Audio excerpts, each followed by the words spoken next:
Day the second. Introduction. Endeth here the first day of the Decameron, beginneth the second, in which, under the rule of Philomela, they discourse of the fortunes of such as after divers misadventures have at last attained a goal of unexpected felicity. The sun was already trailing the new day in his wake of light, and the birds, blithely chanting their lays among the green boughs, carried the tidings to the ear, when with one accord all the ladies and the three young men arose, and entered the gardens, where for no little time they found their delight in sauntering about the dewy meads, straying hither and thither, culling flowers and weaving them into fair garlands. The day passed like its predecessor; they breakfasted in the shade, and danced and slept until noon, when they rose, and, at their queen's behest, assembled in the cool meadow, and sat them down in a circle about her. Fair and very debonair she shewed, crowned with her laurel wreath, as for a brief space she scanned the company, and then bade Neifile shew others the way with a story. Neifile made no excuse, and gaily thus begun. End of Day 2, Introduction. Day 2, the First Story. Martellino pretends to be a paralytic and makes it appear as if he were cured by being placed upon the body of Saint Arrigo. His trick is detected, he is beaten and arrested, and is in peril of hanging, but finally escapes. Often has it happened, dearest ladies, that one who has studied to raise a laugh at others' expense, especially in regard of things worthy to be had in reverence, has found the laugh turn against himself, and sometimes to his loss. As, in obedience to the Queen's command, and by way of introducing our theme, I am about to show you, by the narrative of an adventure which befell one of our own citizens, and after a course of evil fortune had an entirely unexpected and very felicitous issue. Not long ago there was at Treviso a German named Arrigo, a poor man, who got his living as a common hired porter, but, though of so humble a condition, was respected by all, being accounted not only an honest, but a most holy man, insomuch that, whether truly or falsely I know not, the Trevisans affirm that on his decease all the bells of the Cathedral of Treviso began to toll of their own accord. Which being accounted a miracle, this Arrigo was generally reputed a saint, and all the people of the city gathered before the house where his body lay, and bore it, with a saint's honours, into the cathedral, and brought thither the halt, and paralytic, and blind, and others afflicted with disease or bodily defects, as hoping that by contact with this holy body they would all be healed. The people thus tumultuously thronging the church, it so chanced that there arrived in Treviso 3 of our own citizens, of whom one was named Secchi, another Martellino, and the third Marchese, all 3 being men whose habit it was to frequent the courts of the nobles, and afford spectators amusement by assuming disguises and personating other men. Being entire strangers to the place, and seeing everybody running to and fro, they were much astonished, and having learned the why and wherefore, were curious to go see what was to be seen. So, at the inn where they put up, Marchese began, "We would fain go see this saint, but for my part I know not how we are to reach the spot, for I hear the piazza is full of Germans and other armed men, posted there by the lord who rules here, to prevent an uproar, and moreover the church, so far as one may learn, is so full of folk that scarce another soul may enter it."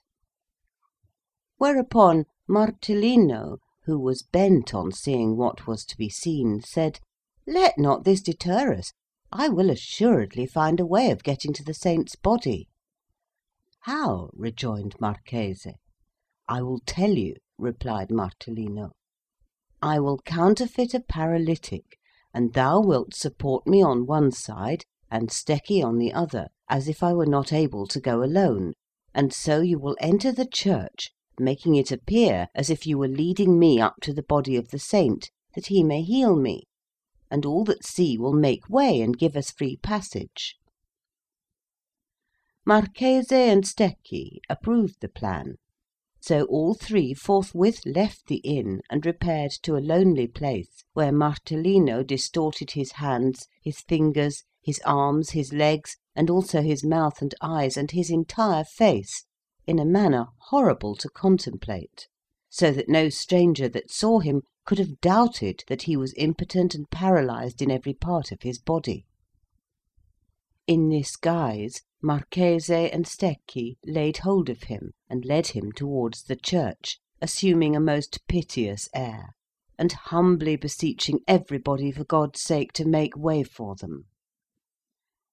Their request was readily granted, and, in short, observed by all, and crying out at almost every step, "Make way, make way!"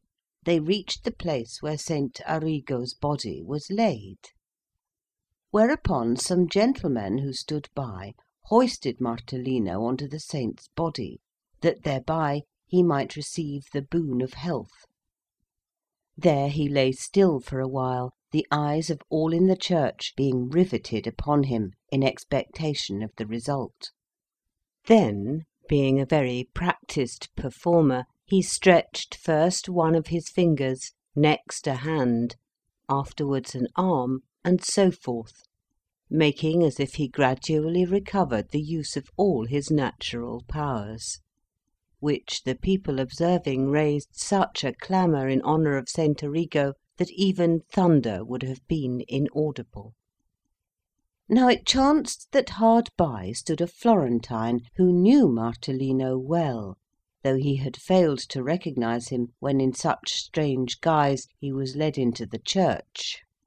But now, seeing him resume his natural shape, the Florentine recognised him, and at once said with a laugh, "God's curse upon him! Who that saw him come but would have believed that he was really paralysed?" These words were overheard by some of the Trevisans, who began forthwith to question the Florentine. "How?" said they. "Was he then not paralysed?" "No, by God!" returned the Florentine. "He has always been as straight as any of us. He has merely shown you that he knows better than any man alive how to play this trick of putting on any counterfeit semblance that he chooses." Thereupon the Trevisans, without further parley, made a rush, clearing the way and crying out as they went, "Seize this traitor who mocks at God and his saints, who, being no paralytic, has come hither in the guise of a paralytic to deride our patron saint and us." So saying, they laid hands on him, dragged him down from where he stood, seized him by the hair, tore the clothes from his back, and fell to beating and kicking him, so that it seemed to him as if all the world were upon him. He cried out, "Pity, for God's sake!" and defended himself as best he could. All in vain, however.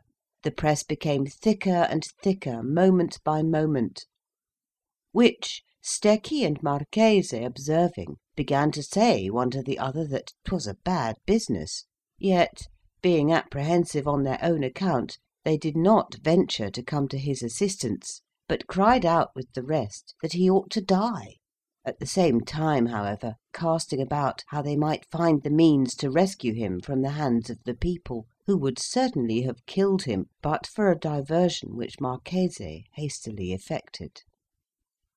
The entire posse of the Signory being just outside, he ran off at full speed to the Podesta's lieutenant, and said to him, "Help, for God's sake! There is a villain here that has cut my purse with full 100 florins of gold in it. Prithee have him arrested, that I may have my own again." Whereupon 12 sergeants or more ran forthwith to the place where the hapless Martellino was being carded without a comb, and forcing their way with the utmost difficulty through the throng, rescued him all bruised and battered from their hands, and led him to the palace, whither he was followed by many, who, resenting what he had done, and hearing that he was arrested as a cut-purse, and lacking better pretext for harassing him, began one and all to charge him with having cut their purses. All which the deputy of the podesta had no sooner heard than, being a harsh man, he straightway took Martellino aside and began to examine him. Martellino answered his questions in a bantering tone, making light of the arrest, whereat the deputy, losing patience, had him bound to the strappado, and caused him to receive a few hints of the cord, with intent to extort from him a confession of his guilt by way of preliminary to hanging him. Taken down from the strappado, and questioned by the deputy if what his accusers said were true, Martellino, as nothing was to be gained by denial, answered, "My lord, I am ready to confess the truth.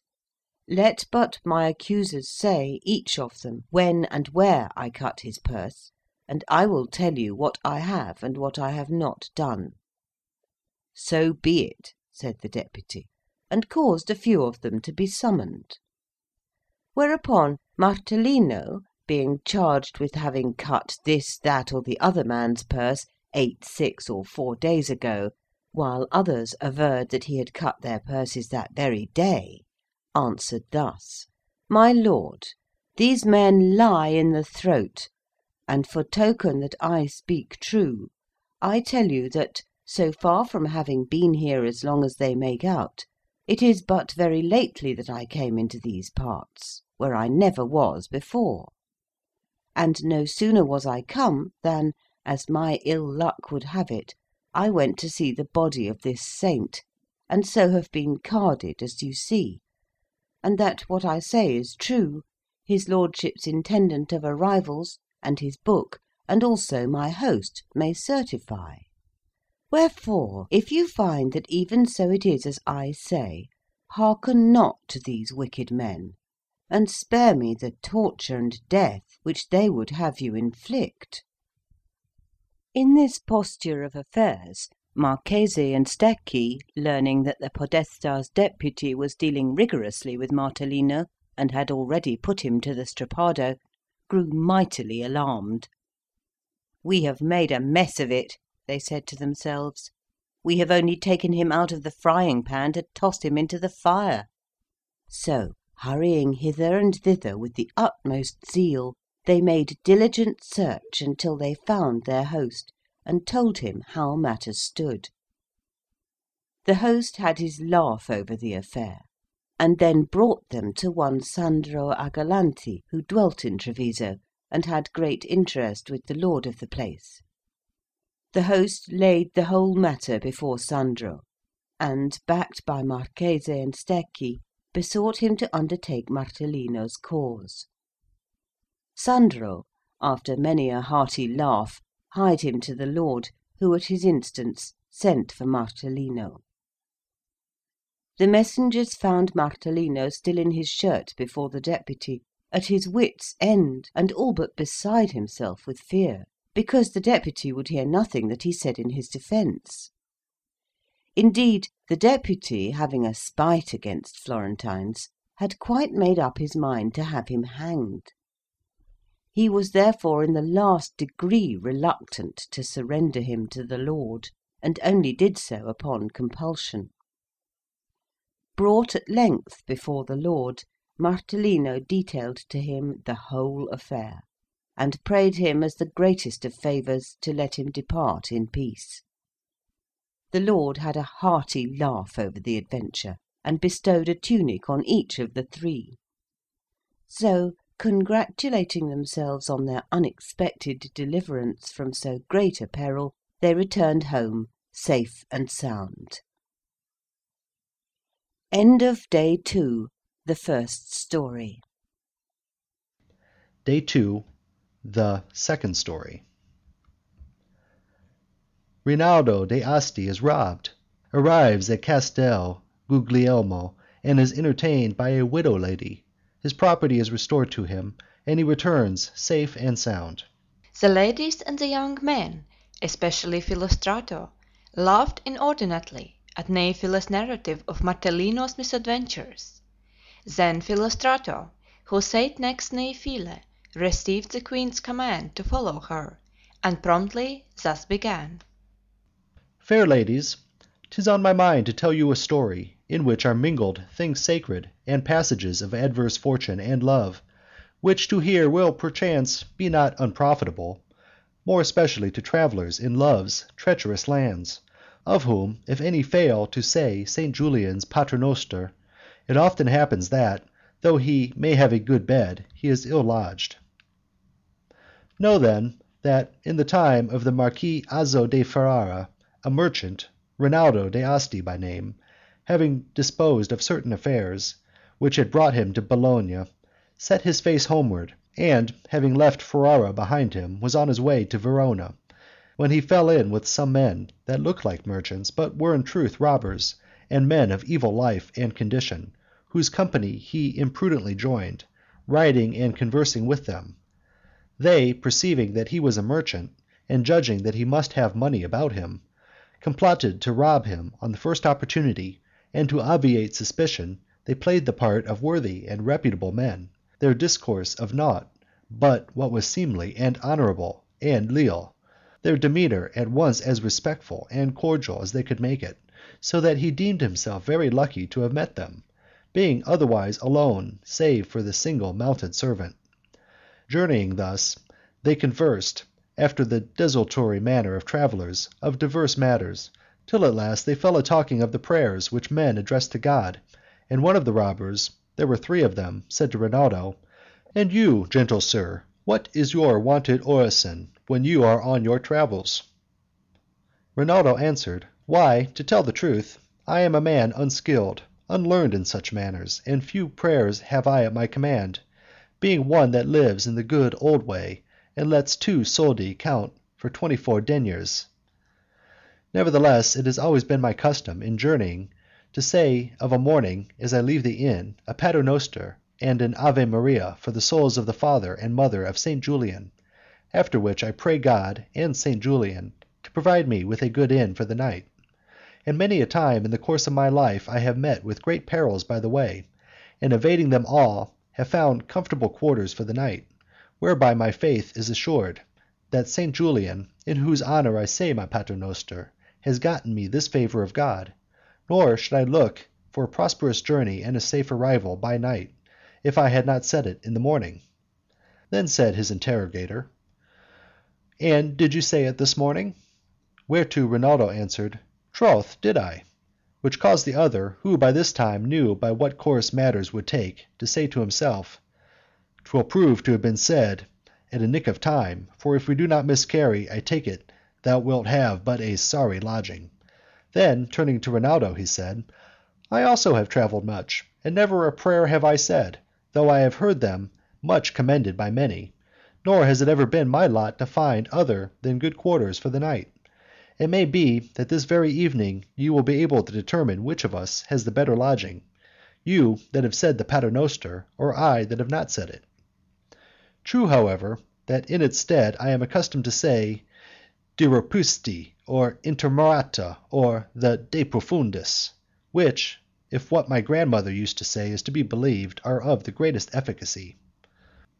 So, talking of divers matters, and ever on the lookout for time and place suited for their evil purpose, they continued their journey, till towards evening, some distance from Castel Guglielmo, as they were about to ford a stream, these three ruffians, profiting by the lateness of the hour, and the loneliness and straitness of the place, set upon Rinaldo, and robbed him, and leaving him afoot and in his shirt, said by way of adieu, Go now, and see if thy St. Julian will provide thee with good lodging tonight. Our saint, we doubt not, will do as much by us. And so, crossing the stream, they went their way. Rinaldo's servant, coward though he was, did nothing to help his master when he saw him attacked, but turned his horse's head, and was off at a smart pace.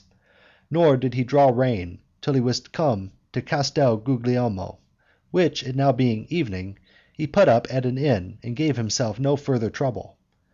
Rinaldo, left barefoot and stripped to his shirt, when the night closed in, very cold and snowy, was at his wit's end, and shivering so that his teeth chattered in his head, began to peer about, if haply he might find some shelter for the night, that so he might not perish with the cold.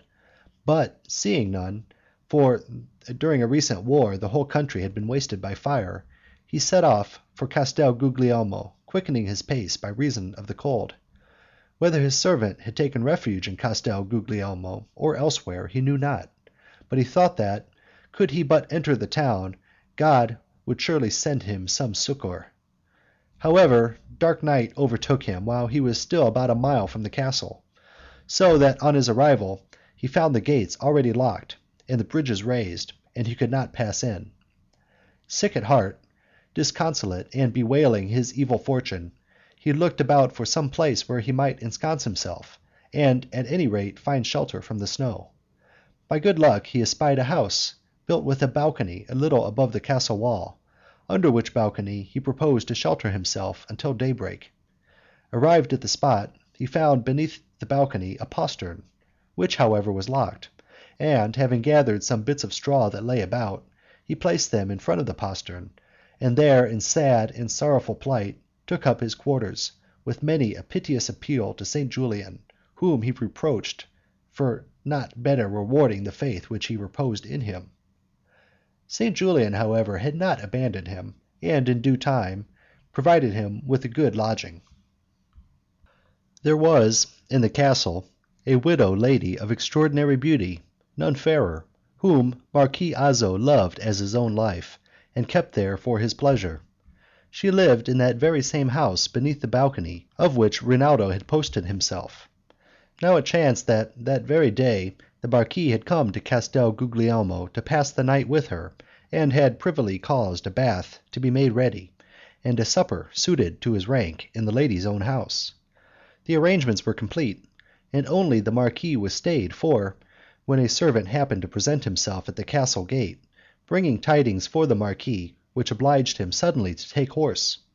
He therefore sent word to the lady that she must not wait for him. The lady, somewhat disconsolate, found nothing better to do than to get into the bath which had been intended for the Marquis, sup, and go to bed. So into the bath she went. The bath was close to the postern on the other side, of which hapless Rinaldo had ensconced himself, and thus the mournful and quavering music which Rinaldo made as he shuddered in the cold, and which seemed rather to proceed from a stork's beak than from the mouth of a human being, was audible to the lady in the bath. She therefore called her maid, and said to her, "Go up and look out over the wall and down the postern, and mark who is there, and what he is, and what he does there." The maid obeyed, and the night being fine, had no difficulty in making out Rinaldo as he sate there, barefoot, as I have said, and in his shirt, trembling in every limb. So she called out to him, to know who he was. Rinaldo, who could scarcely articulate for shivering, told as briefly as he could who he was, and how and why he had come there, which done, he began piteously to beseech her not, if she could avoid it, to leave him there all night to perish of cold. The maid went back to her mistress full of pity for Rinaldo, and told her all that she had seen and heard. The lady felt no less pity for Rinaldo, and bethinking her that she had the key of the postern by which the Marquis sometimes entered when he paid her a secret visit, she said to the maid, "Go and let him in softly. Here is this supper, and there will be none to eat it. We can very well put him up for the night." Cordially commending her mistress's humanity, the maid went and let Rinaldo in, and brought him to the lady, who, seeing he was all but dead with cold, said to him, "Quick, good man, get into that bath, which is still warm." Gladly he did so, awaiting no second invitation, and was so much comforted by its warmth that he seemed to have passed from death to life. The lady provided him with a suit of clothes which had been worn by her husband shortly before his death, and which, when he had had them on, looked as if they had been made for him. So he recovered heart, and while he awaited the lady's commands, gave thanks to God and St. Julian for delivering him from a woeful night, and conducting him, as it seemed, to comfortable quarters. The lady meanwhile took a little rest, after which she had a roaring fire put in one of her large rooms, whither presently she came, and asked her maid how the good man did. The maid replied, "Madam, he has put on the clothes in which he shows to advantage, having a handsome person, and seeming to be a worthy man, and well bred." "Go, call him then," said the lady, tell him to come hither to the fire, and we will sup, for I know that he has not supped. Rinaldo, on entering the room and seeing the lady, took her to be of no small consequence. He therefore made a low bow, and did his utmost to thank her worthily for the service she had rendered him. His words pleased her no less than his person, which accorded with which the maid had said. So she made him heartily welcome, installed him at his ease by her side before the fire, and questioned him of the adventure which had brought him thither. Rinaldo detailed all the circumstances, of which the lady had heard somewhat when Rinaldo's servant made his appearance at the castle. She therefore gave entire credence to what he said, told him what she knew about his servant, and how he might be easily find him on the morrow. She then bade set the table, which done, Rinaldo and she washed their hands and sate together to sup. Tall he was, and comely of form and feature, debonair and gracious of mien and manner, and in his lusty prime. The lady had eyed him again and again to her no small satisfaction, and, her wantonness already being kindled for the Marquis, who was to have come to lie with her, she had let Rinaldo take the vacant place in her mind. So, when supper was done, and they were arisen from the table, she conferred with her maid, after the cruel trick played upon her by the Marquis, if it were not well to take a good gift which fortune had sent her. The maid, knowing the bent of her mistress's desire, left no word unsaid that might encourage her to follow it. Wherefore the lady, turning towards Rinaldo, who was standing where she had left him by the fire, began thus: "So, Rinaldo, why still so pensive? Will nothing console you for the loss of a horse and a few clothes? Take heart, put a blithe face on, you are at home; nay, more, let me tell you that, seeing you in those clothes which my late husband used to wear, and taking you for him, I have felt that, not once or twice, but perhaps 100 times this evening, a longing to throw my arms round you and kiss you, and, in faith, I had so done, but that I feared it might displease you." Rinaldo, hearing these words, and marking the flame which shot from the lady's eyes, and being no laggard, came forward with open arms, and confronted her, and said, "Madam, I am not unmindful that I must ever acknowledge that to you I owe my life in regard of the peril whence you rescued me. If then there be any way in which I may pleasure you, churlish indeed were I not to devise it. So you may even embrace and kiss me to your heart's content, and I will embrace and kiss you with the best of good wills." There needed no further parley. The lady, all aflame with amorous desire, forthwith threw herself into his arms, and straining him to her bosom with 1,000 passionate embraces, gave and received 1,000 kisses before they sought her chamber. There, with all speed, they went to bed, nor did day surprise them, until again, and in full measure, they had satisfied their desire. With the first streaks of dawn they rose, for the lady was minded that none should surmise aught of the affair. So, having meanly habited Rinaldo, and replenished his purse, she enjoined him to keep the secret, showed him the way to the castle where he might find his servant, and let him out by the same postern by which he had entered. When it was broad day, the gates were opened, and Rinaldo, passing himself off as a traveller from distant parts, entered the castle, and found his servant. Having put on the spare suit which was in his valise, he was about to mount the servant's horse, when, as if by a miracle, there were brought into the castle the 3 gentlemen of the road, who had robbed him the evening before, having been taken a little while after for another offense. Upon their confession, Rinaldo's horse was restored to him, as were also his clothes and money, so that he lost nothing except a pair of garters, of which the robbers knew not where they had bestowed them. Wherefore Rinaldo, giving thanks to God and St. Julian, mounted his horse, and returned home safe and sound, and on the morrow the 3 robbers kicked heels in the wind. End of Day 2, the second story. Day 2, the third story.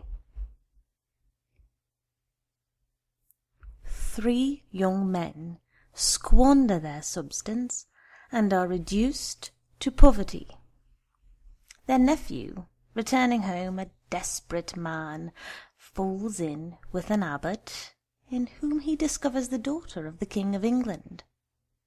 She marries him, and he retrieves the losses, and re-establishes the fortunes of his uncles. The ladies marvelled to hear the adventures of Rinaldo d'Asti, praised his devotion, and gave thanks to God and Saint Julian for the succor lent him in his extreme need. Nor though the verdict was hardly outspoken, was the lady deemed unwise to take the boon which God hath sent her. So they chattered and talked of her night of delight, while Pompineia, being seated by Philostrato, and surmising that her turn would, as it did, come next, was lost in meditation on what she was to say. Roused from her reverie by the word of the Queen, she put on a cheerful courage, and thus began. Noble ladies, discourse as we may of fortune's handiwork, much still remains to be said, if we but scan events aright.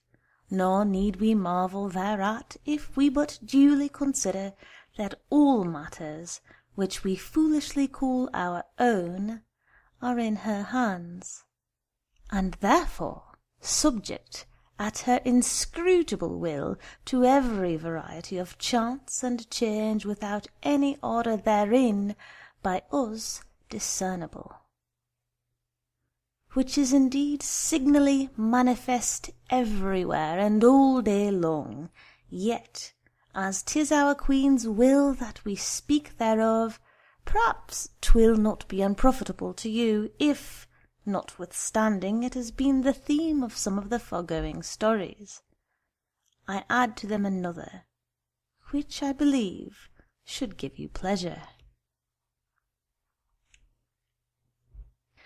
There was formerly in our city a knight, by name Messer Tebaldo, of the Lamberti, according to some, or, as others say, of the Agolanti family, perhaps for no other better reason than that the occupation of his sons was similar to that which always was, and is the occupation of the Agolanti.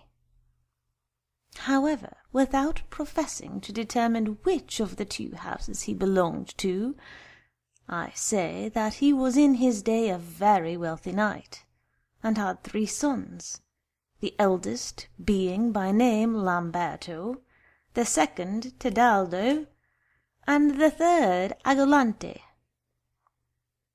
Fine, spirited young men were they all, though the eldest was not yet 18 years old when their father, Messer Tebaldo, died, very rich, leaving to them as his lawful heirs the whole of his property, both movable and immovable. Finding themselves thus possessed of great wealth, both in money and in lands and chattels, they fell to spending without stint or restraint, indulging their every desire, maintaining a great establishment, and a large and well-filled stable, besides dogs and hawks, keeping their open house, scattering largesses, jousting, and not content with these and the like pastimes proper to their condition, indulging every appetite natural to their youth. They had not long followed this course of life before the cash left them by their father was exhausted, and, their rents not sufficing to defray their expenditure, they began to sell and pledge their property, and, disposing of it by degrees, one item to-day and another to-morrow, they hardly perceived that they were approaching the verge of ruin, until poverty opened the eyes which wealth had fast sealed. So, one day Lamberto called his brothers to him, reminded them of the position of wealth and dignity which had been theirs and their fathers before them, and shewed them the poverty to which their extravagance had reduced them, and adjured them most earnestly that, before their destitution was yet further manifest, they should all three sell what little remained to them and depart thence, which, accordingly, they did. Without leave-taking or any ceremony, they quitted Florence.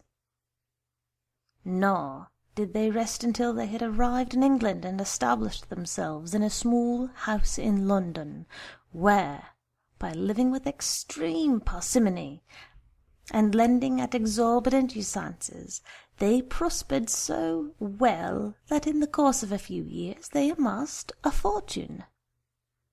And so, one by one, they returned to Florence, purchased not a few of their former estates besides many others, and married.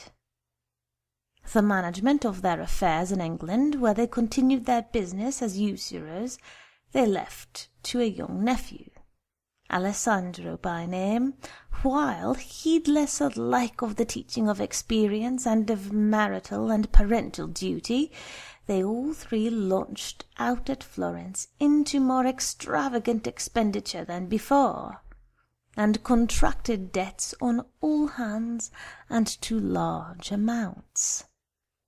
This expenditure they were enabled for some years to support by the remittances made by Alessandro, who, to his great profit, had lent money to the barons of the security of their castles and rents.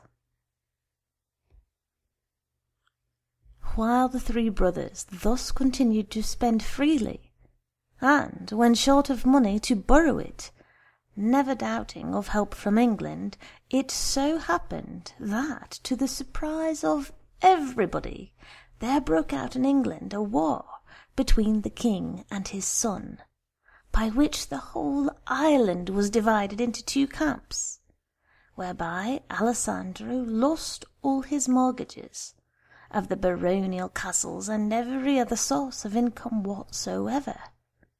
However, in the daily expectation that peace would be concluded between the king and his son, Alessandro, hoping that, in that event, all would be restored to him, principal and interest, tarried in the island, and the three brothers at Florence in no degree retrenched their extravagant expenditure, but went on borrowing from day to day. Several years thus passed, and, their hopes being frustrated, the three brothers not only lost credit, but, being pressed for payment by their creditors, were suddenly arrested, and, their property proving deficient, were kept in prison for the balance, while their wives and little children went into the country parts, or elsewhere, wretchedly equipped, and with no other prospect than to pass the rest of their days in destitution.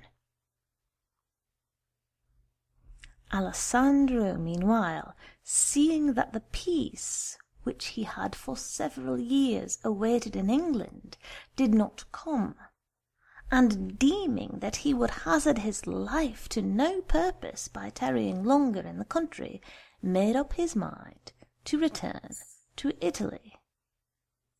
He travelled at first altogether alone, but it so chanced that he left Bruges at the same time with an abbot, habited in white, attended by a numerous retinue, and preceded by a goodly baggage train.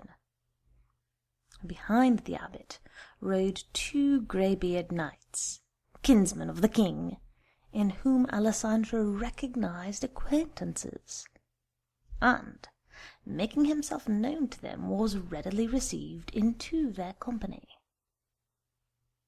As thus they journeyed together, Alessandro softly asked them who the monks were that rode in front with so great a train, and whither they were bound.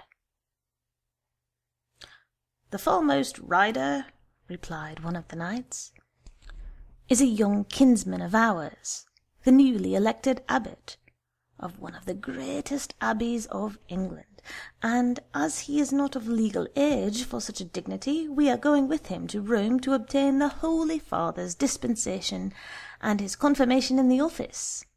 But this is not a matter for common talk. Now, the new abbot, as lords are wont to do when they travel, was sometimes in front, sometimes in rear of his train, and thus it happened that, as he passed, he set eyes on Alessandro, who was still quite young, and very shapely and well-favoured, and as courteous, gracious, and debonair as e'er another. The abbot was marvellously taken with him at first sight, having never seen aught that pleased him so much, called him to his side, addressed him graciously, and asked who he was, whence he came, and whither he was bound.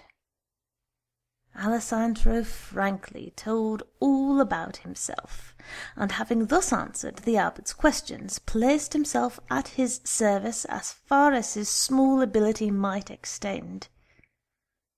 The abbot was struck by his easy flow of apt speech, and observing his bearing more closely, he made up his mind that, albeit his occupation was base, he was nevertheless of gentle blood, which added no little to his interest in him, and being moved to compassion by his misfortunes, he gave him friendly consolation, bidding him be of good hope, that if he lived a worthy life, God would yet see him in a place no less or even more exalted than when fortune had cast him down, and prayed him to be of his company as far as Tuscany, as both were going the same way. Alessandro thanked him for his words of comfort, and professed himself ready to obey his every command. So fared on the abbot, his mind full of new ideas begotten by the sight of Alessandro, until some days later they came to a town which was none too well provided with inns, and, as the abbot must needs put up there, Alessandro, who was well acquainted with one of the innkeepers, arranged that the abbot should alight at his house, and procured him the least discomfortable quarters which it could afford. He thus became, for the nonce, the abbot's seneschal, and, being very expert for such office, managed excellently, quartering the retinue in divers parts of the town. So the abbot supped, and, the night being far spent, all went to bed, except Alessandro, who then asked the host where he might find quarters for the night. "In good sooth, I know not," replied the host. "Thou seest that every place is occupied, and that I and my household must lie on the benches. However, in the abbot's chamber there are some corn sacks. I can shew thee the way thither, and lay a bit of bed upon them, and there, an it like thee, thou mayst pass the night very well." "How sayest thou," asked Alessandro, "in the abbot's chamber, which thou knowest is small, and that there was not room for any of the monks to sleep there? Had I understood this when the curtains were drawn, I would have quartered his monks on the corn sacks, and slept myself where the monks sleep." "'Tis even so, however," replied the host, "and thou canst, if thou wilt, find excellent quarters there. The abbot sleeps, the curtains are close drawn. I will go in softly, and lay a small bed there, on which thou canst sleep." Alessandro, satisfied that it might be managed without disturbing the abbot, accepted the offer, and made his arrangements for passing the night as quietly as he could. The abbot was not asleep. his mind being far too overwrought by certain newly awakened desires. He had heard what had passed between Alessandro and the host. He had marked the place where Alessandro had lain down, and in the great gladness of his heart he had begun thus to commune with himself. God has sent me the opportunity of gratifying my desire. If I let it pass, perchance it will be long before another such opportunity occurs.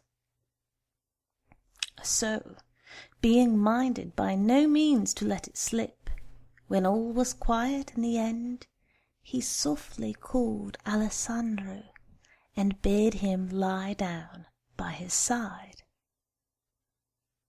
Alessandro made many excuses, but ended by undressing and obeying. Whereupon the abbot laid a hand on Alessandro's breast, and began to caress him just as amorous girls do their lovers, whereat Alessandro marvelled greatly, doubting the abbot was prompted to such caresses by a shameful love, which the abbot speedily divined or else surmised from some movement on Alessandro's part, and, laughing, threw off a chemise which she had upon her, and taking Alessandro's hand, laid it on her bosom, saying, "Alessandro, dismiss that foolish thought. Feel here, and learn what I conceal."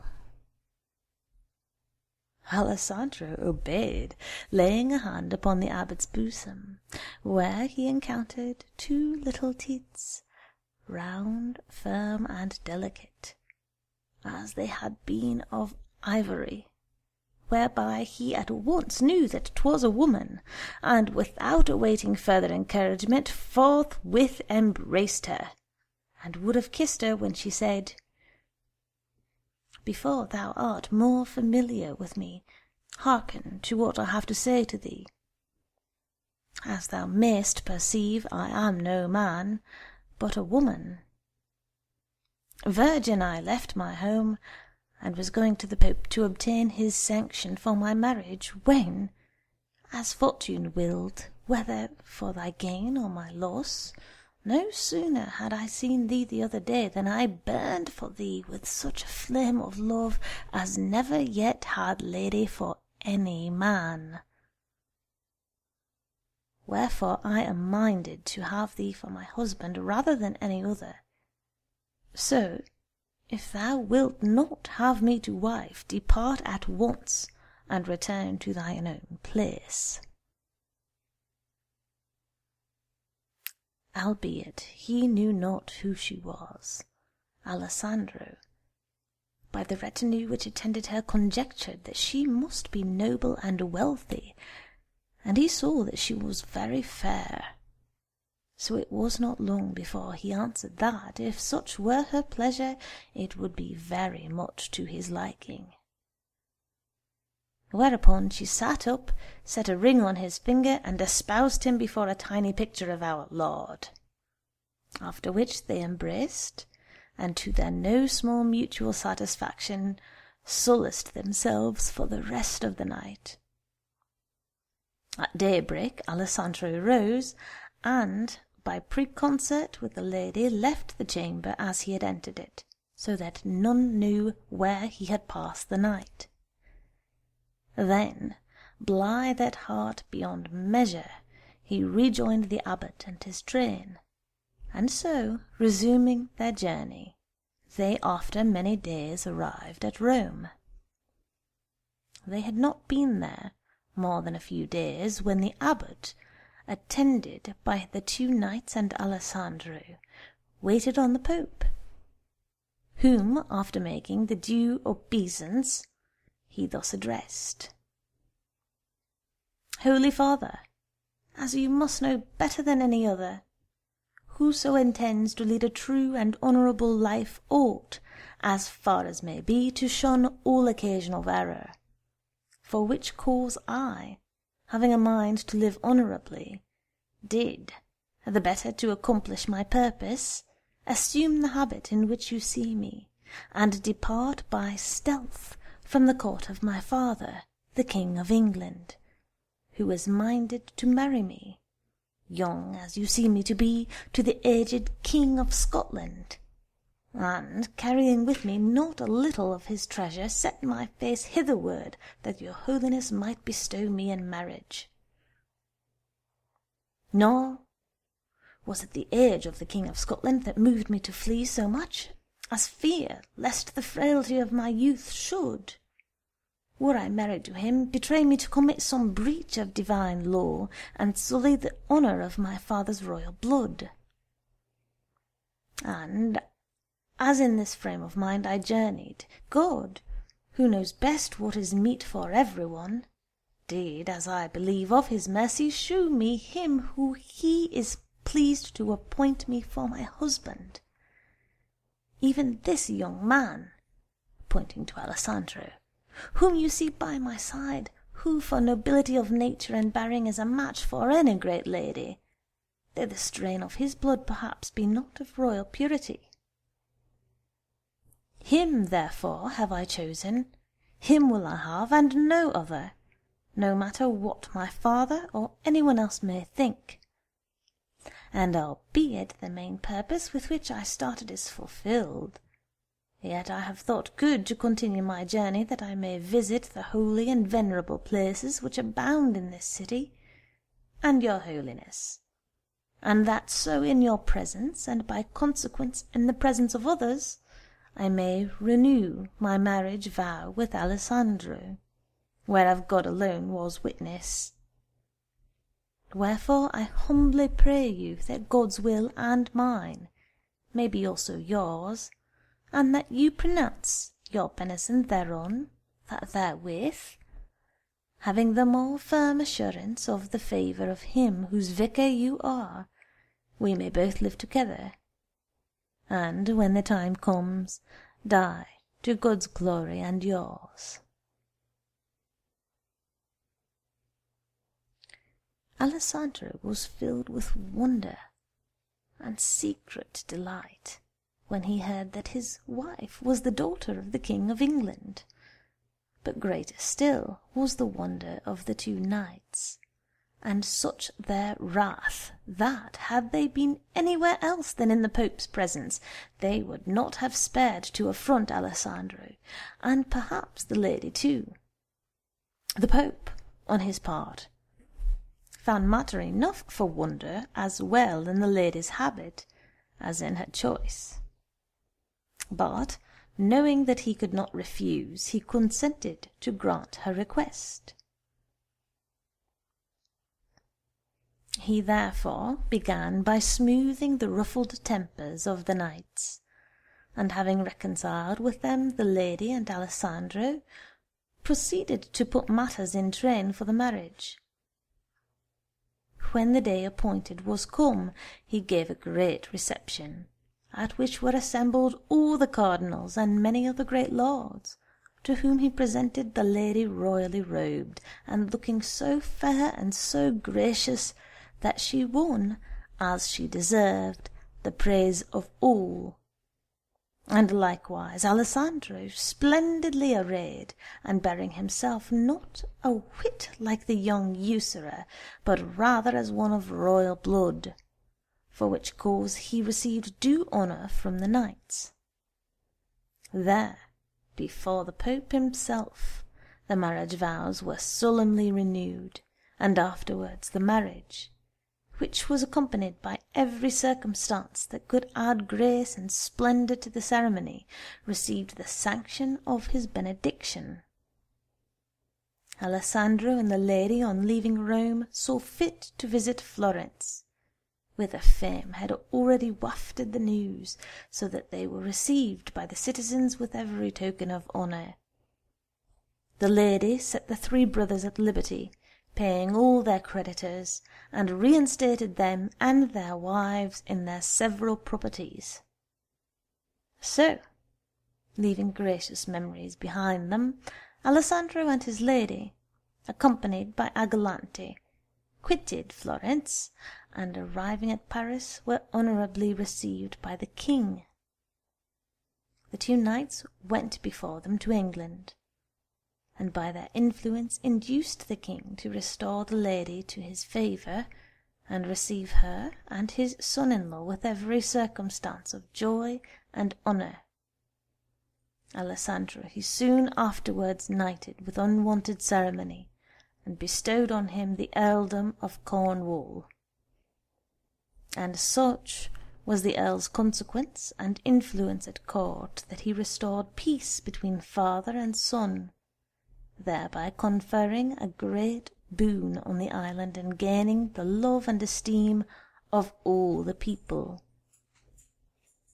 Agolante, whom he knighted, recovered all the outstanding debts in full, and returned to Florence immensely rich. The earl passed the rest of his days with his lady in great renown.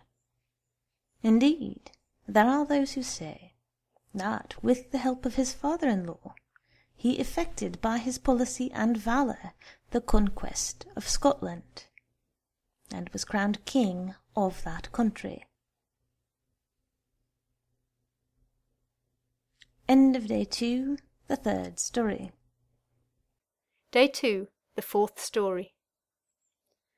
Landolfo Ruffolo is reduced to poverty, turns corsair, is captured by Genoese, is shipwrecked, escapes on a chest full of jewels, and, being cast ashore at Corfu, is hospitably entertained by a woman, and returns home wealthy.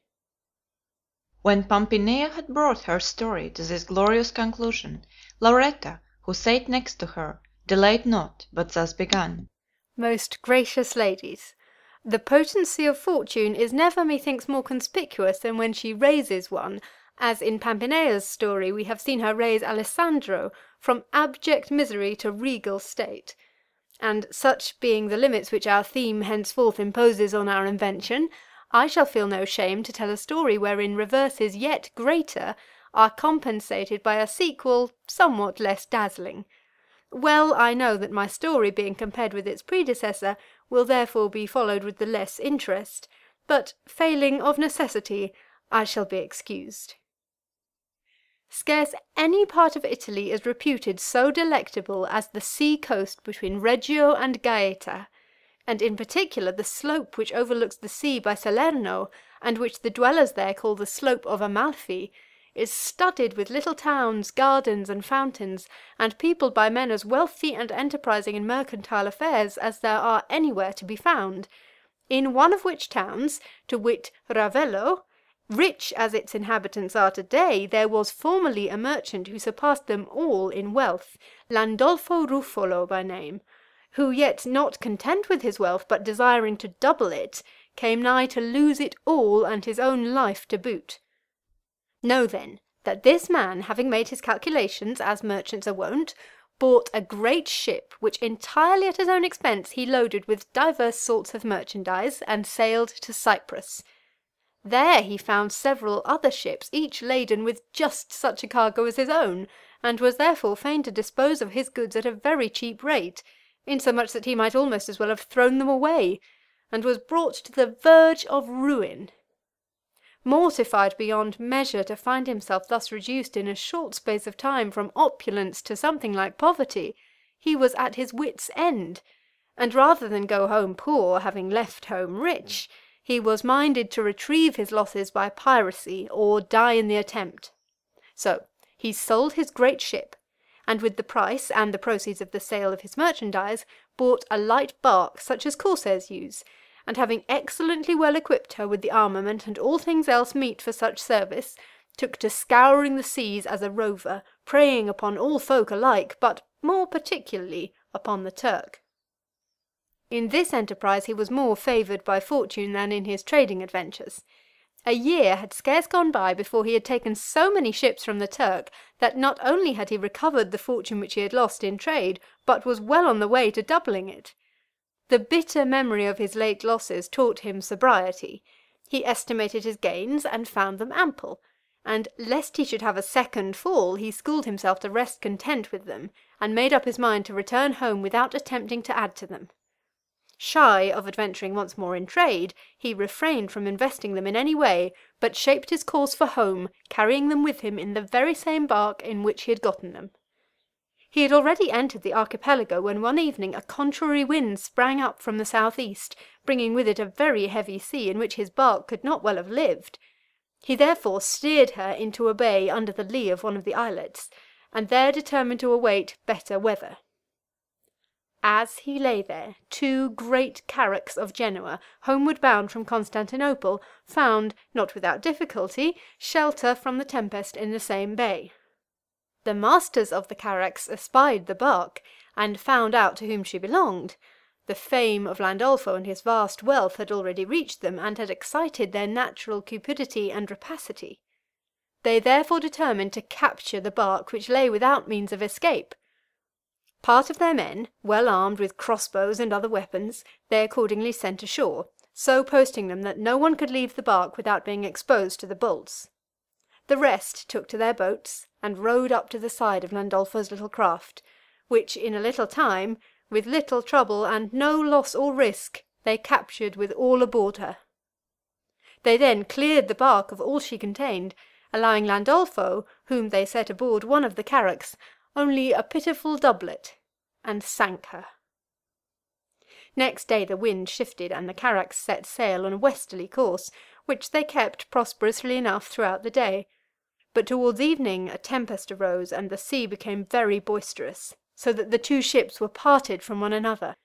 And such was the fury of the gale, that the ship, aboard which was poor hapless Landolfo, was driven with prodigious force upon a shoal off the island of Cephalonia, and broke up and went to pieces like so much glass dashed against a wall. Wherefore the unfortunate wretches that were aboard her, launched amid the floating merchandise and chests and planks with which the sea was strewn, did as men commonly do in such a case, and though the night was of the murkiest, and the sea rose and fell in mountainous surges, such as could swim sought to catch hold of whatever chance brought in their way.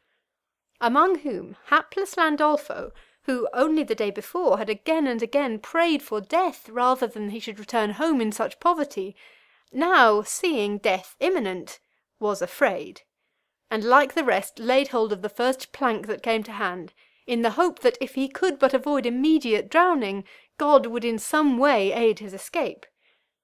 Gripping the beam with his legs as best he might, while wind and wave tossed him hither and thither, he contrived to keep himself afloat until broad day, when, looking around him, he discerned nothing but clouds and sea and a chest, which, borne by the wave, from time to time drew nigh him, to his extreme terror, for he apprehended it might strike against the plank and do him a mischief, and ever as it came near him he pushed it off with all the little force he had in his hand. But, as it happened, a sudden gust of wind swept down upon the sea, and struck the chest with such force that it was driven against the plank on which Landolfo was, and upset it, and Landolfo went under the waves. Swimming with an energy begotten rather of fear than of strength, he rose to the surface, only to see the plank so far from him that, doubting he could not reach it, he made for the chest, which was close at hand, and resting his breast upon the lid, he did what he could to keep it straight with his arms. In this manner, tossed to and fro by the sea, without tasting food, for not a morsel had he with him, and drinking more than he cared for, knowing not where he was, and seeing nothing but the sea, he remained all that day and the following night. The next day, as the will of God or the force of the wind so ordered, more like a sponge than aught else, but still with both hands holding fast by the edges of the chest, as we see those do that clutch aught to save themselves from drowning, he was at length borne to the coast of the island of Corfu, where by chance a poor woman was just then scrubbing her kitchenware with sand and salt water to make it shine. The woman caught sight of him as he drifted shorewards, but making out only a shapeless mass, was at first startled, and shrieked and drew back. Landolfo was scarce able to see, and uttered no sound, for his power of speech was gone. However, when the sea brought him close to the shore, she distinguished the shape of the chest, and gazing more intently, she first made out the arms strained over the chest, and then discerned the face, and divined the truth. So, prompted by pity, she went out a little way into the sea, which was then calm, took him by the hair of the head, and drew him to land, chest and all. Then, not without difficulty, she disengaged his hands from the chest, which she set on the head of a little girl, her daughter, that was with her, carried him home like a little child, and set him in a bath, where she chafed and laved him with warm water, until the vital heat and some part of the strength which he had lost being restored, she saw fit to take him out, and regale him with some good wine and comforts. Thus for some days she tended him as best she could, until he recovered his strength, and knew where he was. Then, in due time, the good woman who had kept his chest safe gave it back to him, and bade him try his fortune. Landolfo could not recall the chest, but took it when she brought it to him, thinking that, however slight its value, it must suffice for a few days' charges. He found it very light, and quite lost hope. But when the good woman was out of doors, he opened it to see what was inside, and found there a great number of precious stones, some set, others unset. Having some knowledge of such matters, he saw at a glance that the stones were of great value. Wherefore, feeling that he was still not forsaken by God, he praised his name and quite recovered heart. But, having in a brief space of time been twice shrewdly hit by the bolts of fortune, he was apprehensive of a third blow, and deemed it meet to use much circumspection in conveying his treasure home, so he wrapped it up in rags as best he could, telling the good woman that he had no more use for the chest, but she might keep it if she wished, and give him a sack in exchange. This the good woman readily did, and he, thanking her as heartily as he could for the service she had rendered him, threw his sack over his shoulders, and, taking ship, crossed to Brindisi. Thence he made his way by the coast as far as Trani, where he found some of his townsfolk that were drapers, to whom he narrated all his adventures except that of the chest. They in charity gave him a suit of clothes, and lent him a horse and their escort as far as Ravello, whither he said he was minded to return. There, thanking God for bringing him safe home, he opened his sack, and examining its contents with more care than before, found the number and fashion of the stones to be such that the sale of them at a moderate price, or even less, would leave him twice as rich as when he left Ravello. So, having disposed of his stones, he sent a large sum of money to Corfu in recompense of the service done him by the good woman who had rescued him from the sea, and also to his friends at Trani, who had furnished him with the clothes. The residue he retained, and making no more ventures in trade, lived and died in honourable estate. End of Day 2, the Fourth Story. Day 2, the Fifth Story. Andreuccio da Perugia comes to Naples to buy horses, meets with 3 serious adventures in one night, comes safe out of them all, and returns home with a ruby. Landolfo's find of stones, began Fiammetta, on whom the narration now fell, has brought to my mind a story in which there are scarce fewer perilous escapes than in Lauretta's story, but with this difference, that, instead of a course of perhaps several years, a single night, as you shall hear, sufficed for their occurrence. In Perugia, by what I once gathered, there lived a young man, Andreuccio di Pietro by name, a horse-dealer, who, having learnt that horses were to be had cheap at Naples, put 500 florins of gold in his purse, and in company with some other merchants went thither, never having been away from home before. On his arrival at Naples, which was on a Sunday evening, about vespers, he learned from his host that the fair would be held on the following morning. Thither accordingly he then repaired, and looked at many horses which pleased him much, and cheapening them more and more, and failing to strike a bargain with any one, he from time to time, being raw and unwary, drew out his purse of florins in view of all that came and went, to show that he meant business. While he was thus chaffering, and after he had shown his purse, there chanced to come by a Sicilian girl, fair as fair could be, but ready to pleasure any man for a small consideration. He did not see her, but she saw him and his purse, and forthwith said to herself, "Who would be in better luck than I, if all those florins were mine?" And so she passed on.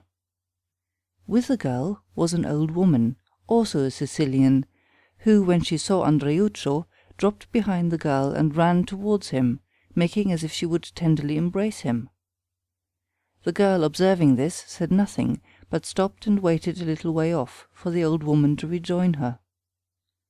Andreuccio turned as the old woman came up, recognized her, and greeted her very cordially, but time and place not permitting much converse, she left him, promising to visit him at his inn, and he resumed his chaffering, but bought nothing that morning.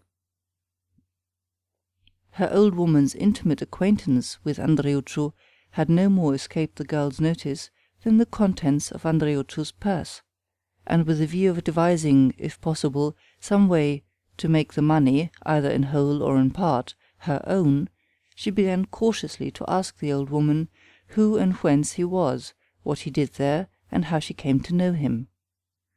The old woman gave her almost as much and as circumstantial information touching Andreuccio and his affairs as he might have done himself, for she had lived a great while with his father, first in Sicily and afterwards at Perugia.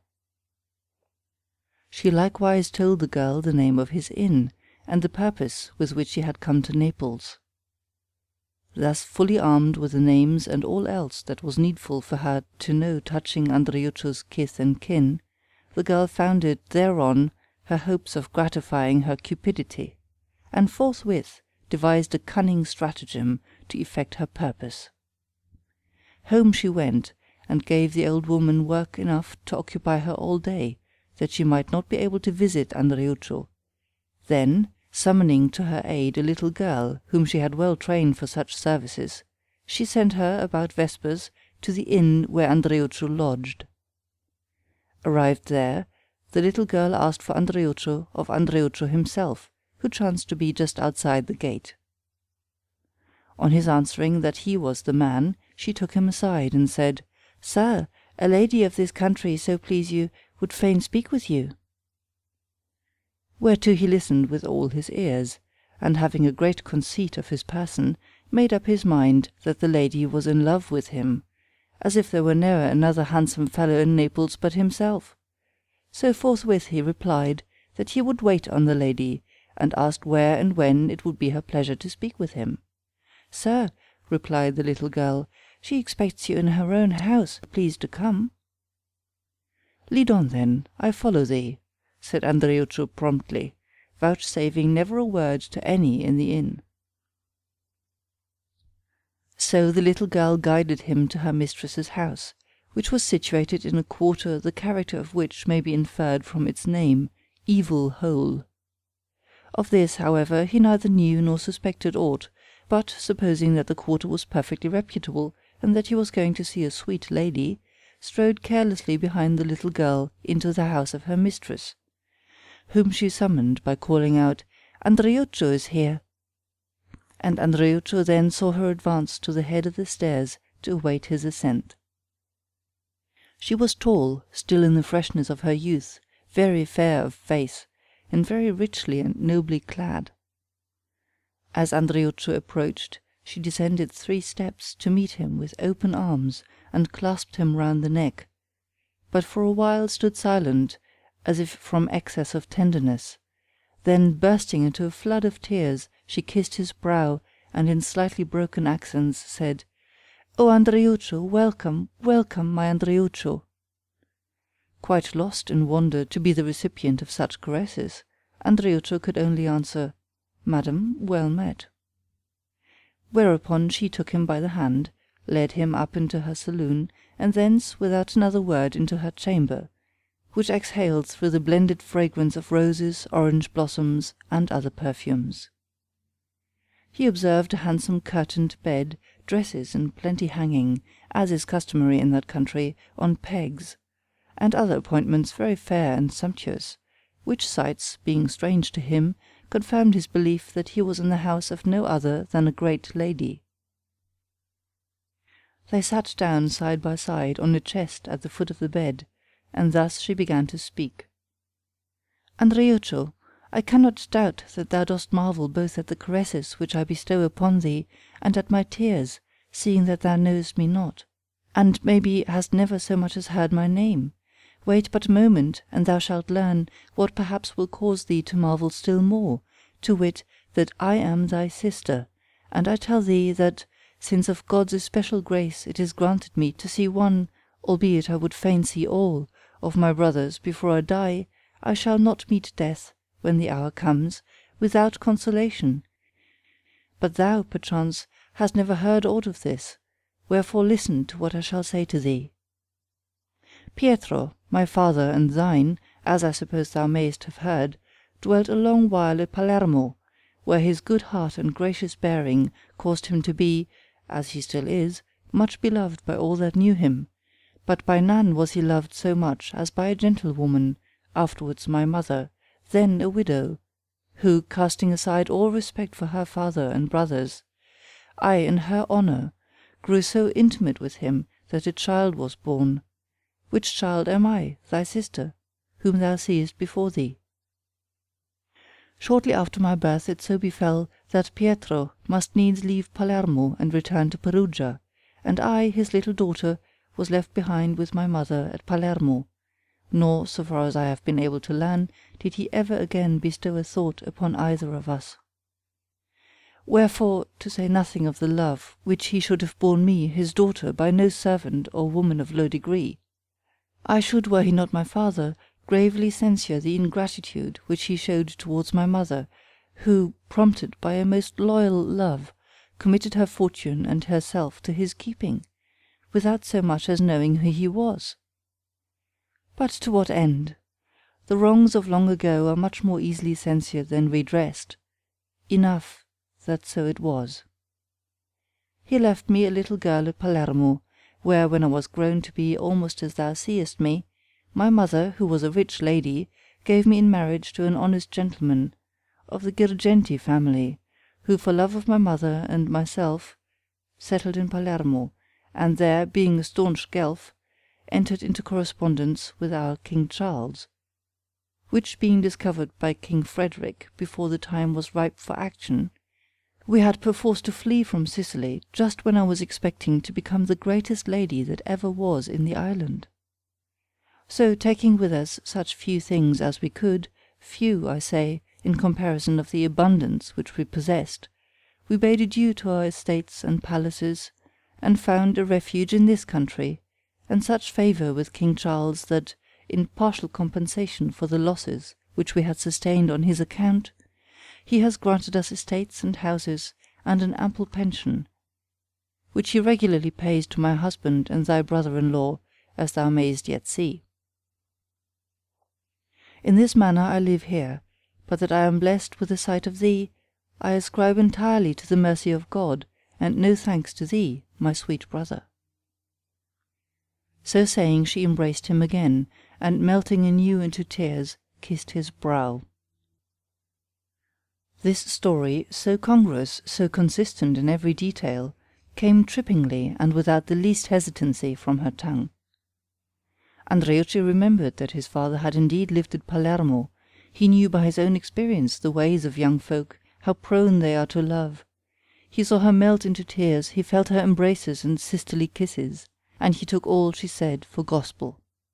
So, when she had done, he answered, "Madam, it should not surprise you that I marvel, seeing that, in sooth, my father, for whatever cause, said never a word of you and your mother, or, if he did so, it came not to my knowledge, so that I knew no more of you than if you had not been. Wherefore the lonelier I am here, and the less hope I had of such good luck, the better pleased I am to have found here my sister. And indeed I know not any man, however exalted his station, who ought not to be well pleased to have such a sister, much more than I, who am but a petty merchant. But, I pray you, resolve me of one thing, how came you to know that I was here?"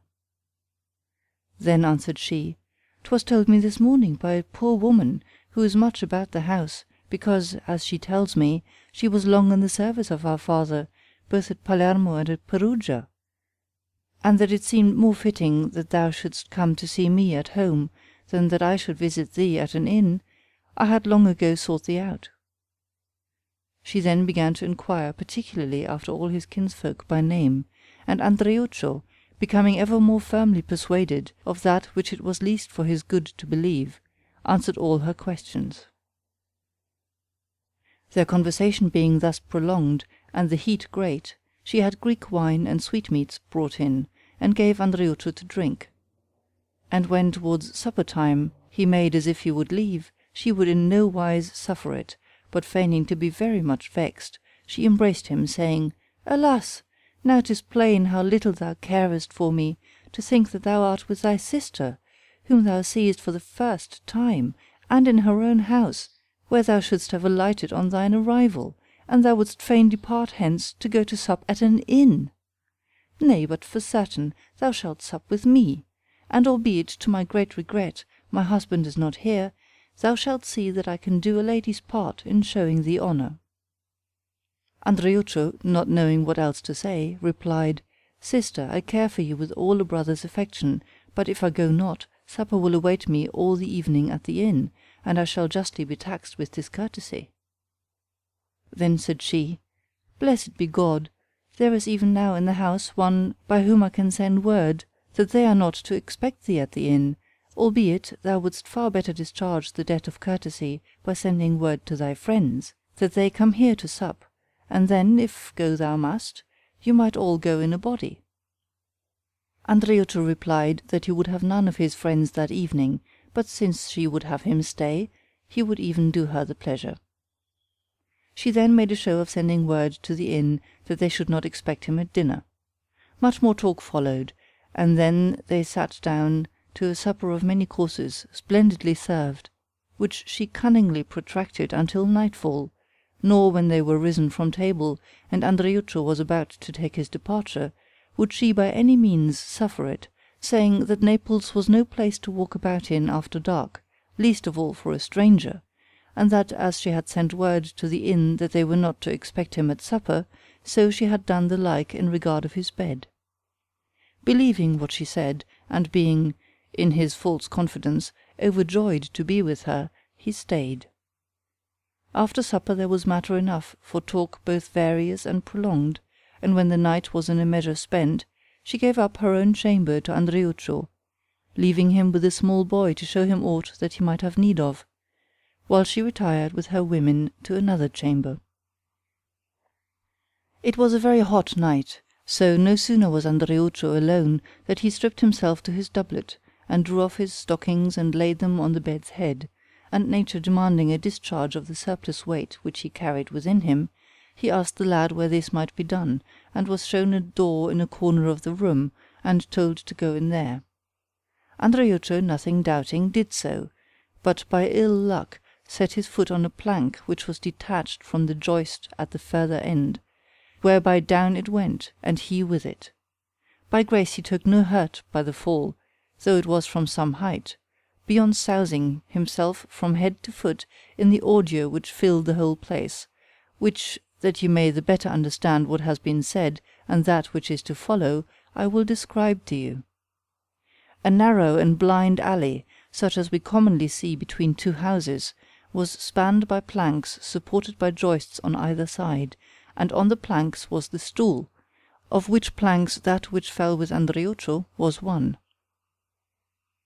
Now Andreuccio, finding himself down there in the alley, fell to calling on the lad, who, as soon as he heard him fall, had run off, and promptly let the lady know what had happened.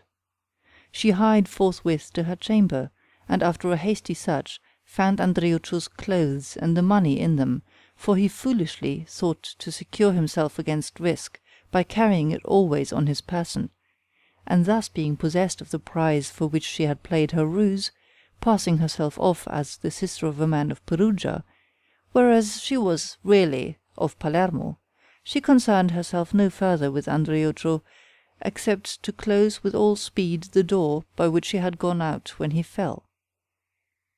As the lad did not answer, Andriuccio began to shout more loudly, but all to no purpose. Whereby his suspicions were aroused, and he began at last to perceive the trick that had been played upon him, so he climbed over a low wall that divided the alley from the street, and hied him to the door of the house, which he knew very well. There for a long while he stood shouting and battering the door till it shook on its hinges, but all again to no purpose. No doubt of his misadventure now lurking in his mind, he fell to bewailing himself, saying, "Alas! in how brief a time have I lost 500 florins and a sister!" with much more of the like sort. Then he recommenced battering the door and shouting, to such a tune that not a few of the neighbours were roused, and finding the nuisance intolerable, got up, and one of the lady's servant girls presented herself at the window with a very sleepy air, and said angrily, "Who knocks below there?" "Oh," said Andriuccio, "dost not know me? I am Andriuccio, Madame Fiordaliso's brother." "Good man," she rejoined, "if thou hast had too much to drink, go sleep it off and come back to-morrow. I know not Andriuccio, nor aught of the fantastic stuff thou pratest. Prithee be gone, and be so good as to let us sleep in peace." "How?" said Andriuccio, "dost not understand what I say? For sure thou dost understand, but if Sicilian kinships are of such a sort that folk forget them so soon, at least return me my clothes, which I left within, and right glad shall I be to be off." Half laughing she rejoined, "Good man, methinks thou dost dream," and so saying, she withdrew and closed the window. Andriuccio by this time needed no further evidence of his wrongs, his wrath knew no bounds, and mortification well nigh converted it into frenzy.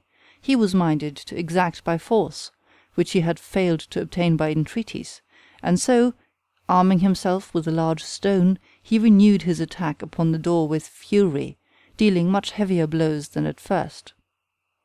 Wherefore not a few of the neighbours, whom he had already roused from their beds, set him down as an ill-conditioned rogue, and his story as a mere fiction intended to annoy the good woman, and resenting the din which he now made, came to their windows, just as, when a stranger dog makes his appearance, all the dogs of the quarter will run to bark at him, and called out in chorus, "'Tis a gross affront to come at this time of night to the house of the good woman with this silly story. Prithee, good man, let us sleep in peace. Be gone in God's name, and if thou hast a score to settle with her, come to-morrow, but a truce to thy pestering to-night." Emboldened, perhaps, by these words, a man who lurked within the house, the good woman's bully, whom Andriuccio had as yet neither seen nor heard, showed himself at the window, and said in a gruff voice and savage, menacing tone, "Who is below there?" Andriuccio looked up in the direction of the voice, and saw standing at the window, yawning and rubbing his eyes, as if he had just been roused from his bed, or at any rate from deep sleep, a fellow with a black and matted beard, who, as far as Andriuccio's means of judging went, bade fair to prove a most redoubtable champion. It was not without fear, therefore, that he replied, "I am a brother of the lady who is within." The bully did not wait for him to finish his sentence, but addressing him in a much sterner tone than before, called out, "I know not why I come not down and give thee play with my cudgel, whilst thou givest me sign of life, ass! Tedious driveller that thou must needs be, and drunken sot, thus to disturb our night's rest." Which said, he withdrew, and closed the window. Some of the neighbours who best knew the bully's quality gave Andriuccio fair words. "For God's sake," said they, "good man, take thyself off. Stay not here to be murdered. 'Twere best for thee to go." These counsels, which seemed to be dictated by charity, reinforced the fear which the voice and aspect of the bully had inspired in Andriuccio, who, thus despairing of recovering his money, and in the deepest of dumps, set his face towards the quarter whence in the daytime he had blindly followed the little girl, and began to make his way back to the inn. But so noisome was the stench which he emitted, that he resolved to turn aside and take a bath in the sea. So he bore leftward up a street called Ruga Catalana, and was on his way towards the steep of the city, when by chance he saw two men coming towards him, bearing a lantern, and fearing that they might be patrols or other men who might do him a mischief, he stole away and hid himself in a dismantled house to avoid them. The house, however, was presently entered by the two men, just as if they had been guided thither, and one of them having disburdened himself of some iron tools which he carried on his shoulder, they both began to examine them, passing meanwhile divers comments upon them. While they were thus occupied, "What," said one, "means this? Such a stench as I never before did smell the like." So saying, he raised the lantern a little, whereby they had a view of hapless Andreuccio, and asked in amazement, "Who is there?" Whereupon Andreuccio was at first silent, but when they flashed the light close upon him, and asked him what he did there in such a filthy state, he told them all that had befallen him.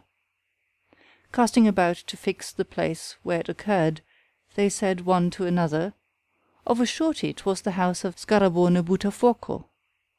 Then said one, turning to Andreuccio, "Good man, albeit thou hast lost thy money, thou hast cause enough to praise God that thou hadst the luck to fall, for hadst thou not fallen, be sure that no sooner wert thou asleep, that thou hadst been knocked on the head, and lost not only thy money, but thy life. But what boots it now to bewail thee? Thou mightest as soon pluck a star from the firmament, as recover a single denier. Nay, 'tis as much as thy life is worth, if he do but hear that thou breathest a word of the affair." The two men then held a short consultation, at the close of which they said, "Lo now, we are sorry for thee, and so we make thee a fair offer. If thou wilt join with us in a little matter which we have in hand, we doubt not but thy share of the gain will greatly exceed what thou hast lost." Andreuccio, being now desperate, answered that he was ready to join them. Now Messer Filippo Minutolo, Archbishop of Naples, had that day been buried with a ruby on his finger, worth over 500 florins of gold, besides other ornaments of extreme value. The two men were minded to despoil the Archbishop of his fine trappings, and imparted their design to Andreuccio, who, cupidity getting the better of caution, approved it, and so they all three set forth. But as they were on their way to the cathedral, Andreuccio gave out so rank an odour that one said to the other, "Can we not contrive that he somehow wash himself a little, that he stink not so shrewdly?" "Why, yes," said the other, "we are now close to a well, which is never without the pulley and a large bucket. 'Tis but a step thither, and we will wash him out of hand." Arrived at the well, they found that the rope was still there, but the bucket had been removed, so they determined to attach him to the rope and lower him into the well, there to wash himself, which done he was to jerk the rope, and they would draw him up. Lowered accordingly he was, but just as, now washen, he jerked the rope, it so happened that the company of patrols, being thirsty, because 'twas a hot night, and some rogue had led them a pretty dance, came to the well to drink. The two men fled unobserved, as soon as they caught sight of the newcomers, who, parched with thirst, laid aside their bucklers, arms, and surcoats, and fell to hauling on the rope, supposing that it bore the bucket full of water. When, therefore, they saw Andreuccio, as he neared the brink of the well, loose the rope and clutch the brink with his hands, they were stricken with a sudden terror, and without uttering a word let go the rope, and took to flight with all the speed they could make. Whereat Andreuccio marvelled mightily, and had he not kept tight grip on the brink of the well, he would certainly have gone back to the bottom, and hardly have escaped grievous hurt or death. Still greater was his astonishment, when, fairly landed on terra firma, he found the patrol's arms lying there, which he knew had not been carried by his comrades. He felt a vague dread, he knew not why, he bewailed once more his evil fortune, and without venturing to touch the arms, he left the well, and wandered he knew not whither. As he went, however, he fell in with his two comrades, now returning to draw him out of the well, who no sooner saw him than in utter amazement they demanded who had hauled him up. Andreuccio answered that he knew not, and then told them in detail how it had come about, and what he had found beside the well. They laughed as they apprehended the circumstances, and told him why they had fled, and who they were that had hauled him up. Then, without further parley, for it was now midnight, they hied them to the cathedral.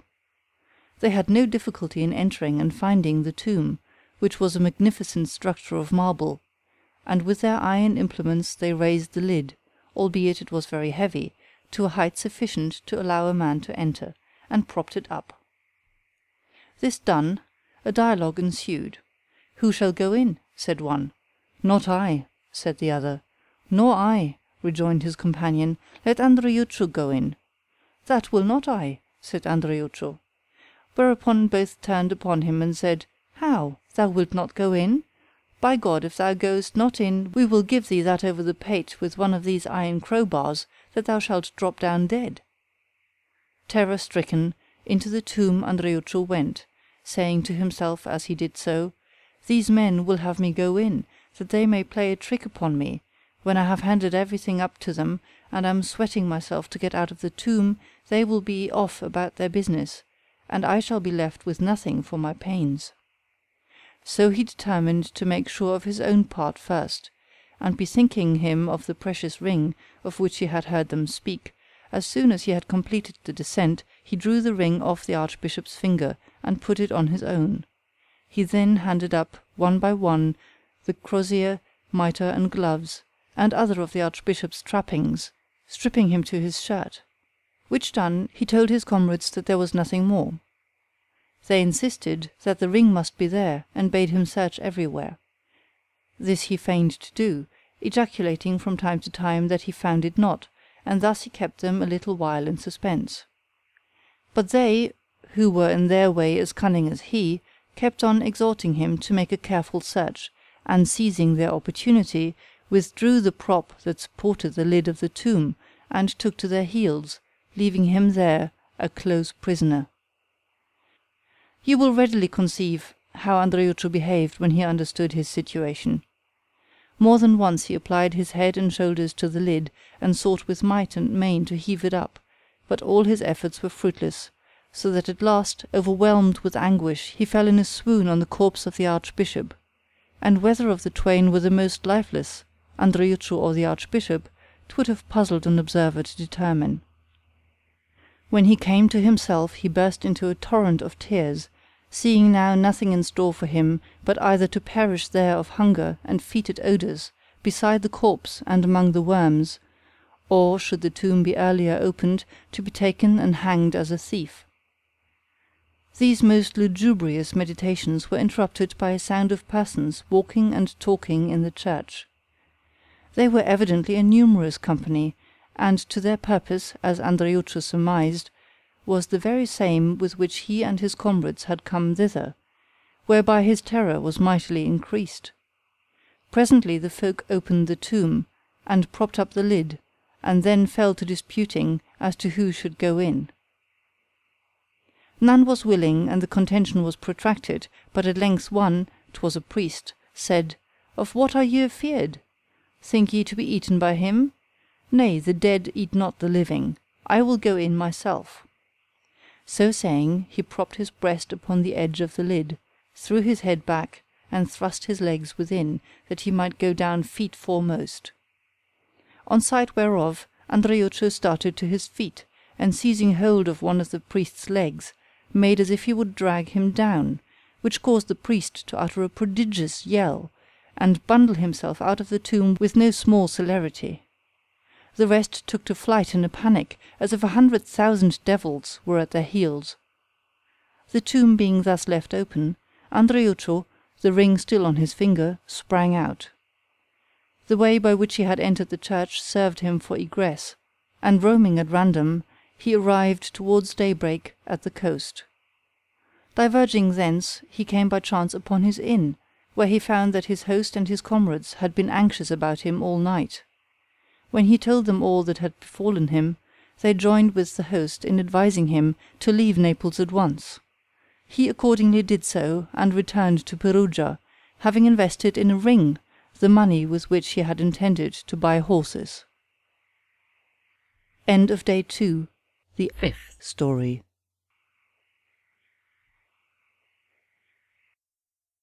Day 2, the Sixth Story.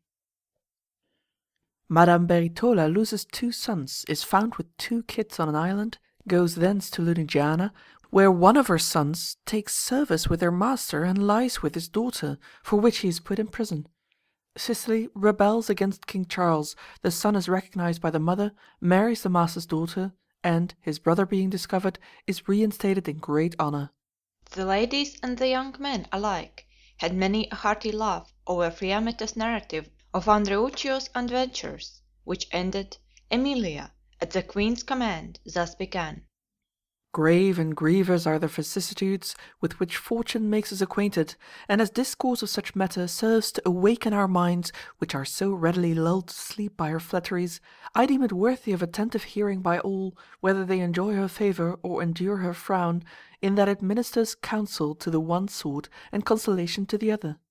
Wherefore, albeit great matters have preceded it, I mean to tell you a story not less true than touching, of adventures whereof the issue was indeed felicitous, but the antecedent bitterness so long drawn out, that scarce can I believe that it was ever sweetened by ensuing happiness. Dearest ladies, you must know that after the death of the Emperor Frederick II, the crown of Sicily passed to Manfred, whose favour was enjoyed in the highest degree by a gentleman of Naples, Arrighetto Capecci by name, who had to wife Madonna Beritola Caricciola, a fair and gracious lady, likewise a Neapolitan. Now, when Manfred was conquered and slain by King Charles I at Benevento, and the whole realm transferred its allegiance to the conqueror, Arrighetto, who was then governor of Sicily, no sooner received the tidings than he prepared for instant flight, knowing that little reliance was to be placed on the fleeting faith of the Sicilians, and not being minded to become a subject of his master's enemy. But the Sicilians having intelligence of his plans, he and many other friends and servants of King Manfred were surprised, taken prisoners, and delivered over to King Charles, to whom the whole island was soon afterwards surrendered. In this signal reversal of the wonted course of things, Madame Beritola, knowing not what was become of Arrighetto, and from the past ever auguring future evil, lest she should suffer foul dishonour, abandoned all that she possessed, and with a son of perhaps 8 years, Giovanni by name, being also pregnant, fled in a boat to Lipari, where she gave birth to another male child, whom she named Outcast. Then, with her sons and a hired nurse, she took ship for Naples, intending there to rejoin her family. Events, however, fell out otherwise than she expected, for by stress of weather the ship was carried out of her course to the desert island of Ponza, where they put in to a little bay until such time as they might safely continue their voyage. Madame Beritola landed with the rest on the island, and, leaving them all, sought out a lonely and secluded spot, and there abandoned herself to melancholy brooding on the loss of her dear Arrighetto. While thus she spent her days in solitary preoccupation with her grief, it chanced that a galley of corsairs swooped down upon the island, and, before either the mariners or any other folk were aware of their peril, made an easy capture of them all, and sailed away. So that, when Madame Beritola, her wailing for that day ended, returned, as was her wont, to the shore to solace herself with the sight of her sons, she found none there. At first she was lost in wonder, then, with a sudden suspicion of the truth, she bent her eyes seaward, and there saw the galley still at no great distance, towing the ship in her wake. Thus, apprehending beyond all manner of doubt that she had lost her sons as well as her husband, and that, alone, desolate and destitute, she might not hope that any of her lost ones would ever be restored to her, she fell down on the shore in a swoon, with the names of her husband and sons upon her lips. None was there to administer cold water or aught else that might recall her truant powers. Her animal spirits might even wander whithersoever they would at their sweet will. Strength, however, did at last return to her poor exhausted frame, and therewith tears and lamentations, as, plaintively repeating her sons' names, she roamed in quest of them from cavern to cavern. Long time she sought them thus, but when she saw that her labour was in vain, and that night was closing in, hope, she knew not why, began to return, and with it some degree of anxiety on her own account. Wherefore she left the shore and returned to the cavern where she had been wont to indulge her plaintive mood. She passed the night in no small fear and indescribable anguish, the new day came, and, as she had not supped, she was fain after thirst to appease her hunger, as best she could, by a breakfast of herbs. This done, she wept, and began to ruminate on her future way of life. While thus engaged, she observed a she-goat come by and go into an adjacent cavern, and after a while come forth again and go into the wood. Thus roused from her reverie, she got up, went into the cavern from which the she-goat had issued, and there saw 2 kits, which might have been born that very day, and seemed to her the sweetest and the most delicious things in the world. And having, by reason of her recent delivery, milk still within her, she took them up tenderly, and set them to her breast. They, nothing loath, sucked at her teats as if she'd been their own dam, and thenceforth made no distinction between her and the dam, which caused the lady to feel that she had found company in the desert, and so, living on herbs and water, weeping as often as she bethought her of her husband and sons and her past life, she disposed herself to live and die there, and become no less familiar with the she-goat than with her young. The gentle lady thus leading the life of a wild creature, it chanced that after some months stress of weather brought a peasant ship to the very same bay in which she had landed. The ship lay there for several days, having on board a gentleman, Curado Malespini by name, of the same family as the Marquis, who with his noble and most devout lady was returning home from a pilgrimage, having visited all the holy places in the realm of Apulia. To beguile the tedium of the sojourn, Curado, with his lady, some servants, and his dogs, set forth one day upon a tour through the island. As they neared the place where Madame Baritola dwelt, Curado's dogs, on view of the 2 kids, which, now of a fair size, were grazing, gave chase. The kids, pursued by the dogs, made straight for Madame Baritola's cavern. She, seeing what was toward, started to her feet, caught up a stick, and drove the dogs back. Curado and his lady, coming up after the dogs, gazed on Madame Baritola, now tanned and lean and hairy, with wonder, which she more than reciprocated. At her request, Curado called off the dogs, and then he and his lady besought her again and again to say who she was and what she did there. So she told them all about herself, her rank, her misfortunes, and the savage life which she was minded to lead. Curado, who had known Arrighetto Capece very well, was moved to tears by compassion, and exhausted all his eloquence to induce her to change her mind, offering to escort her home, or to take her to live with him in honourable estate as his sister, until God should vouchsafe her a kindlier fortune. The lady declining all his offers, Curado left her with his wife, whom he bade see that food was brought thither, and let Madame Baritola, who was all in rags, have one of her own dresses to wear, and do all that she could to persuade her to go with them. So the gentle lady stayed with Madame Baritola, and after condoling with her at large on her misfortunes, had food and clothing brought to her, and with the greatest difficulty in the world prevailed upon her to eat and dress herself. At last, after much beseeching, she induced her to depart from her oft-declared intention never to go where she might meet any that knew her, and accompany them to Luigina, taking with her the 2 kits and the dam, which latter had in the meantime returned, and to the gentle lady's great surprise had greeted Madame Baritola with the utmost affection.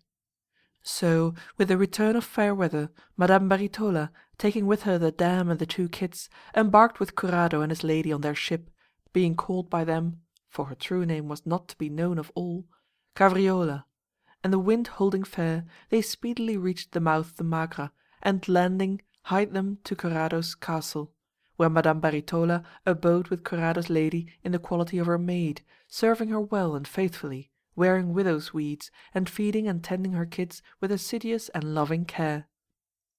The corsairs, who, not espying Madame Baritola, had left her at Ponza when they took the ship on which she had come thither, had made a course to Genoa, taking with them all the other folk. On their arrival, the owners of the galley shared the booty, and so it happened that as part thereof, Madame Baritola's nurse and her 2 boys fell to the lot of one Messer Gasparino Doria, who sent all 3 to his house, being minded to keep them there as domestic slaves. The nurse, beside herself with grief at the loss of her mistress and the woeful plight in which she found herself and her 2 charges, shed many a bitter tear. But, seeing that they were unavailing, and that she and the boys were slaves together, she, having for all her low estate her share of wit and good sense, made it her first care to comfort them. Then, regardful of the condition to which they were reduced, she bethought her that, if the lads were recognized, it would very likely be injurious to them.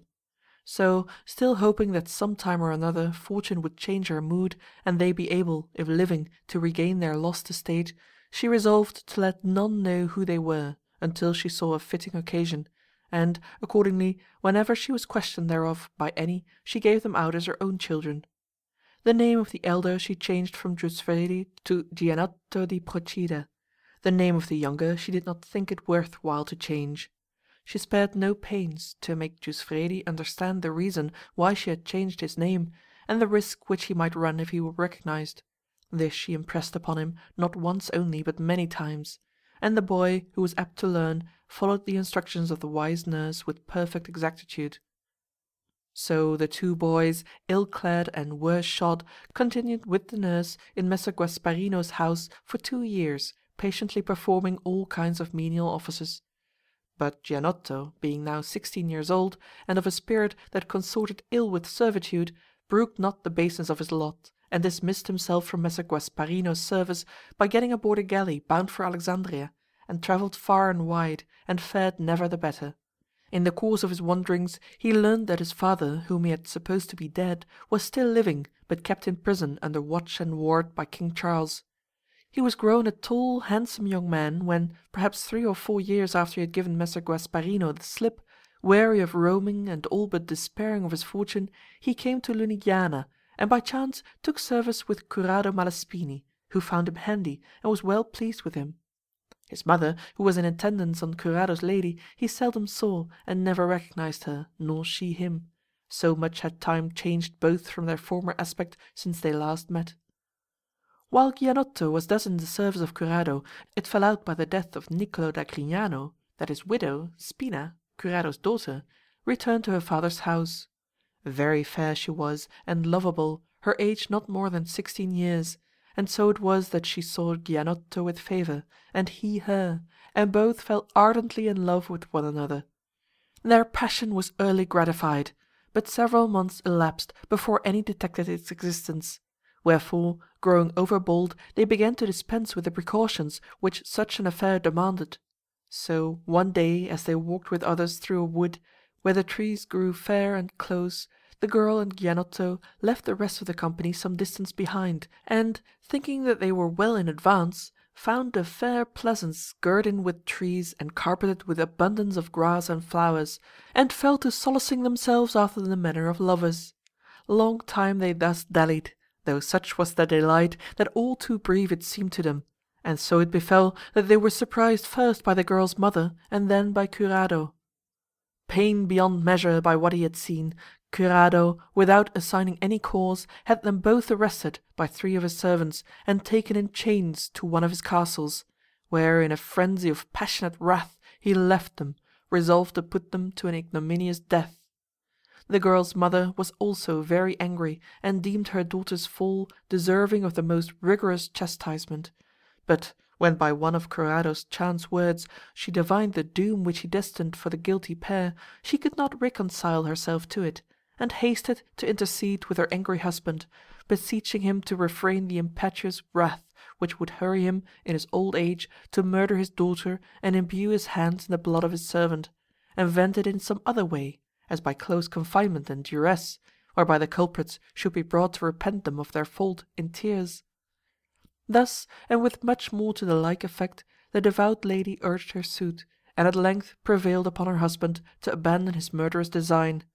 Wherefore he commanded that the pair should be confined in separate prisons, and closely guarded, and kept short of food and in sore discomfort, until further order, which was accordingly done, and the life which the captives led, their endless tears, their fasts of inordinate duration, may be readily imagined.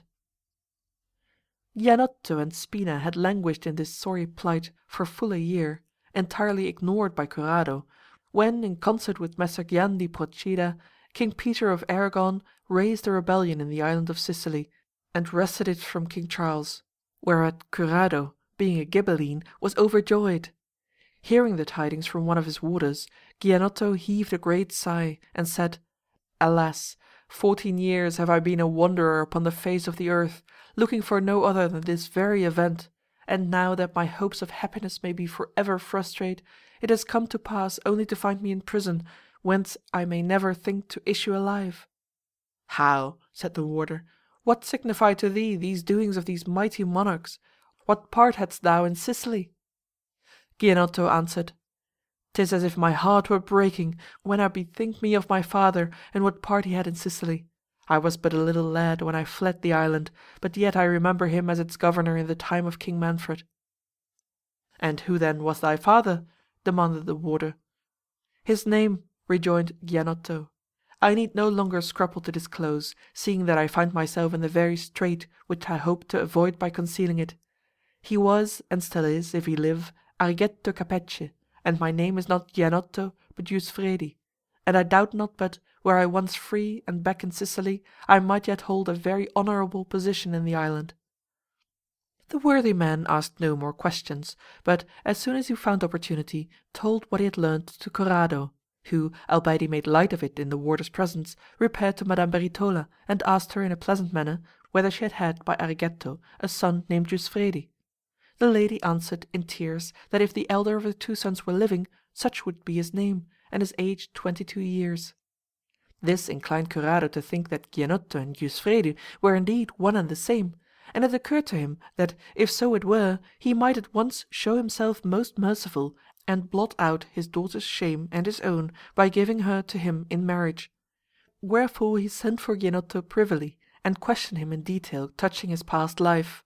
And finding by indubitable evidence that he was indeed Giusfredi, son of Argetto Capece, he said to him, "Gianotto, thou knowest the wrong which thou hast done me in the person of my daughter, what and how great it is, seeing that I used thee well and kindly, and thou shouldst therefore, like a good servant, have shown thyself jealous of my honour, and zealous in my interest.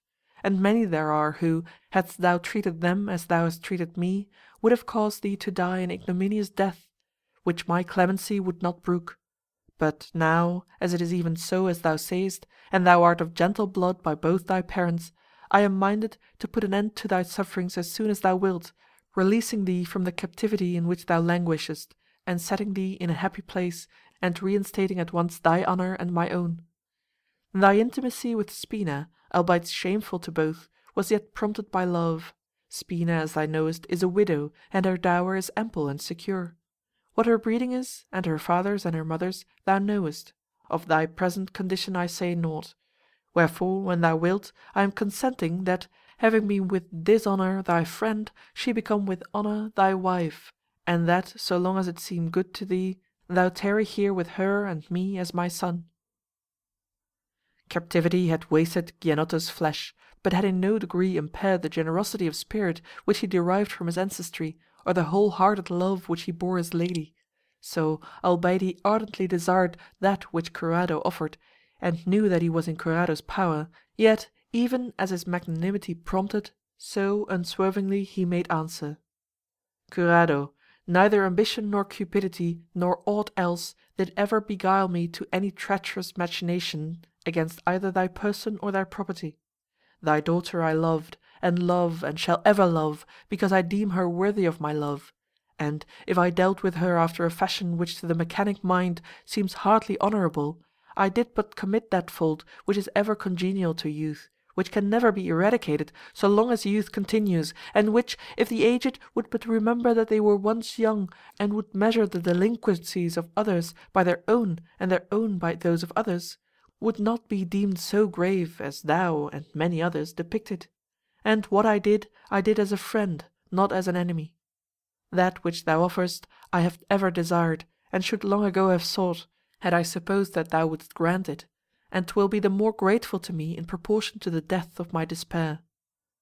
But if thy intent be not such as thy words import, feed me not with vain hopes, but send me back to prison, there to suffer whatever thou mayst be pleased to inflict, nor doubt that even as I love Spina, so for love of her shall I ever love thee, though thou do thy worst, and still hold thee in reverent regard." Corrado marvelled to hear him thus speak, and being assured of his magnanimity and the fervour of his love, held him the more dear. Wherefore he rose, embraced and kissed him, and without further delay bade privily bring thither Spina, who left her prison wasted and wan and weak, and so changed that she seemed almost another woman than of yore, even as Gianotto was scarce his former self.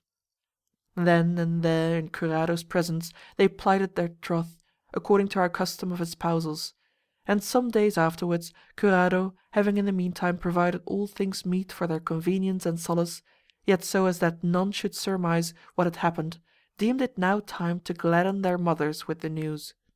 So he sent for his lady and Gavriola, and thus, addressing first Gavriola, he spoke: "What would you say, madam, were I to restore you your elder son as the husband of one of my daughters?" Gavriola answered: "I would say that, were it possible for you to strengthen the bond which attaches me to you, then assuredly you had so done, in that you restored to me that which I cherish more tenderly than myself, and in such a guise as in some measure to renew within me the hope which I had lost. More I could not say." And so, weeping, she was silent. Then, turning to his lady, Curado said, "And thou, madam, what wouldst thou think, if I were to present thee with such a son-in-law?" "A son-in-law," she answered, "that was not of gentle blood, but a mere churl, so he pleased you, would well content me." "So," returned Curado, "I hope within a few days to gladden the hearts of both of you." He waited only until the two young folk had recovered their wonted mien and were clad in a manner befitting their rank.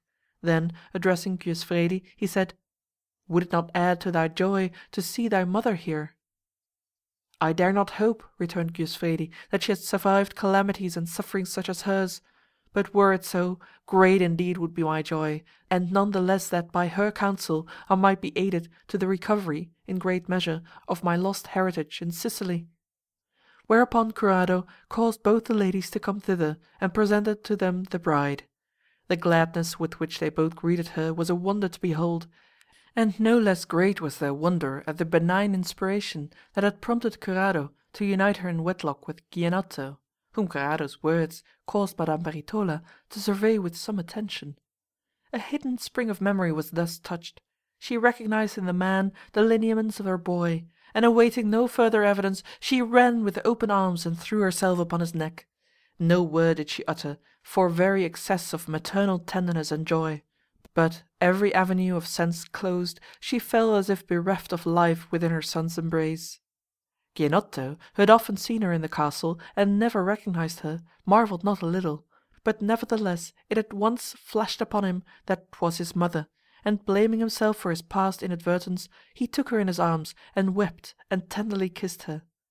With gentle solicitude Curado's lady and Spina came to her aid, and restored her suspended animation with cold water and other remedies. She then, with many tender and endearing words, kissed him 1,000 times or more, which tokens of her love he received with a look of reverential acknowledgment. Thrice, nay, a fourth time, were these glad and gracious greetings exchanged, and joyful indeed were they that witnessed them, and hearkened while mother and son compared their past adventures. Then Curado, who had already announced his new alliance to his friends, and received their felicitations, proceeded to give order for the celebration of the event with all becoming gaiety and splendor. As he did so, Gjusvredi said to him, "Curado, you have long given my mother honourable entertainment, and on me you have conferred many boons, wherefore, that you may fill up the measure of your kindness, 'tis now my prayer that you will be pleased to gladden my mother and my marriage feast and me with the presence of my brother, now in servitude in the house of Messer Gasparino Doria, who, as I have already told you, made prize of both him and me, and that then you send some one to Sicily, who shall make himself thoroughly acquainted with the circumstances and condition of the country, and find out how it has fared with my father Arrighetto, whether he be alive or dead, and if alive, in what circumstances, and being thus fully informed, return to us with the tidings." Curado assented, and forthwith sent most trusty agents both to Genoa and to Sicily. So in due time an envoy arrived at Genoa, and made instant suit to Gasparino on Curado's part for the surrender of Outcast and the nurse, setting forth in detail all that had passed between Curado and Gjusvredi and his mother. Whereat Messer Gasparino was mightily astonished, and said, "Of a surety there is naught that, being able, I would not do to pleasure Curado, and true it is that I have had in my house for these 14 years the boy whom thou dost now demand of me, and his mother, and gladly will I surrender them. But tell Curado from me to beware of excessive credulity, and to put no faith in the idle tales of Gianotto, or Guisfredi, as thou sayest he calls himself, who is by no means so guileless as he supposes." Then, having provided for the honourable entertainment of the worthy envoy, he sent privily for the nurse, and cautiously sounded her as to the affair. The nurse had heard of the revolt of Sicily, and had learned that Argetto was still alive. She therefore banished fear, and told Messer Gasparino the whole story, and explained to him the reasons why she had acted as she had done. Finding that what she said accorded very well with what he had learned from Curado's envoy, he inclined to credit the story, and most astutely probing the matter in divers ways, and always finding fresh grounds for confidence, he reproached himself for the sorry manner in which he had treated the boy, and by way of amends gave him one of his own daughters, a beautiful girl of 11 years, to wife with a dowry suited to Arigetto's rank, and celebrated their nuptials with great festivity. He then brought the boy and girl, Curado's envoy, and the nurse in a well-armed galliot to Lerici, being there met by Curado, who had a castle not far off, where great preparations had been made for their entertainment, and thither accordingly he went with his whole company. What cheer the mother had of her son, the brothers of one another, and all the three of the faithful nurse! What cheer Messer Gasparino and his daughter had of all, and all of them! And what cheer all had of Curado and his lady, and their sons and their friends, words may not describe. Wherefore, my ladies, I leave it to your imagination. And that their joy might be full, God, who, when he gives most abundantly, added the glad tidings that Arigetto Capece was alive and prosperous. For, when in the best of spirits the ladies and gentlemen had sat them down to feast, and they were yet at the first course, the envoy from Sicily arrived, and among other matters reported that no sooner had the insurrection broken out in the island than the people hied them in hot haste to the prison where Arigetto was kept in confinement by King Charles, and dispatching the guards brought him forth, and knowing him to be a capital enemy to King Charles, made him their captain, and under his command fell upon and massacred the French. Whereby he had won the highest place in the favour of King Peter, who had granted him restitution of all his estates and honours, so that he was now both prosperous and mighty. The envoy added that Arigetto had received him with every token of honour, had manifested the utmost delight on hearing of his lady and son, of whom no tidings had reached him since his arrest, and had sent, to bring them home, a brigantine with some gentlemen aboard, whose arrival might hourly be expected. The envoy and the good news which he brought were heartily welcome, and presently Curado, with some of his friends, encountered the gentlemen who came from Madame Beritola and Guisfredi, and saluting them cordially, invited them to his feast, which was not yet half done. Joy unheard of was depicted on the faces of the lady, of Guisfredi, and of all the rest as they greeted them. Nor did they on their part take their places at the table before, as best they might, they had conveyed to Curado and his lady Arigetto's greetings and grateful acknowledgments of the honour which they had conferred upon his lady and his son, and had placed Arigetto to the utmost of his power entirely at their service. Then, turning to Messer Gasparino, of whose kindness Arigetto surmised nothing, they said that they were very sure that, when he learned the boon which Outcast had received at his hands, he would pay him the like and an even greater tribute of gratitude. This speech ended, they feasted most joyously with the brides and bridegrooms. So passed the day, the first of many which Curado devoted to honouring his son-in-law and his other intimates, both kinsfolk and friends. The time of festivity ended, Madame Beritola and Guisfredi and the rest felt that they must leave, so, taking Spina with them, they parted, not without many tears, from Curado and his lady and Gasparino, and went aboard the brigantine, which, wafted by a prosperous wind, soon brought them to Sicily. At Palermo they were met by Arigetto, who received them all, ladies and sons alike, with such cheer as it were vain to attempt to describe. There it is believed that they all lived long and happily, and in amity with God, being not unmindful of the blessings which he had conferred upon them. End of Day 2, the 6th Story. Day 2, the 7th Story. The Soldan of Babylon sends one of his daughters overseas, designing to marry her to the king of Algarve. By diverse adventures she comes in the space of 4 years into the hands of 9 men in diverse places. At last she is restored to her father, whom she quits again in the guise of a virgin, and, as was at first intended, is married to the King of Algarve. Had Emilia's story but lasted a little longer, the young ladies would perhaps have been moved to tears, so great was the sympathy which they felt for Madame Bertola in her various fortunes. But now that it was ended, the queen bade Pamphilo follow suit, and he then, whom none was more obedient, thus began. Hardly, gracious ladies, is it given to us to know that which makes for our good, insomuch that, as has been observable in a multitude of instances, many, deeming that the acquisition of great riches would ensure them an easy and tranquil existence, have not only besought them of God in prayer, but have sought them with such ardour that they have spared no pains and shrunk from no danger in the quest, and have attained their end only to lose, at the hands of someone covetous of their vast inheritance, a life with which before the days of their prosperity they were well content. Others, whose course, perilous with 1,000 battles, stained with the blood of their brothers and their friends, has raised them from base to regal estate, have found, in place of the felicity they expected, an infinity of cares and fears, and have proved by experience that a chalice may be poisoned, though it be of gold, and set on the table of a king.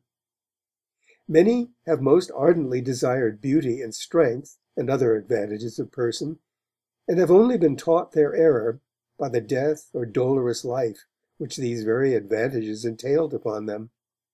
And so, not to instance each particular human desire, I say, in sum, that there is none of them that men may indulge in full confidence as exempt from the chances and changes of fortune.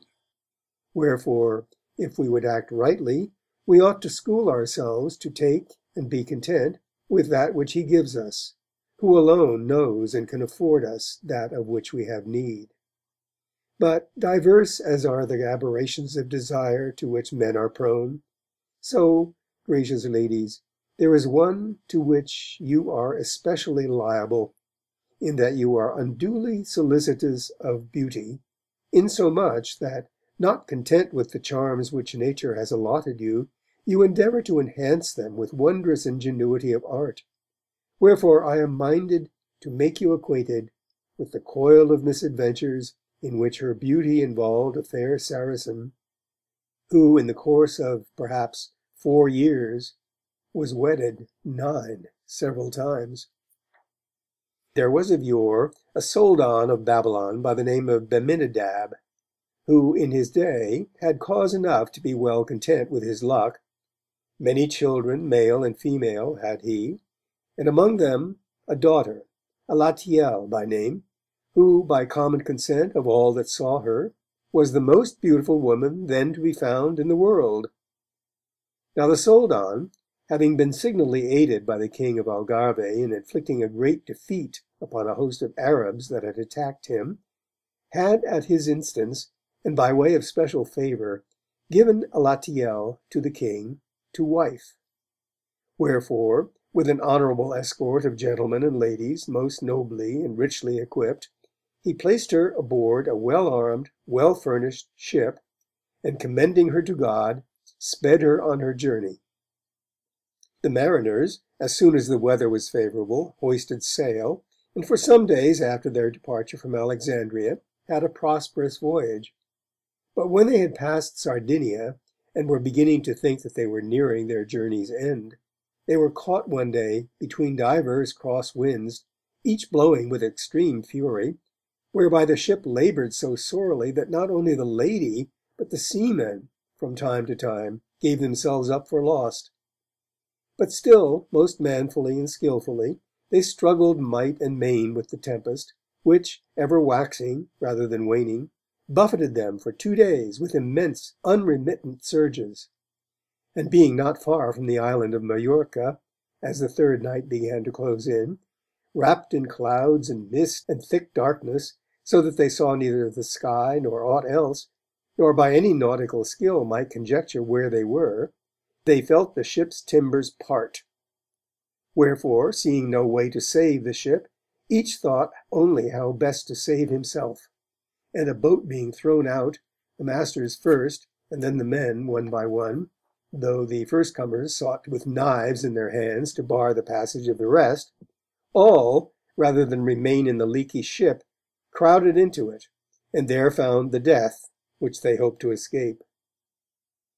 For the boat, being in such stress of weather and with such a burden quite unmanageable, went under, and all aboard her perished, whereas the ship, leaky though she was, and all but full of water, yet, driven by the fury of the tempest, was hurled with prodigious velocity upon the shore of the island of Majorca, and struck it with such force as to embed itself in the sand, perhaps a stone's throw from terra firma, where she remained all night, beaten and washed by the sea, but no more to be moved by the utmost violence of the gale. None had remained aboard her but the lady and her women, whom the malice of the elements, and their fears, had brought to the verge of death. When it was broad day, and the storm was somewhat abated, the lady, half dead, raised her head, and in faltering accents began to call first one and then another of her servants. She called in vain, however, for those whom she called were too far off to hear.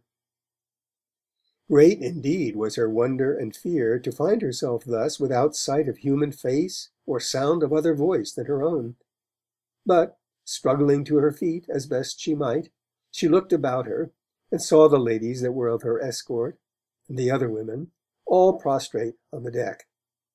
So, after calling them one by one, she began at length to touch them, and finding few that showed sign of life, for indeed between grievous seasickness and fear they had little life left, she grew more terrified than before. However, being in sore need of counsel, all alone as she was, and without knowledge or means of learning where she was, she at last induced such as had life in them to get upon their feet, with whom, as none knew where the men were gone, and the ship was now full of water and visibly breaking up, she abandoned herself to piteous lamentations. It was already noon before they descried any one on the shore or elsewhere to whom they could make appeal for help. But shortly after noon it so chanced that a gentleman, Perricone da Visalgo by name, being on his return from one of his estates, passed that way with some mounted servants. Catching sight of the ship, he apprehended the circumstances at a glance, and bade one of his servants try to get aboard her, and let him know the result. The servant with some difficulty succeeded in boarding the vessel, and found the gentle lady with her few companions ensconced under shelter of the prow, and shrinking timidly from observation. At the first sight of him they wept, and again implored him to have pity on them, but finding that he did not understand them, nor they him, they sought by gestures to make him apprehend their forlorn condition. With these tidings, the servant, after making such survey of the ship as he could, returned to Perricone, who forthwith caused the ladies, and all articles of value which were in the ship and could be removed, to be brought off her, and took them with him to one of his castles. The ladies' powers were soon in a measure restored by food and rest, and by the honour which was paid to Alatiel, and Alatiel alone by all the rest, as well as by the richness of her dress. Perricone perceived that she must be some great lady, nor, though she was still pale, and her person bore evident marks of the sea's rough usage, did he fail to note that it was cast in a mould of extraordinary beauty. Wherefore his mind was soon made up that, if she lacked a husband, he would take her to wife, and that, if he could not have her to wife, then he would make her his mistress. So this ardent lover, who was a man of powerful frame and haughty mien, devoted himself for several days to the service of the lady with excellent effect, for the lady completely recovered her strength and spirits, so that her beauty far exceeded Perricone's most sanguine conjectures. Great, therefore, beyond measure was his sorrow, that he understood not her speech, nor she his, so that neither could know who the other was. But being inordinately enamoured of her beauty, he sought by such mute blandishments as he could devise to declare his love, and bring her of her own accord to gratify his desire. All in vain, however. She repulsed his advances point blank, whereby his passion only grew the stronger. So some days passed, and the lady, perceiving Pericone's constancy, and bethinking her that sooner or later she must yield either to force or to love, and gratify his passion, and judging by what she observed of the customs of the people that she was amongst, Christians, and in a part where, were she able to speak their language, she would gain little by making herself known, determined with a lofty courage to stand firm and immovable in this extremity of her misfortunes. Wherefore she bade the 3 women, who were all that were left to her, on no account to let any know who they were, unless they were so circumstanced that they might safely count on assistance in effecting their escape. She also exhorted them most earnestly to preserve their chastity, averring that she was firmly resolved that none but her husband should enjoy her. The women heartily assented, and promised that her injunction should be obeyed to the utmost of their power. Day by day Pericone's passion waxed more ardent, being fomented by the proximity and contrariety of its subject. Wherefore, seeing that blandishment availed nothing, he was minded to have recourse to wiles and stratagems, and in the last resort to force. The lady, debarred by her law from the use of wine, found it, perhaps, on that account, all the more palatable, which Pericone, observing, determined to enlist Bacchus in the service of Venus. So, ignoring her coyness, he provided one evening a supper which was ordered with all possible pomp and beauty, and graced by the presence of the lady. No lack was there of incentives to hilarity, and Pericone directed the servant who waited on Alatiel to ply her with divers sorts of blended wines, which command the man faithfully executed. She, suspecting nothing, and seduced by the delicious flavour of the liquor, drank somewhat more freely than was seemly, and forgetting her past woes, became frolicsome, and incited by some women who trod some measures in the Majorcan style, she showed the company how they footed it in Alexandria. This novel demeanour was by no means lost on Pericone, who saw in it a good omen of his speedy success. So, with profuse relays of food and wine, he prolonged the supper far into the night. When the guests were at length gone, he attended the lady alone to her chamber, where, the heat of the wine overpowering the cold counsels of modesty, she made no more account of Pericone's presence than if he had been one of her women, and forthwith undressed and went to bed. Pericone was not slow to follow her, and, as soon as the light was out, lay down by her side, and taking her in his arms, without the least demur on her part, began to solace himself with her after the manners of lovers, which experience, she knew not till then with what horn men butt, caused her to repent that she had not yielded to his blandishments, nor did she thereafter wait to be invited to such nights of delight, but many a time declared her readiness not by words, for she had none to convey her meaning, but by gestures. But this great felicity which she now shared with Pericone was not to last, for not content with making her, instead of the consort of a king, the mistress of a castellan, fortune had now in store for her a harsher experience, though of an amorous character. Pericone had a brother, 25 years of age, fair and fresh as a rose, his name Maratto. On sight of Alatiel, Maratto had been mightily taken with her. He inferred from her bearing that he stood high in her good graces. He believed that nothing stood between him and the gratification of his passion but the jealous vigilance with which Pericone guarded her. So musing, he hit upon a ruthless expedient which had effect in action as hasty as heinous. It so chanced that there then lay in the port of the city a ship commanded by 2 Genoese, bound with a cargo of merchandise for Clarenza in the Morea. Her sails were already hoist, and she tarried only for a favourable breeze. Maratto approached the masters, and arranged with them to take himself and the lady aboard on the following night. This done, he concerted further action with some of his most trusty friends, who readily lent him their aid to carry his design into execution. So, on the following evening, towards nightfall, the conspirators stole unobserved into Pericone's house, which was entirely unguarded, and there hid themselves, as prearranged. Then, as the night wore on, Maratto showed them where Pericone and the lady slept, and they entered the room and slew Pericone.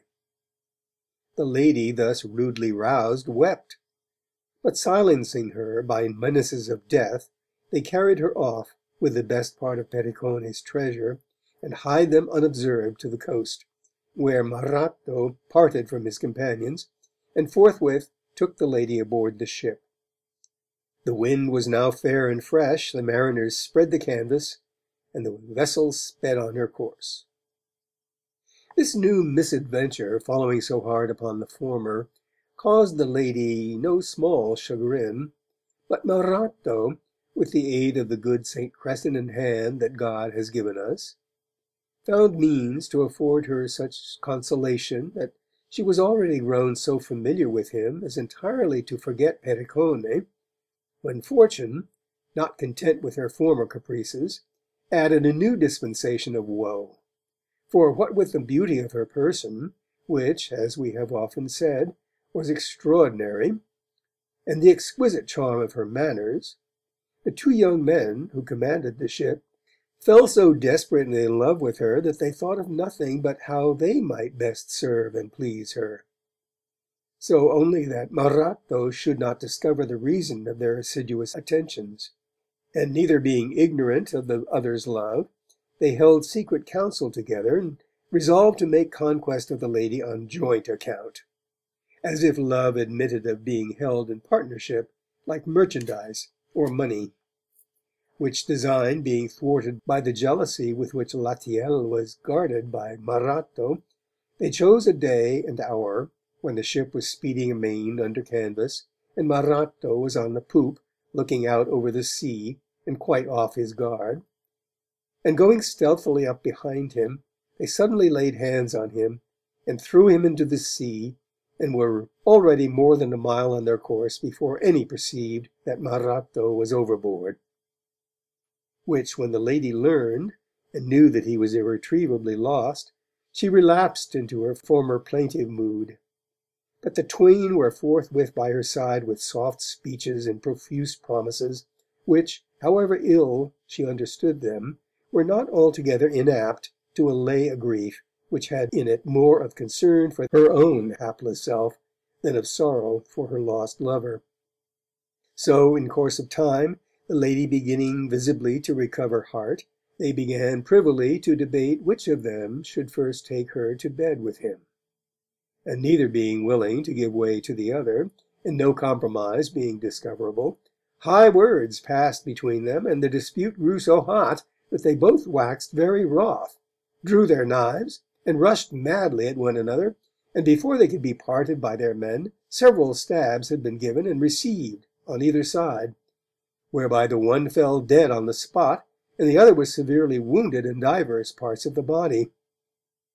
The lady was much disconcerted to find herself thus alone, with none to afford her either succour or counsel, and was mightily afraid lest the wrath of the kinsfolk and friends of the twain should vent itself upon her.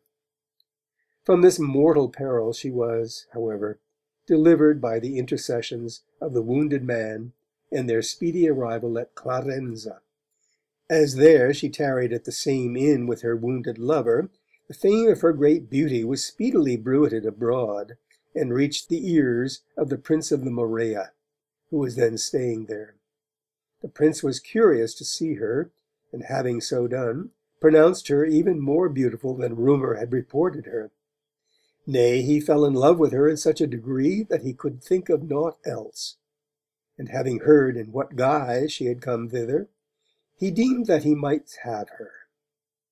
While he was casting about how to compass his end, the kinsfolk of the wounded man, being apprised of the fact, forthwith sent her to him, to the boundless delight as well of the lady, who saw therein her deliverance from great peril, as of the prince. The royal bearing which enhanced the lady's charms did not escape the prince, who, being unable to discover her true rank, set her down as, at any rate, of noble lineage. Wherefore he loved her as much again as before, and showed her no small honour, treating her not as his mistress, but as his wife. So the lady, contrasting her present happy estate with her past woes, was comforted. And as her gaiety revived, her beauty waxed in such a degree that all the Morea talked of it and of little else. Insomuch that the prince's friend and kinsman, the young, handsome, and gallant Duke of Athens, was smitten with a desire to see her, and taking occasion to pay the prince a visit, as he was now and again wont to do, came to Clarenza with a goodly company of honourable gentlemen. The prince received him with all distinction and made him heartily welcome, but did not at first show him the lady. By and by, however, their conversation began to turn upon her and her charms, and the Duke asked if she were really so marvellous a creature as folks said. The prince replied, "Nay, but even more so, and thereof thou shalt have better assurance than my words, to wit, the witness of thine own eyes." So, without delay, for the Duke was now all impatience, they waited on the lady, who was prepared for their visit, and received them very courteously and graciously. They seated her between them, and being debarred from the pleasure of conversing with her, for of their speech she understood little or nothing, they both, and especially the Duke, who was scarce able to believe that she was of mortal mould, gazed upon her in mute admiration. Whereby the Duke, cheating himself with the idea that he was but gratifying his curiosity, drank with his eyes, unawares, deep draughts of the poisoned chalice of love, and to his own lamentable hurt fell a prey to a most ardent passion. His first thought, when they had left her, and he had time for reflection, was that the prince was the luckiest man in the world to have a creature so fair to solace him, and swayed by his passion, his mind soon inclined to divers other and less honourable meditations, whereof the issue was that, come what might, he would despoil the prince of his felicity, and, if possible, make it his own. This resolution was no sooner taken than, being of a hasty temperament, he cast to the winds all considerations of honour and justice, and studied only how to compass his end by craft. So one day, as the first step towards the accomplishment of his evil purpose, he arranged with the prince's most trusted chamberlain, one Curiaci, that his horses and all other his personal effects should, with the utmost secrecy, be got ready against a possible sudden departure. And then at nightfall, attended by a single comrade, both carrying arms, he was privily admitted by Curiaci into the prince's chamber. It was a hot night, and the prince had risen without disturbing the lady, and was standing bare to the skin at an open window fronting the sea, to enjoy a light breeze that blew thence. So, by preconcert with his comrade, the Duke stole up to the window, and in a trice ran the prince through the body, and caught him up and threw him out of the window. The palace was close by the sea, but at a considerable altitude above it, and the window, through which the prince's body was thrown, looked over some houses, which, being sapped by the sea, had become ruinous, and were rarely or never visited by a soul. Whereby, as the Duke had foreseen, the fall of the prince's body passed, as indeed it could not but pass, unobserved. Thereupon the Duke's accomplice whipped out a halter, which he had brought with him for the purpose, and making as if he were but in play, threw it around Ciuriaci's neck, drew it so tight that he could not utter a sound, and then, with the Duke's aid, strangled him, and sent him after his master. All this was accomplished, as the Duke knew full well, without awakening any in the palace, not even the lady, whom he now approached with a light, and holding it over the bed, gently uncovered her person as she lay fast asleep, and surveyed her from head to foot, to his no small satisfaction. For, fair as she had seemed to him dressed, he found her unadorned charms incomparably greater. As he gazed, his passion waxed beyond measure, and reckless of his recent crime, and of the blood which still stained his hands, he got forthwith into the bed, and she, being too sound asleep to distinguish between him and the prince, suffered him to lie with her. But boundless as was his delight, it brooked no long continuance. So, rising, he called to him some of his comrades, by whom he had the lady secured in such manner that she could utter no sound, and borne out of the palace by the same secret door by which he had gained entrance. He then set her on horseback, and in dead silence put his troop in motion, taking the road to Athens. He did not, however, venture to take the lady to Athens, where she would have encountered his duchess, for he was married, but lodged her in a very beautiful villa which he had hard by the city, overlooking the sea, where, most forlorn of ladies, she lived secluded, but with no lack of meat and respectful service.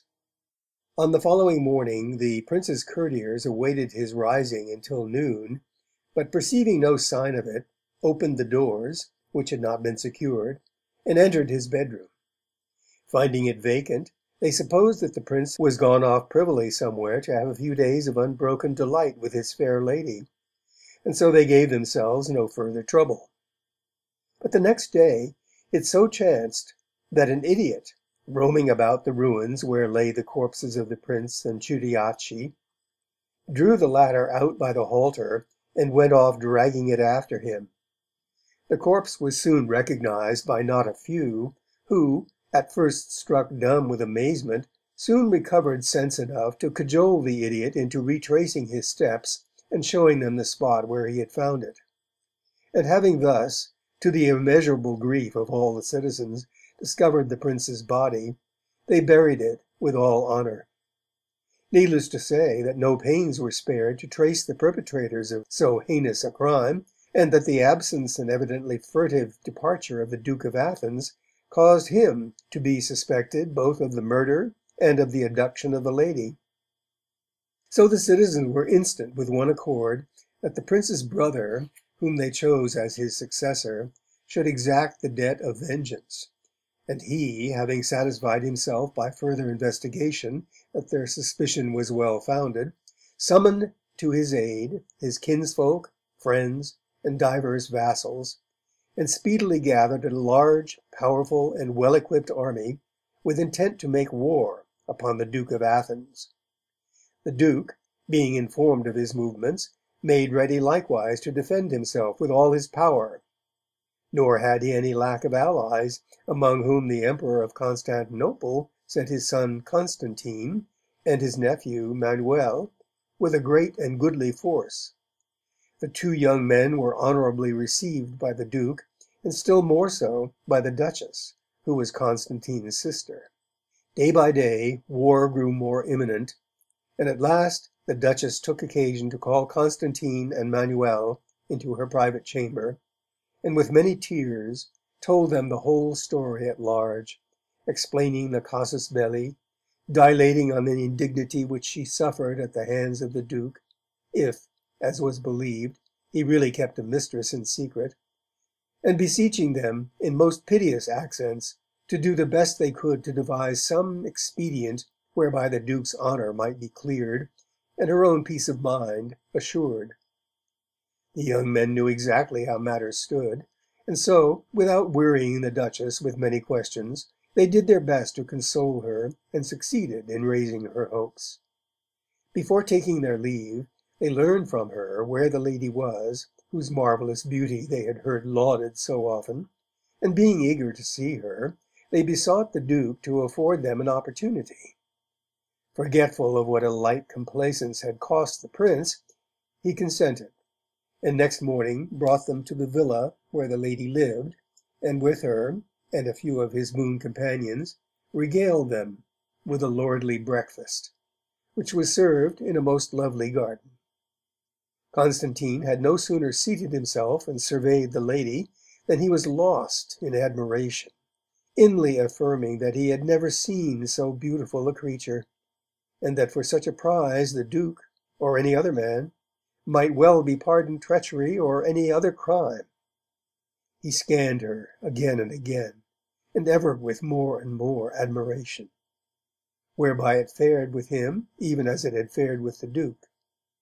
He went away hotly in love with her, and dismissing all thought of the war, cast about for some method by which, without betraying his passion to any, he might devise some means of wresting the lady from the Duke. As he thus burned and brooded, the Prince drew dangerously near the Duke's dominions, wherefore order was given for an advance, and the Duke, with Constantine and the rest, marshalled his forces and led them forth from Athens to bar the Prince's passage of the frontier at certain points. Some days thus passed, during which Constantine, whose mind and soul were entirely absorbed by his passion for the lady, bethought him that, as the Duke was no longer in her neighbourhood, he might readily compass his end.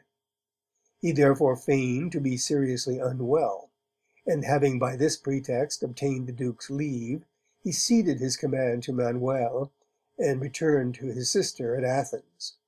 He had not been there many days before the Duchess recurred to the dishonour which the Duke did her by keeping the lady, whereupon he said that of that, if she approved, he would certainly relieve her by seeing that the lady was removed from the villa to some distant place. The Duchess, supposing that Constantine was prompted not by jealousy of the Duke, but by jealousy for her honour, gave her hearty consent to his plan, provided he so contrived that the Duke should never know that she had been privy to it, on which point Constantine gave her ample assurance. So, being authorized by the Duchess to act as he might deem best, he secretly equipped a light bark and manned her with some of his men, to whom he confided his plan, bidding them lie to off the garden of the lady's villa. And so, having sent the bark forward, he hied him with other of his men to the villa. He gained ready admission of the servants, and was made heartily welcome by the lady, who, at his desire, attended by some of her servants, walked with him and some of his comrades in the garden. By and by, feigning that he had a message for her from the Duke, he drew her aside towards the gate that led down to the sea, and which one of his confederates had already opened. A concerted signal brought the bark alongside, and to seize the lady and set her aboard the bark was but the work of an instant. Her retinue hung back as they heard Constantine menace with death whoso but stirred or spoke, and suffered him, protesting that what he did was done not to wrong the Duke, but solely to vindicate his sister's honour, to embark with his men. The lady wept, of course, but Constantine was at her side, the rowers gave way, and the bark, speeding like a thing of life over the waves, made Aegina shortly after dawn. There Constantine and the lady landed, she still lamenting her fatal beauty, and took a little rest and pleasure.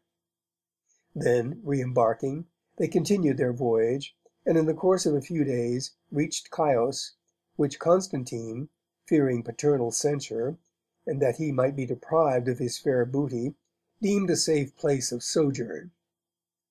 So, after some days of repose, the lady ceased to bewail her harsh destiny, and suffering Constantine to console her as his predecessors had done, began once more to enjoy the good gifts which fortune sent her. Now while they thus dallied, Osbec, king of the Turks, who was perennially at war with the emperor, came by chance to Smyrna, and there learning that Constantine was wantoning in careless ease at Chios with a lady of whom he had made prize, he made a descent by night upon the island with an armed flotilla. Landing his men in dead silence, he made captives of not a few of the Kyans whom he surprised in their beds. Others, who took the alarm and rushed to arms, he slew. And having wasted the whole island with fire, he shipped the booty and the prisoners, and sailed back to Smyrna. As there he overhauled the booty, he lit upon the fair lady, and knew her for the same that had been taken in bed and fast asleep with Constantine. Whereat, being a young man, he was delighted beyond measure, and made her his wife out of hand with all due form and ceremony. And so for several months he enjoyed her. Now there had been for some time, and still was, a treaty pending between the emperor and Bassano, king of Cappadocia, whereby Bassano with his forces was to fall on Osbec on one side, while the emperor attacked him on the other. Some demands made by Bassano, which the emperor deemed unreasonable, had so far retarded the conclusion of the treaty, but no sooner had the emperor learned the fate of his son than, distraught with grief, he forthwith conceded the king of Cappadocia's demands, and was instant with him to fall at once upon Osbec, while he made ready to attack him on the other side. Getting wind of the emperor's design, Osbec collected his forces, and lest he should be caught and crushed between the convergent armies of two most mighty potentates, advanced against the king of Cappadocia. The fair lady he left at Smyrna in the care of a faithful dependent and friend, and after a while joined battle with the king of Cappadocia, in which battle he was slain, and his army defeated and dispersed. Wherefore Bassano with his victorious host advanced, carrying everything before him, upon Smyrna, and receiving everywhere the submission due to a conqueror. Meanwhile Osbec's dependent, by name Antioco, who had charge of the fair lady, was so smitten with her charms that, albeit he was somewhat advanced in years, he broke faith with his friend and lord, and allowed himself to become enamoured of her. He had the advantage of knowing her language, which counted for much with one who for some years had been, as it were, compelled to live the life of a deaf mute, finding none whom she could understand or by whom she might be understood. And goaded by passion, he, in the course of a few days, established such a degree of intimacy with her that in no long time it passed from friendship into love, so that their lord, far away amid the clash of arms and the tumult of the battle, was forgotten, and marvellous pleasure had they of one another between the sheets. However, news came at last of Osbec's defeat and death, and the victorious and unchecked advance of Bassano, whose advent they were by no means minded to await. Wherefore, taking with them the best part of the treasure that Osbec had left there, they hied them with all possible secrecy to Rhodes. There they had not long abode before Antioco fell ill of a mortal disease. He had then with him a Cypriot merchant, an intimate and very dear friend, to whom, as he felt his end approach, he resolved to leave all that he possessed, including his dear lady. So, when he felt death imminent, he called them to him, and said, "'Tis now quite evident to me that my life is fast ebbing away, and surely do I regret it, for never had I so much pleasure of life as now. Well content indeed I am in one respect, in that, as die I must, I at least die in the arms of the two persons whom I love more than any other in the world, to wit, in thine arms, dearest friend, and those of this lady, whom, since I have known her, I have loved more than myself. But yet 'tis grievous to me to know that I must leave her here in a strange land, with none to afford her either protection or counsel. And but that I leave her with thee, who I doubt not wilt have for my sake no less care of her than thou wouldst have had of me, 'twould grieve me still more. Wherefore, with all my heart and soul, I pray thee that, if I die, thou take her with all else that belongs to me into thy charge, and so acquit thyself of thy trust as thou mayest deem conducive to the peace of my soul. And of thee, dearest lady, I entreat one favour, that I be not forgotten of thee after my death, so that there whither I go, it may still be my boast to be beloved here of the most beautiful lady that nature ever formed.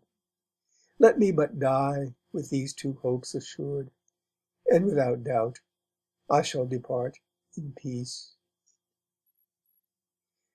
Both the merchant and the lady wept to hear him thus speak, and when he had done, comforted him, and promised faithfully, in the event of his death, to do even as he besought them.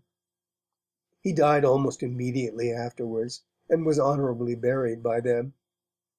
A few days sufficed the merchant to wind up all his affairs in Rhodes, and being minded to return to Cyprus aboard a Catalan boat that was there, he asked the fair lady what she purposed to do if he went back to Cyprus.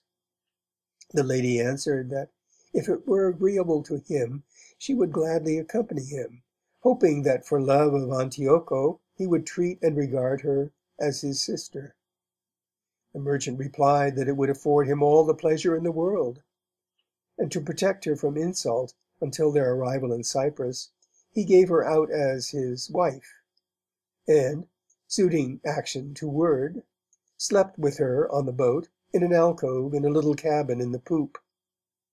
Whereby that happened which on neither side was intended when they left Rhodes, to wit, that the darkness and the comfort and the warmth of the bed, forces of no mean efficacy, did so prevail with them that dead Antioco was forgotten alike as lover and as friend, and by a common impulse they began to wanton together, insomuch that before they were arrived at Baffa, where the Cypriot resided, they were indeed man and wife.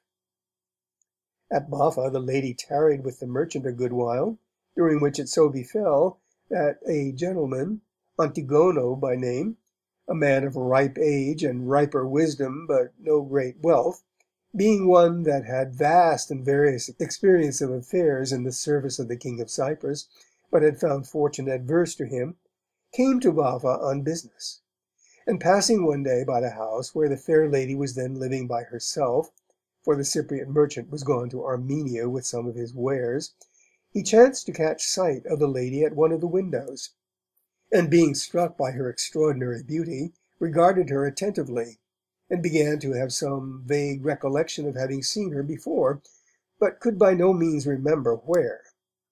The fair lady, however, so long the sport of fortune, but now nearing the term of her woes, no sooner saw Antigono than she remembered to have seen him in her father's service, and in no mean capacity, at Alexandria. Wherefore she forthwith sent for him, hoping that by his counsel she might elude her merchant and be reinstated in her true character and dignity of princess. When he presented himself, she asked him with some embarrassment whether he were, as she took him to be, Antigono of Famagosta. He answered in the affirmative, adding, "And of you, madam, I have a sort of recollection, though I cannot say where I have seen you. Wherefore, so it irk you not, bring, I pray you, yourself to my remembrance." Satisfied that it was Antigono himself, the lady in a flood of tears threw herself upon him to his no small amazement, and embraced his neck. Then, after a little while, she asked him whether he had never seen her in Alexandria. The question awakened Antigono's memory. He at once recognized Alatiel, the Soldan's daughter, whom he had thought to have been drowned at sea, and would have paid her due homage, but she would not suffer it, and bade him be seated with her for a while. Being seated, he respectfully asked her how, and when, and whence she had come thither, seeing that all Egypt believed for certain that she had been drowned at sea some years before. "And would that so it had been," said the lady, "rather than I should have led the life that I have led, and so doubtless will my father say, if he shall ever come to know of it." And so saying, she burst into such a flood of tears that 'twas a wonder to see. Wherefore Antigono said to her, "Nay, but madam, Be not distressed before the occasion arises. I pray you, tell me the story of your adventures, and what has been the tenor of your life. Perchance 'twill prove to be no such matter, but, God helping us, we may set it all straight." "Antigono," said the fair lady, "when I saw thee, 'twas as if I saw my father, and 'twas the tender love by which I am holden to him that prompted me to make myself known to thee, though I might have kept my secret. And few indeed there are, whom to have met would have afforded me such pleasure as this which I have in meeting and recognizing thee before all others. Wherefore I will now make known to thee, as to a father, that which in my evil fortune I have ever kept close. If, when thou hast heard my story, thou seest any means whereby I may be reinstated in my former honour, I pray thee use it. If not, disclose to none that thou hast seen me or heard aught of me." Then, weeping between every word, she told him her whole story from the day of the shipwreck at Majorca to that hour.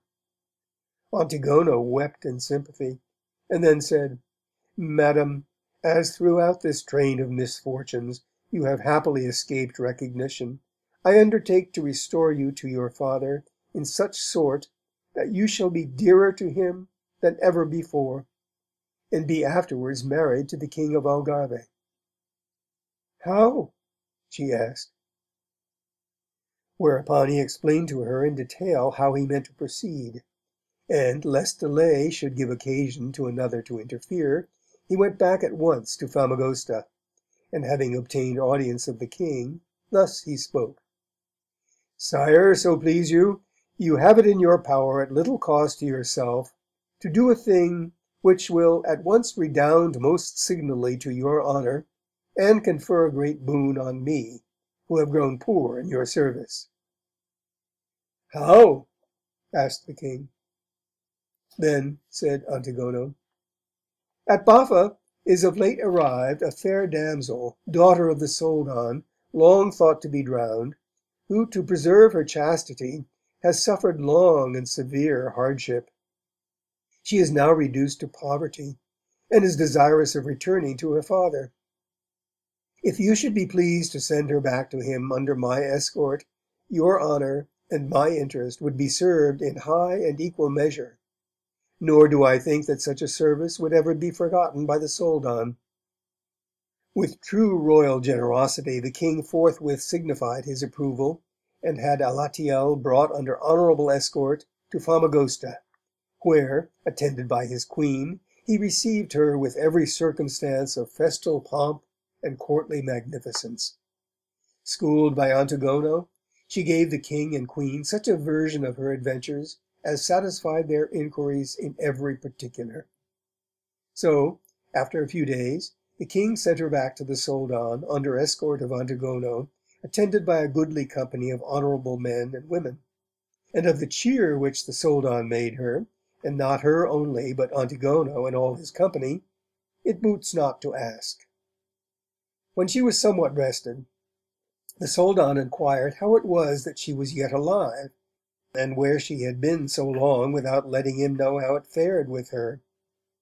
Whereupon the lady, who had got Antigono's lesson by heart, answered thus: "My father, 'twas perhaps the 20th night after my departure from you, when our ship parted her timbers in a terrible storm, and went ashore nigh a place called Aguamorta, away there in the west. What was the fate of the men that were aboard our ship I know not, nor knew I ever. I remember only that when day came, and I returned, as it were, from death to life, the wreck, having been sighted, was boarded by folk from all the countryside intent on plunder, and I and 2 of my women were taken ashore, where the women were forthwith parted from me by the young men, nor did I ever learn their fate. Now hear my own. Struggling might and main, I was seized by 2 young men, who dragged me, weeping bitterly, by the hair of the head, towards a great forest. But on sight of 4 men, who were then passing that way on horseback, they forthwith loosed me and took to flight. Whereupon the 4 men, who struck me as persons of great authority, ran up to me, and much they questioned me, and much I said to them, but neither did they understand me, nor I them.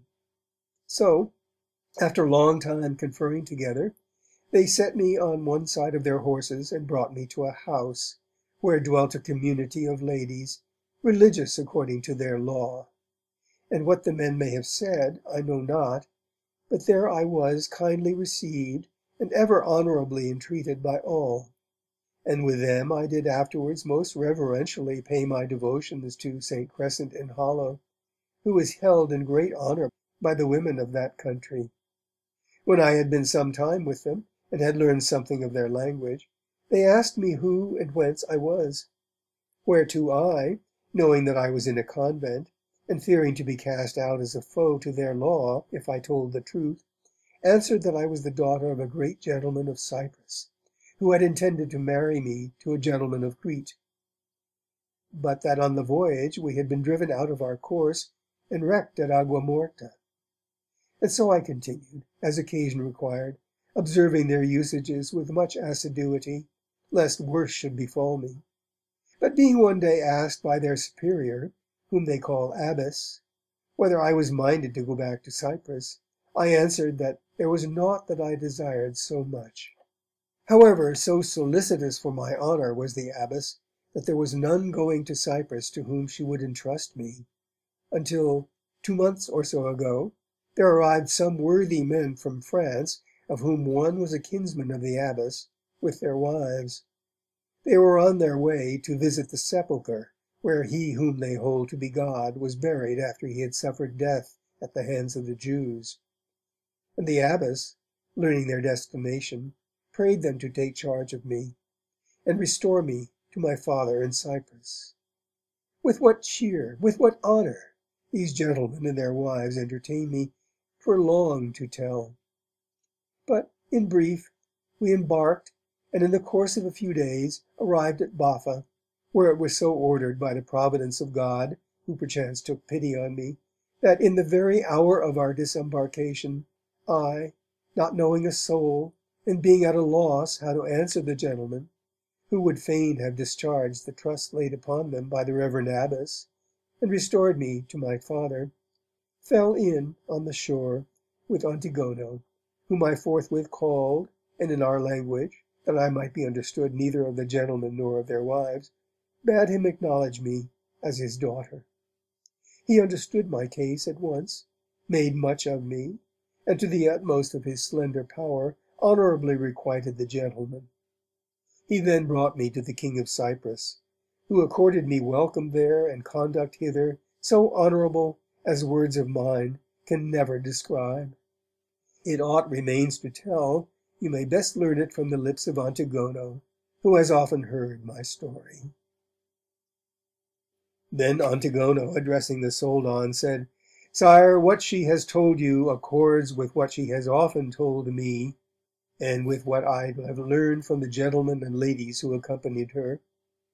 One thing, however, she has omitted, because, I suppose, it hardly becomes her to tell it, to wit, all that the gentlemen and ladies who accompanied her said of the virtuous and gracious and noble life which she led with the devout ladies, and of the tears and wailings of both the ladies and the gentlemen when they parted with her to me. But were I to essay to repeat all that they said to me, the day that now is, and the night that is to follow, were all too short. Suffice it to say so much as this, that by what I gathered from their words, and have been able to see for myself, you may make it your boast that among all the daughters of all your peers that wear the crown, none can be matched with yours for virtue and true worth. By all which the Soldan was so overjoyed that 'twas a wonder to see.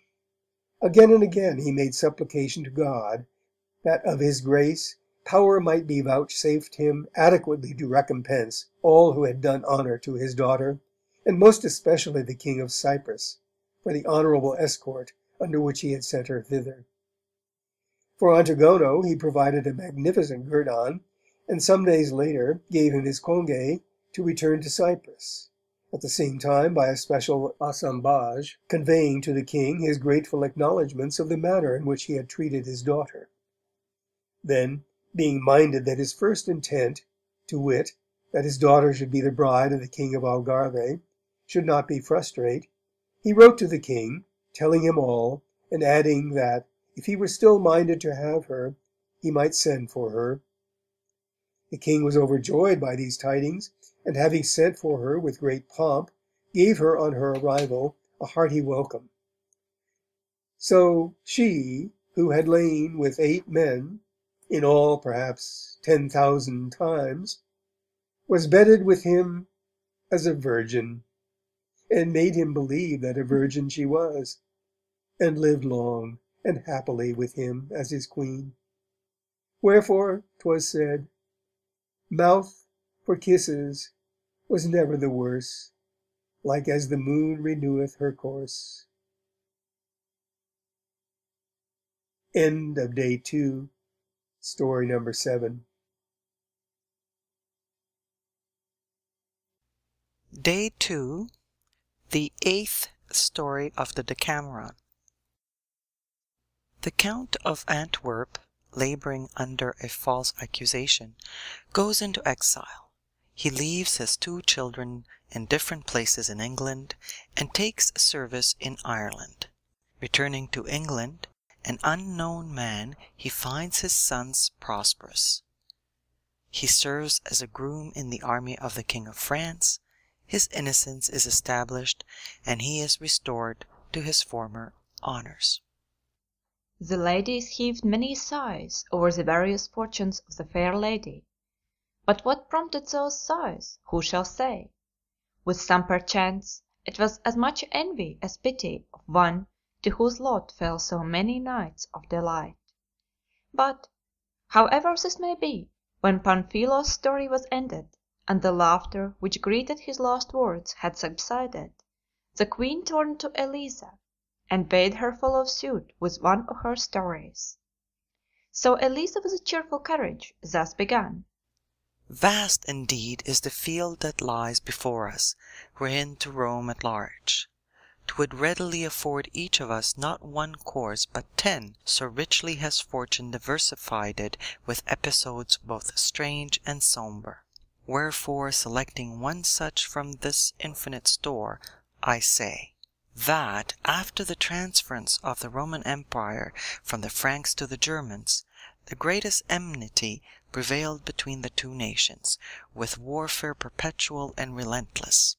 Wherefore, deeming that the offensive would be their best defense, the King of France and his son mustered all the forces they could raise from their own dominions and those of their kinsmen and allies, and arrayed a grand army for the subjugation of their enemies. Before they took the field, as they could not leave the realm without a governor, they chose for that office Gautier, Count of Antwerp, a true knight and sage counsellor, and their very loyal ally and vassal, choosing him the rather, because, albeit he was a thorough master of the art of war, yet they deemed him less apt to support its hardships than for the conduct of affairs of a delicate nature. Him, therefore, they set in their place as their vicar general and regent of the whole realm of France, and having so done, they took the field. Count Gautier ordered his administration wisely and in a regular course, discussing all matters with the queen and her daughter-in-law, whom, albeit they were left under his charge and jurisdiction, he nevertheless treated as his ladies paramount. The count was about 40 years of age, and the very mould of manly beauty, in bearing as courteous and chivalrous as ever a gentleman might be, and withal so debonair and dainty, so feat and trim of person that he had not his peer among the gallants of that day. His wife was dead, leaving him 2 children, and no more, to wit, a boy and a girl, still quite young. Now the king and his son being thus away at the war, and the count frequenting the court of two said ladies, and consulting with them upon affairs of state, it so befell that the prince's lady regarded him with no small favor, being very sensible alike of the advantages of his person and the nobility of his bearing, whereby she conceived for him a passion which was all the more ardent because it was secret. And as he was without a wife, and she was still in the freshness of her youth, she saw not why she would not readily be gratified. But, supposing that nothing stood in the way but her own shamefastness, she resolved to be rid of that, and disclose her mind to him without any reserve. So one day, when she was alone, she seized her opportunity, and sent for him, as if she were desirous to converse with him on indifferent topics. The count, his mind entirely aloof from the lady's purpose, presented himself forthwith, and at her invitation sat down by her side on a settee. They were quite alone in the room, but the count had twice asked her the reason why she had so honored him, before, overcome by passion, she broke silence, and crimson from brow to neck with shame, half sobbing, trembling in every limb, and faltering at every word, she thus spoke: "Dearest friend, and sweet my lord, sagacity such as yours cannot but be apt to perceive how great is the frailty of men and women, and how, for diverse reasons, it varies in different persons in such a degree that no just judge would mete out the same measure to each indifferently, though the fault were apparently the same. Who would not acknowledge that a poor man or woman, fain to earn daily bread by the sweat of the brow, is far more reprehensible in yielding to the solicitations of love than a rich lady whose life is lapped in ease and unrestricted luxury? Not a soul, I am persuaded, but would so acknowledge. Wherefore I deem that the possession of these boons of fortune should go far indeed to acquit the possessor, if she, perchance, indulge in errant love; and for the rest, that if she have chosen a wise and worthy lover, she should be entirely exonerated. And as I think I may fairly claim the benefit of both these pleas, and of others beside, to wit, my youth and my husband's absence, which naturally incline me to love, 'tis meet that I now urge them in your presence in defence of my passion. And if they have the weight with you which they should have with the wise, I praise you to afford me your help and counsel in the matter wherein I shall demand it. I avow that in the absence of my husband I have been unable to withstand the promptings of the flesh and the power of love, forces of such potency that even the strongest men, not to speak of delicate women, have not seldom been, nay daily are, overcome by them. And so, living thus, as you see me, in ease and luxury, I have allowed the allurements of love to draw me on, until at last I find myself a prey to passion, wherein were I discovered, I were, I confess, dishonored. But discovery being avoided, I count the dishonor all but naught. Moreover, love has been so gracious to me that not only has he spared to blind me in the choice of my lover, but he has even lent me his most effective aid, pointing me to one well worthy of the love of a lady such as I, even to yourself, whom, if I misread not my mind, I deem the most handsome and courteous and debonair, and therewithal the sagest cavalier that the realm of France may show. And as you are without a wife, so may I say that I find myself without a husband. Wherefore in return for this great love I bear you, deny me not, I pray you, yours.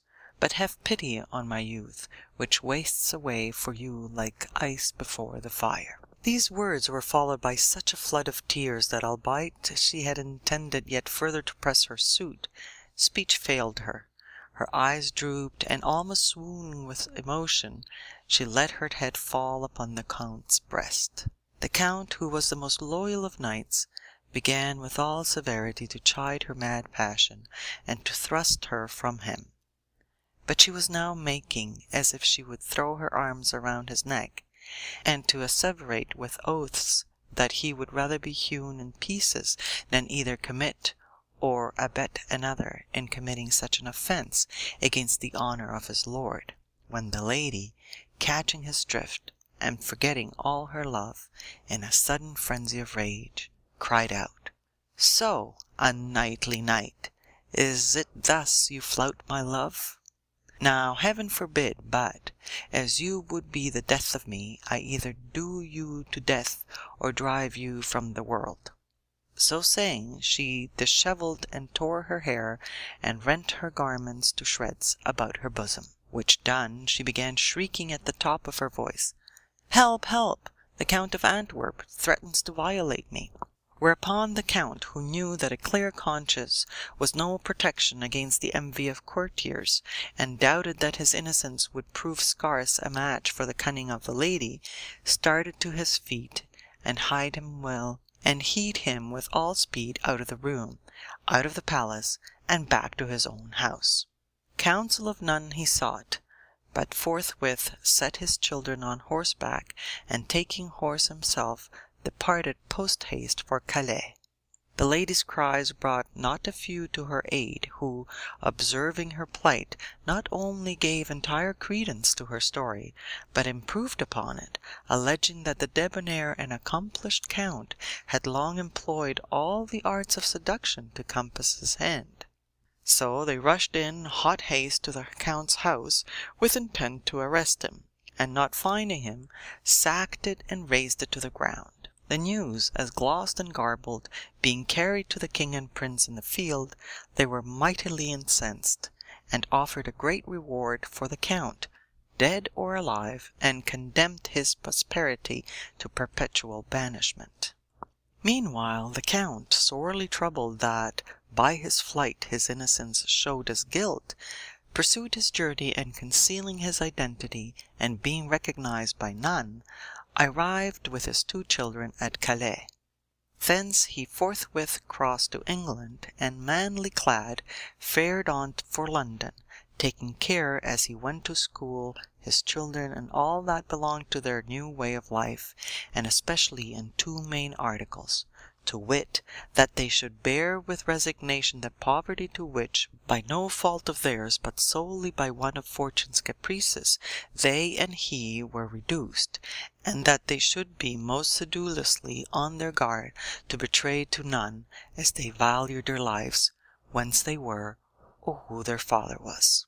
The son, Louis by name, was perhaps 9, and the daughter, Violante, perhaps 7 years of age.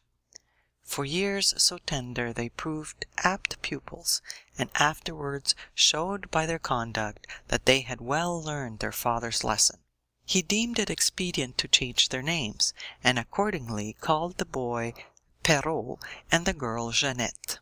So, meanly clad, the Count and his 2 children arrived in London, and there made shift to get a living by going about soliciting alms in the guise of French mendicants. Now, as for this purpose they waited one morning outside a church, it so befell that a great lady, the wife of one of the marshals of the King of England, observed them as she left the church, asking alms, and demanded of the Count whence he was, and whether the children were his. He answered that he was from Picardy, that the children were his, and that he had been fain to leave Picardy by reason of the misconduct of their reprobate elder brother. The lady looked at the girl, who, being fair and of gentle and winning mien and manners, found much favour in her eyes. So the kind-hearted lady said to the Count, "My good man, if thou art willing to leave thy little daughter with me, I like her looks so well that I will gladly take her, and if she grow up a good woman, I will see that she is suitably married when the right time comes." The Count was much gratified by the proposal, which he forthwith accepted, and parted with the girl, charging the lady with tears to take every care of her.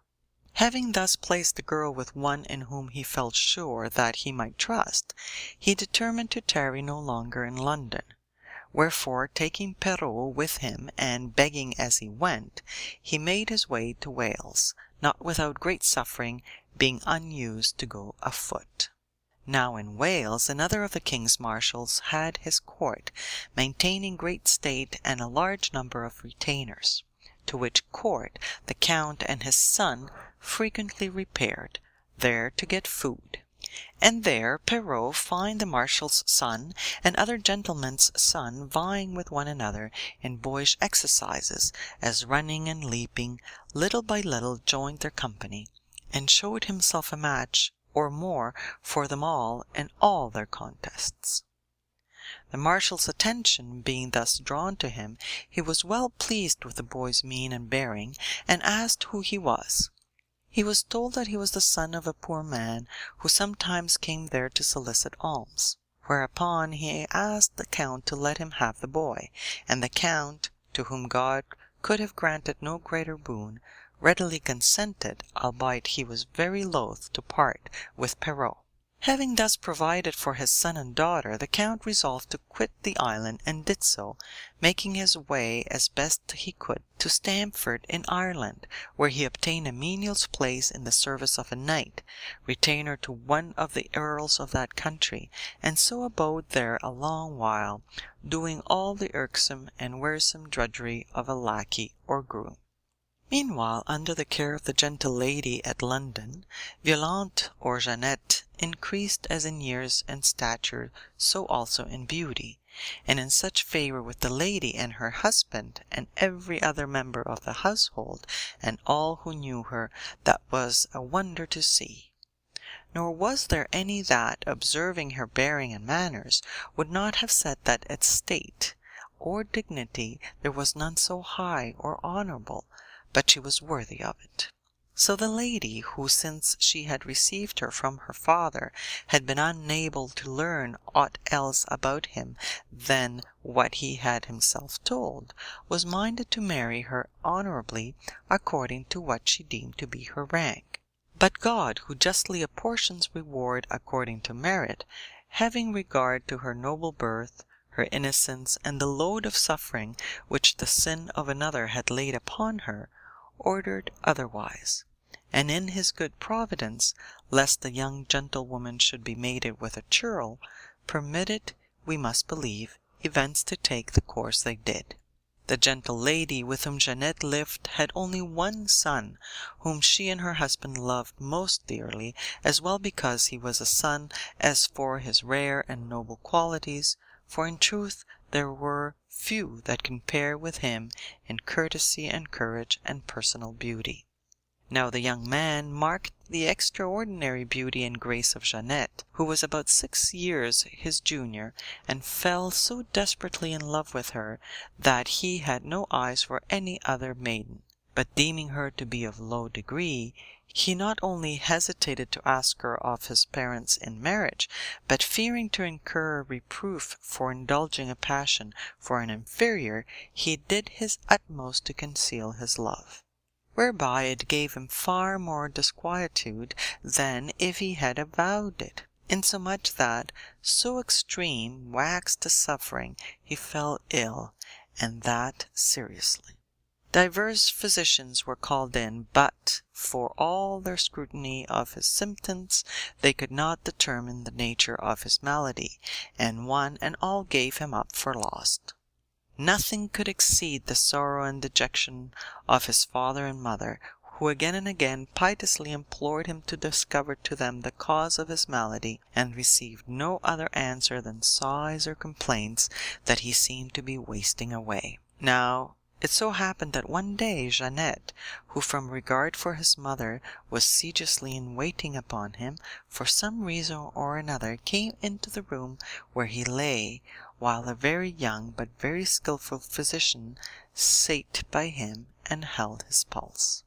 The young man gave her not a word or other sign of recognition, but his passion waxed, his heart smote him, and the acceleration of his pulse at once betrayed his inward commotion to the physician, who, albeit surprised, remained quietly attentive to see how long it would last, and observing that it ceased when Jeannette left the room, conjectured that he was on the way to explain the young man's malady. So, after a while, still holding the young man's pulse, he sent for Jeannette, as if he had something to ask of her.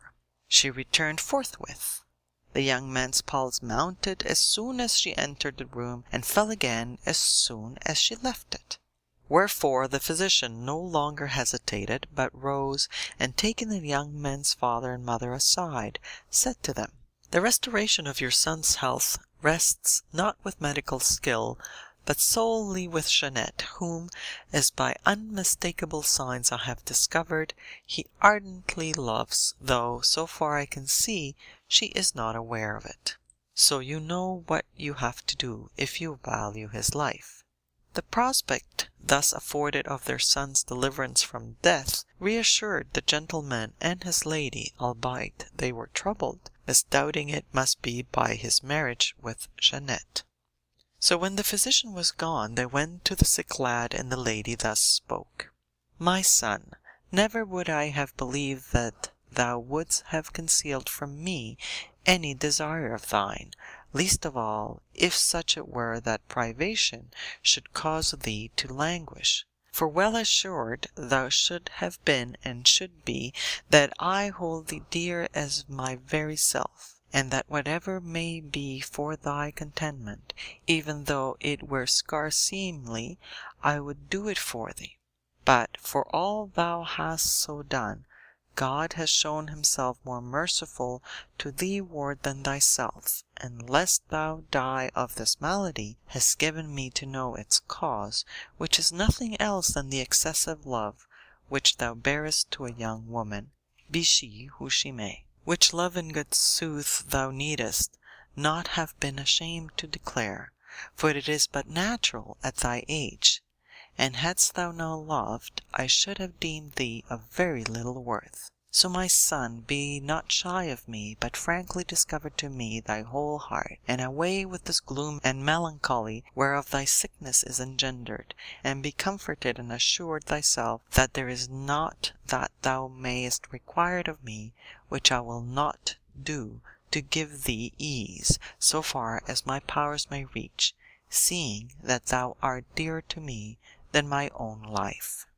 Away with thy shamefastness and fears, and tell me if there is aught wherein I may be helpful to thee in the matter of thy love, and if I bestir not myself and bring it to pass, account me the most harsh mother that ever bore a son." The young man was at first somewhat shamefast to hear his mother thus speak, but reflecting that none could do more for his happiness than she, he took courage and thus spoke: "Madam, my sole reason for concealing my love from you was that I have observed that old people for the most part forget that they once were young. But as I see that no such unreasonableness is to be apprehended in you, I not only acknowledge the truth of what you say that you have discerned, but I will also disclose to you the object of my passion, on the understanding that your promise shall to the best of your power be performed, as it must be, if I am to be restored to you in sound health." Whereupon the lady, making too sure of that which was destined to fall out otherwise than she expected, gave him every encouragement to discover all his heart, and promised to lose no time and spare no pains in endeavouring to compass his gratification.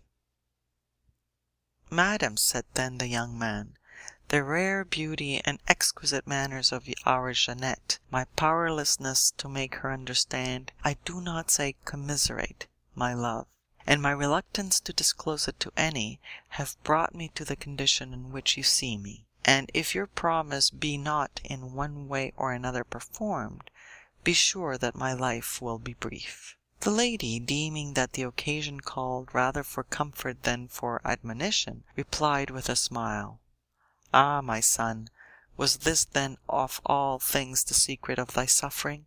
Be of good cheer, and leave me to arrange the affair when you are recovered."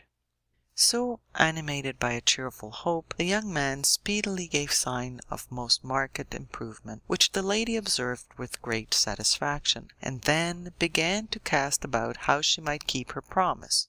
So one day she sent for Jeanette, and in a tone of gentle raillery asked her if she had a lover. Jeanette turned very red as she answered: "Madam, 'twould scarce, nay, 'twould ill become a damsel such as I, poor, outcast from home and in the service of another, to occupy herself with thoughts of love, whereto the lady answered, "So you have none? We will give you one, who will brighten all your life and give you more joy of your beauty, for it is not right that so fair a damsel as you remain without a lover." "Madam," rejoined Jeanette, "you found me living in poverty with my father, you adopted me, you have brought me up as your daughter, wherefore I should, if possible, comply with your every wish.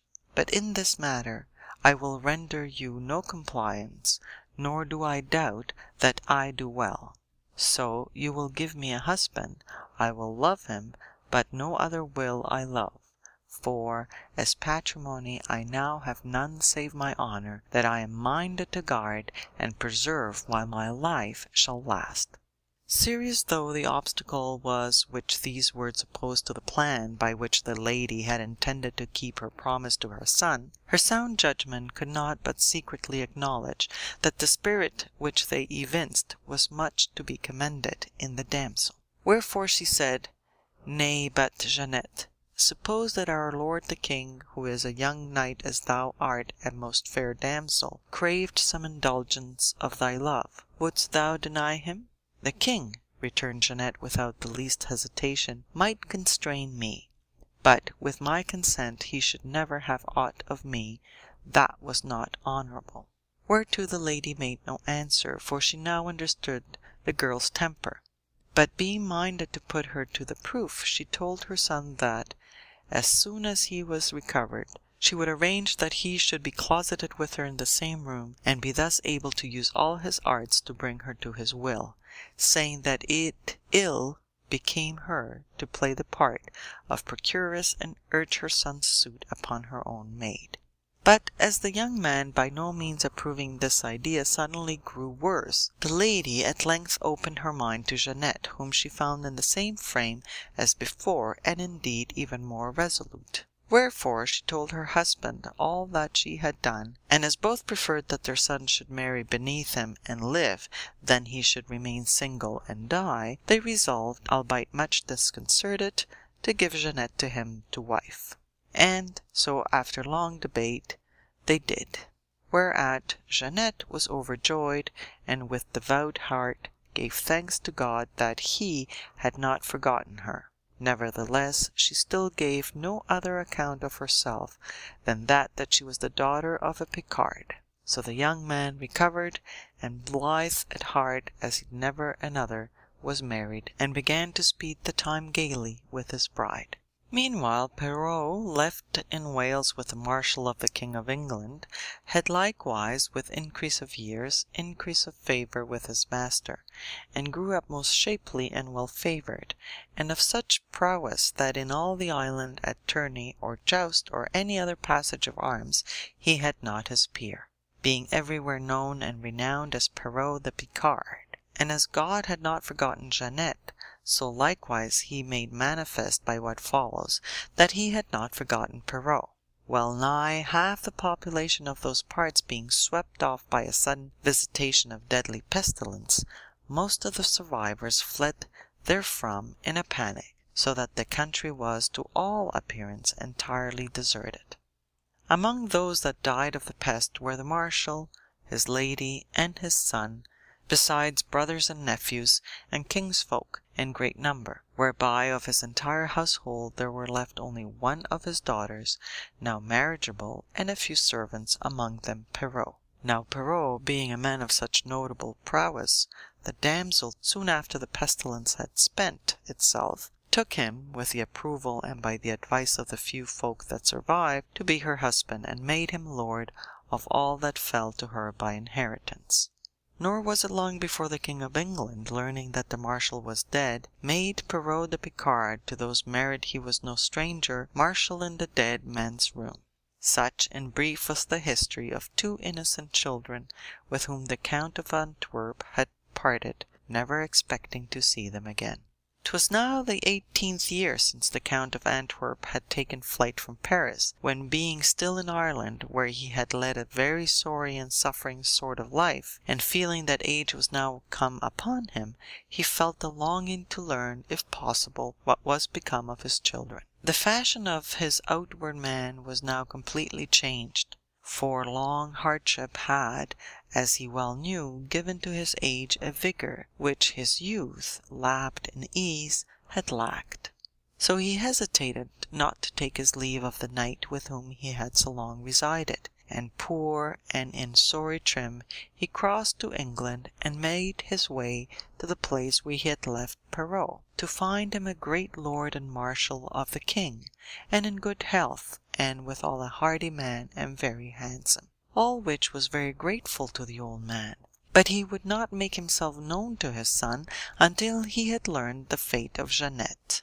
So forth he fared again, nor did he halt until he was come to London, where, cautiously questing about for news of the lady with whom he had left his daughter, and how it fared with her, he learned that Jeannette was married to the lady's son, whereat, in the great gladness of his heart, he counted all his past adversity but a light matter, since he had found his children alive and prosperous.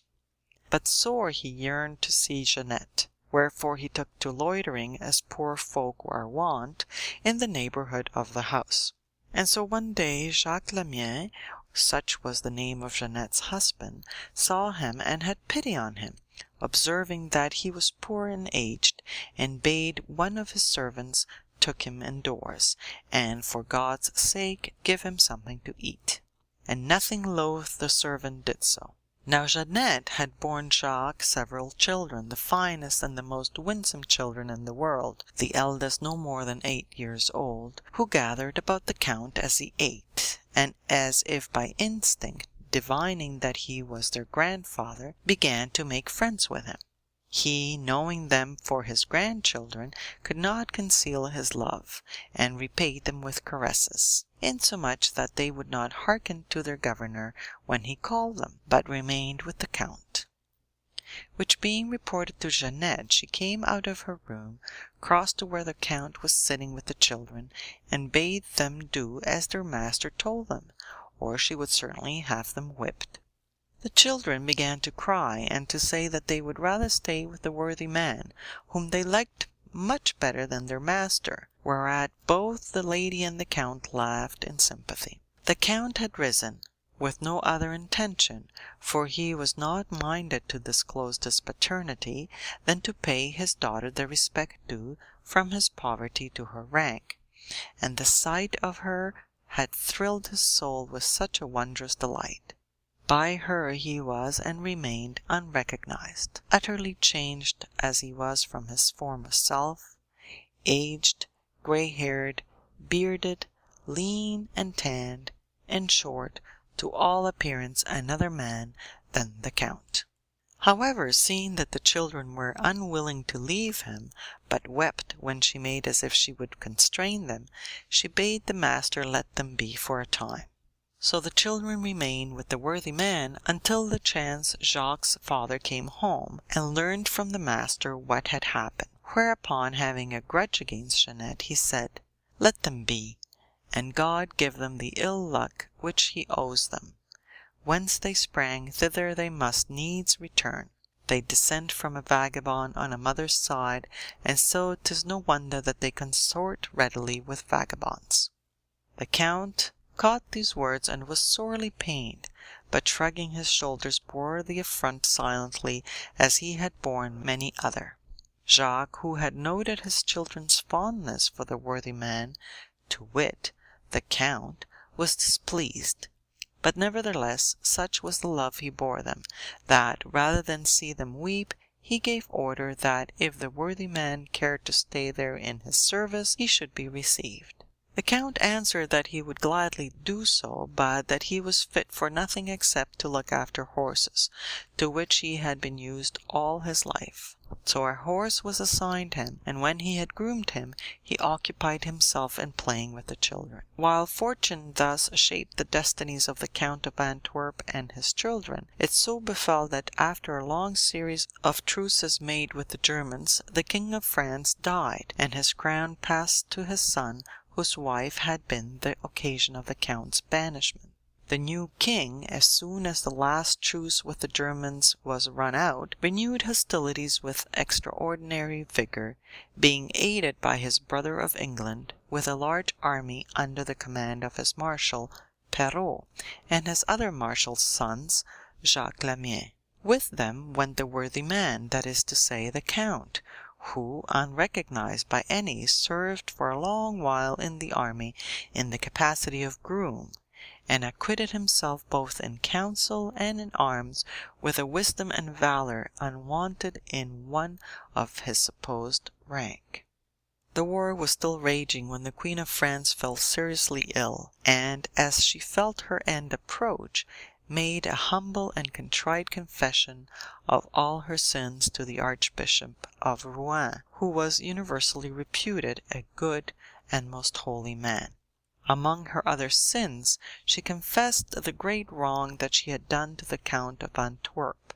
Nor was she satisfied to confide it to the Archbishop, but recounted the whole affair as if it had passed to not a few other worthy men, whom she besought to use their influence with the king to procure the restitution of the Count, if he were still alive, and if not, of his children to honor and estate. And so, dying shortly afterwards, she was honorably buried. The queen's confession wrung from the king a sigh or two of compunction for a brave man cruelly wronged, after which he caused proclamation to be made throughout the army and in many other parts, that whoso should bring him tidings of the Count of Antwerp or his children should receive from him such a guerdon for each of them as should justly be matter of marvel, seeing that he held him acquitted by confession of the queen of the crime for which he had been banished, and was therefore now minded to grant him not only restitution, but increase of honor and estate. Now the Count, being still with the army in his character of groom, heard the proclamation, which he did not doubt was made in good faith, wherefore he hied from forthwith to Jacques, and begged a private interview with him and Perrault, that he might discover to them that whereof the king was in quest. So the meeting was had, and Perrault was on the point of declaring himself, when the Count anticipated him. "Perrault," he said, "Jacques has thy sister to wife, but never a dowry had he with her.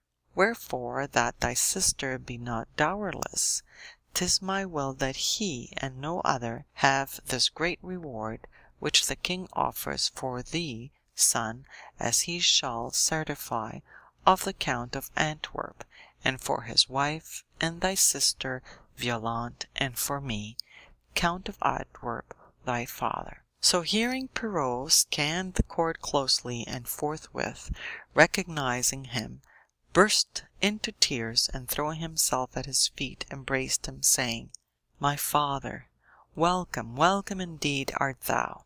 Whereupon, between what he had heard from the Count and what he had witnessed on the part of Perrault, Jacques was so overcome with wonder and delight that at first he was at a loss to know how to act. However, giving entire credence to what he had heard, and recalling insulting language which he had used towards the quondam groom, the Count, he was sore stricken with shame, and wept, and fell at the Count's feet, and humbly craved his pardon for all past offences, which the Count, raising him to his feet, most graciously granted him.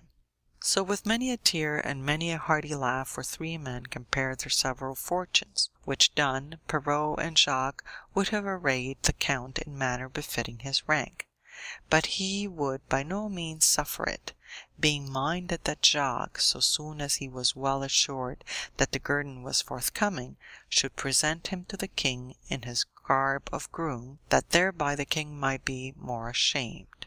So Jacques, with the count and Perrault, went presently to the king, and offered to present to him the count and his children, provided the guerdon were forthcoming according to the proclamation. Jacques wondered not a little, as forthwith, at a word from the king, a guerdon was produced, ample for all three, and he was bidden take it away with him, so only that he should in very truth produce, as he had promised, the count and his children in the royal presence. Then, withdrawing a little and causing his quondam groom, now count, to come forward with Perrault, he said, "Sire, father and son are before you. The daughter, my wife, is not here, but, God willing, you shall soon see her." So hearing, the king surveyed the count, whom, notwithstanding his greatly changed appearance, he at length recognized, and well nigh moved to tears, he raised him from his knees to his feet, and kissed and embraced him. He also gave a kindly welcome to Perrault, and bade forthwith furnish the count with apparel, servants, and horses suited to his rank, all which was no sooner said than done. Moreover, the king showed Jacques no little honor, and particularly questioned him of all his past adventures. As Jacques was about to take the noble guerdons assigned him for the discovery of the count and his children, the count said to him, "Take these tokens of the magnificence of our lord the king, and forget not to tell thy father that 'tis from no vagabond that thy children, his and my grandchildren, descend on the mother's side." So Jacques took the guerdons and sent for his wife and mother to join him at Paris. Thither also came Perrault's wife, and there with all magnificence they were entertained by the count, to whom the king had not only restored all his former estates and honors, but added thereto others, whereby he was now become a greater man than he had ever been before. Then, with the count's leave, they all returned to their several houses. The count himself spent the rest of his days at Paris in greater glory than ever. End of Day 2, the 8th Story. Day 2, the 9th Story. Bernabo of Genoa, deceived by Ambrogiolo, loses his money, and commands his innocent wife to be put to death. She escapes, habits herself as a man, and serves the Soldan. She discovers the deceiver, and brings Bernabo to Alexandria, where the deceiver is punished. She then resumes the garb of a woman, and with her husband returns wealthy to Genoa. When Elisa had performed her part, and brought her touching story to a close, Queen Philomena, a damsel no less stately than fair of person, and of a surpassingly sweet and smiling mien, having composed herself to speak, thus began: "Our engagements with Dioneo shall be faithfully observed, wherefore, as he and I alone remain to complete the day's narration, I will tell my story first, and he shall have the grace he craved, and be the last to speak." After which prelude she thus began her story. "'Tis a proverb current among the vulgar, that the deceived has the better of the deceiver, a proverb which, were it not exemplified by events, might hardly in any manner be justified. Wherefore, while adhering to our theme, I am minded, at the same time, dearest ladies, to show you that there is truth in this proverb, the proof whereof should be none the less welcome to you than it may put you on your guard against deceivers. Know then that certain very great merchants of Italy, being met, as merchants use, for divers reasons proper to each, at a hostelry in Paris, and having one evening jovially supped together, fell a talking of divers matters, and so, passing from one topic to another, they came at last to discuss the ladies whom they had left at home, and one jocosely said, "I cannot answer for my wife, but for myself I own that whenever a girl that is to my mind comes in my way, I give the go-by to the love that I bear my wife, and take my pleasure of the newcomer to the best of my power." "And so do I," said another, "because I know that, whether I suspect her or not, my wife tries her fortune, and so 'tis do as you are done by. The ass and the wall are quits." A third added his testimony to the same effect, and in short all seemed to concur in the opinion that the ladies they had left behind them were not likely to neglect their opportunities. When one, a Genoese, Bernabo Lomelin by name, dissociated himself from the rest, affirming that by a special grace of God he was blessed with a wife who was, perhaps, the most perfect paragon to be found in Italy of all the virtues proper to a lady, and in great measure to a knight or squire, inasmuch as she was fair, still quite young, handy, hardy, and clever beyond all other women in embroidery work and all other forms of ladies' handicraft. Moreover, so well-mannered, discreet, and sensible was she, that she was as fit to wait at a lord's table as any squire or manservant or such like, the best and most adroit that could be found. To which encomium he added that she knew how to manage a horse, fly a hawk, read, write, and cast up accounts better than as if she were a merchant, and after much more in the same strain of commendation, he came at length to the topic of their conversation, asseverating with an oath that 'twas not possible to find a woman more honest, more chaste than she. Nay, he verily believed that, if he remained from home for 10 years, or indeed for the rest of his days, she would never think of any of these casual amours with any other man. Among the merchants who thus gossiped was a young man, Ambrogiolo da Piacenza by name, who, when Bernabo thus concluded his eulogy of his wife, broke out into a mighty laugh, and asked him with a jeer whether he, of all men, had this privilege by a special patent of the emperor. Bernabo replied, somewhat angrily, that 'twas a boon conferred upon him by God, who was rather more powerful than the emperor. To which Ambrogiolo rejoined, "I make no doubt, Bernabo, that thou believest what thou sayest is true, but methinks thou hast been but a careless observer of the nature of things. Otherwise, I do not take thee to be of so gross understanding, but that thou must have discerned therein reasons for speaking more judiciously of this matter, and that thou mayst not think that we, who have spoken with much freedom about our wives, deem to be of another nature and mould than thine, but mayst know that we have but uttered what common sense dictates. I am minded to go a little further into this matter with thee.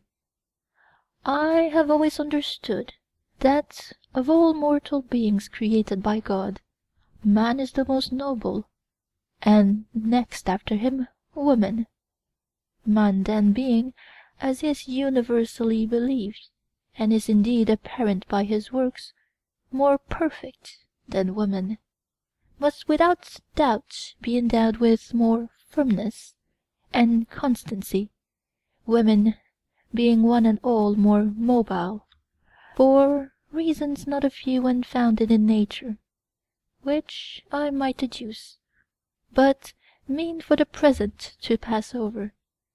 And yet, for all his great firmness, man cannot withstand, I do not say a woman's supplications, but the mere lusts of the eye which she unwittingly excites, and that in such sort that he will do all that is in his power to induce her to pleasure him, not once perhaps, in the course of a month, but 1,000 times a day. How, then, shouldst thou expect a woman mobile by nature to resist the supplications, the flatteries, the gifts, and all the other modes of attack that an accomplished seducer will employ. Thou thinkest that she may hold out. Nay, verily, affirm it as thou mayst, I doubt. Thou dost not really so think. Thou dost not deny that thy wife is a woman, a creature of flesh and blood like the rest, and if so, she must have the same cravings, the same natural propensities as they, and no more force to withstand them. Wherefore, 'tis at least possible that, however honest she be, she will do as others do, and not that is possible admits such peremptory denial or affirmation of its contrary as this of thine. Whereto Barnabo returned, I am a merchant and no philosopher, and I will give thee a merchant's answer. I acknowledge that what thou sayest is true, of vain and foolish women who have no modesty, but such as are discreet are so sensitive in regard of their honour that they become better able to preserve it than men, who have no such solicitude, and my wife is one of this sort. Doubtless, observed Ambrogiolo, few would be found to indulge in these casual amours, if every time they did so a horn grew out on the brow to attest the fact, but not so much as a trace or vestige of a horn, so only they be but prudent, and the shame and dishonour consist only in the discovery. Wherefore, if they can do it secretly, they do it, or are forced to refrain. Hold it for certain that she alone is chaste, who either has never suits made to her, or suing herself, was repulsed. And albeit I know that for reasons true and founded in nature this must needs be, yet I should not speak so positively thereof as I do, had I not many a time, with many a woman, verified it by experience. And I assure thee that, had I but access to this most saintly wife of thine, I should confidently expect very soon to have the same success with her as with others. Then Barnabo angrily, 'Twere long and tedious to continue this discussion. I should have my say, and thou thine, and in the end 'twould come to nothing. But as thou sayest that they are all so compliant, and that thou art so accomplished a seducer, I give thee this pledge of the honour of my wife. I consent to forfeit my head, if thou shouldst succeed in bringing her to pleasure thee in such a sort, and shouldst thou fail, thou shalt forfeit to me no more than 1,000 florins of gold.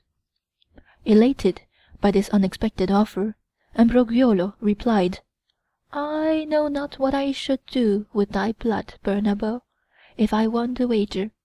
But if thou wouldst have proof of what I have told thee, lay 5,000 florins of gold, which must be worth less to thee than thy head, against 1,000 of mine, and whereas thou makest no stipulation as to time, I will bind myself to go to Genoa, and within 3 months from my departure hence to have had my pleasure of thy wife, and in witness thereof to bring back with me, of the things which she prizes most dearly, evidence of her compliance so weighty and conclusive that thou thyself shalt admit the fact.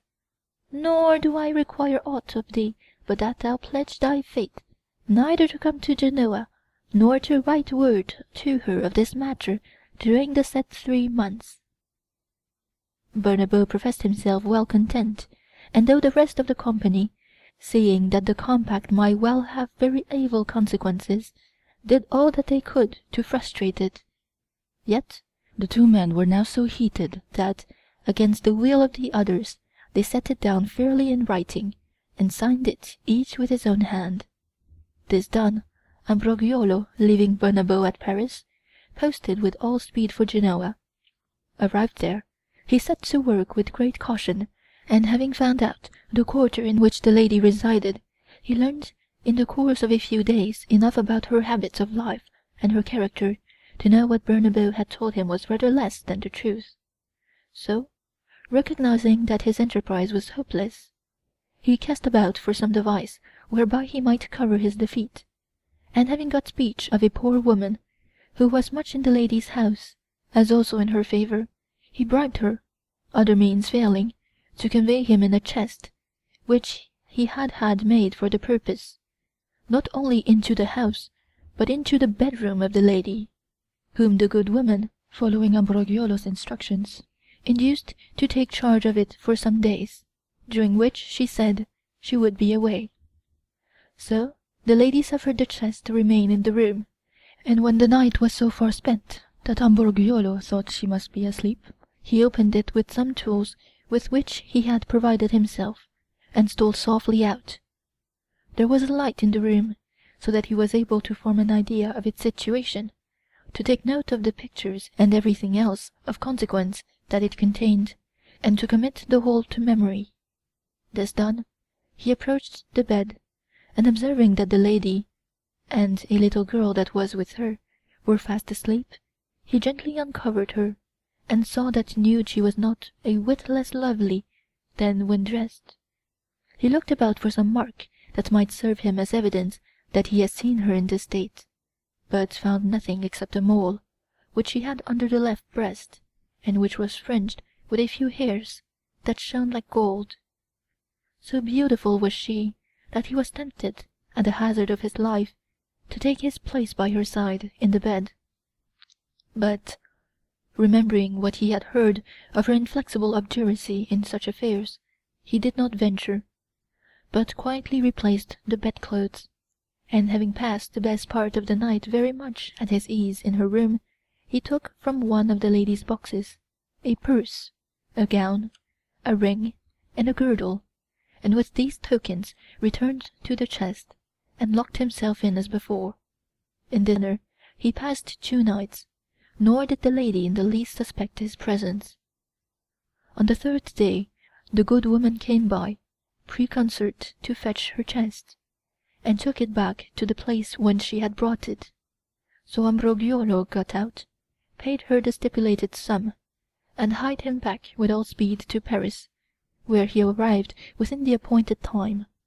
Then, in presence of the merchants who were witnesses of his altercation with Barnabo, and the wager to which it had given occasion, he told Barnabo that he had won the bet, having done what he had boasted that he would do. And in proof thereof, he first of all described the appearance of the room and the pictures, and then displayed the articles belonging to the lady which he had brought away with him, averring that she had given them to him. Barnabo acknowledged the accuracy of his description of the room, and that the articles did really belong to his wife, but objected that Ambrogiolo might have learnt characteristic features of the room from one of the servants, and have come by the things in a similar way, and therefore, unless he had something more to say, he could not justly claim to have won the bet. "Verily," rejoined Ambrogiolo, "this should suffice, but as thou requirest that I say somewhat further, I will satisfy thee. I say, then, that Madame Ginevra, thy wife, has under her left breast a mole of some size, around which are perhaps 6 hairs of a golden hue." As Barnabo heard this, it was as if a knife pierced his heart, so poignant was his suffering, and, though no word escaped him, the complete alteration of his mien bore unmistakable witness to the truth of Ambrogiolo's words. After a while he said, "Gentlemen, 'tis even as Ambrogiolo says. He has won the bet. He has but to come when he will, and he shall be paid." And so, the very next day, Ambrogiolo was paid in full, and Barnabo, intent on wreaking vengeance on his wife, left Paris and set his face towards Genoa. He had no mind, however, to go home, and accordingly halted at an estate which he had some 20 miles from the city, whither he sent forward a servant, in whom he reposed much truth, with 2 horses and a letter advising the lady of his return, and bidding her come out to meet him. At the same time, he gave the servant secret instructions to choose some convenient place, and ruthlessly put the lady to death, and so returned to him.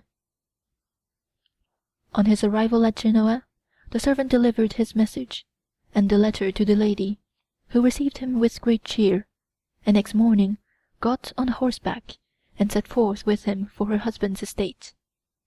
So they rode on, talking of divers matters, until they came to a deep gorge, very lonely, and shut in by high rocks and trees. The servant, deeming this just the place in which he might without risk of discovery fulfill his lord's behest, whipped out a knife, and seizing the lady by the arm, said, "Madam, commend your soul to God, for here must end at once your journey and your life." Terror-stricken by what she saw and heard, the lady cried out, "Mercy, for God's sake, before thou slay me. Tell me at least wherein I have wronged thee, that thou art thus minded to put me to death." "Madam," said the servant, "may you have in no wise wronged, but your husband, how you may have wronged him I know not, charged me shew you no mercy, but to slay thou on this journey, and threatened to have me hanged by the neck, should I not do so. You know well how bound I am to him, and that I may not disobey any of his commands. God knows I pity you, but yet I can no otherwise."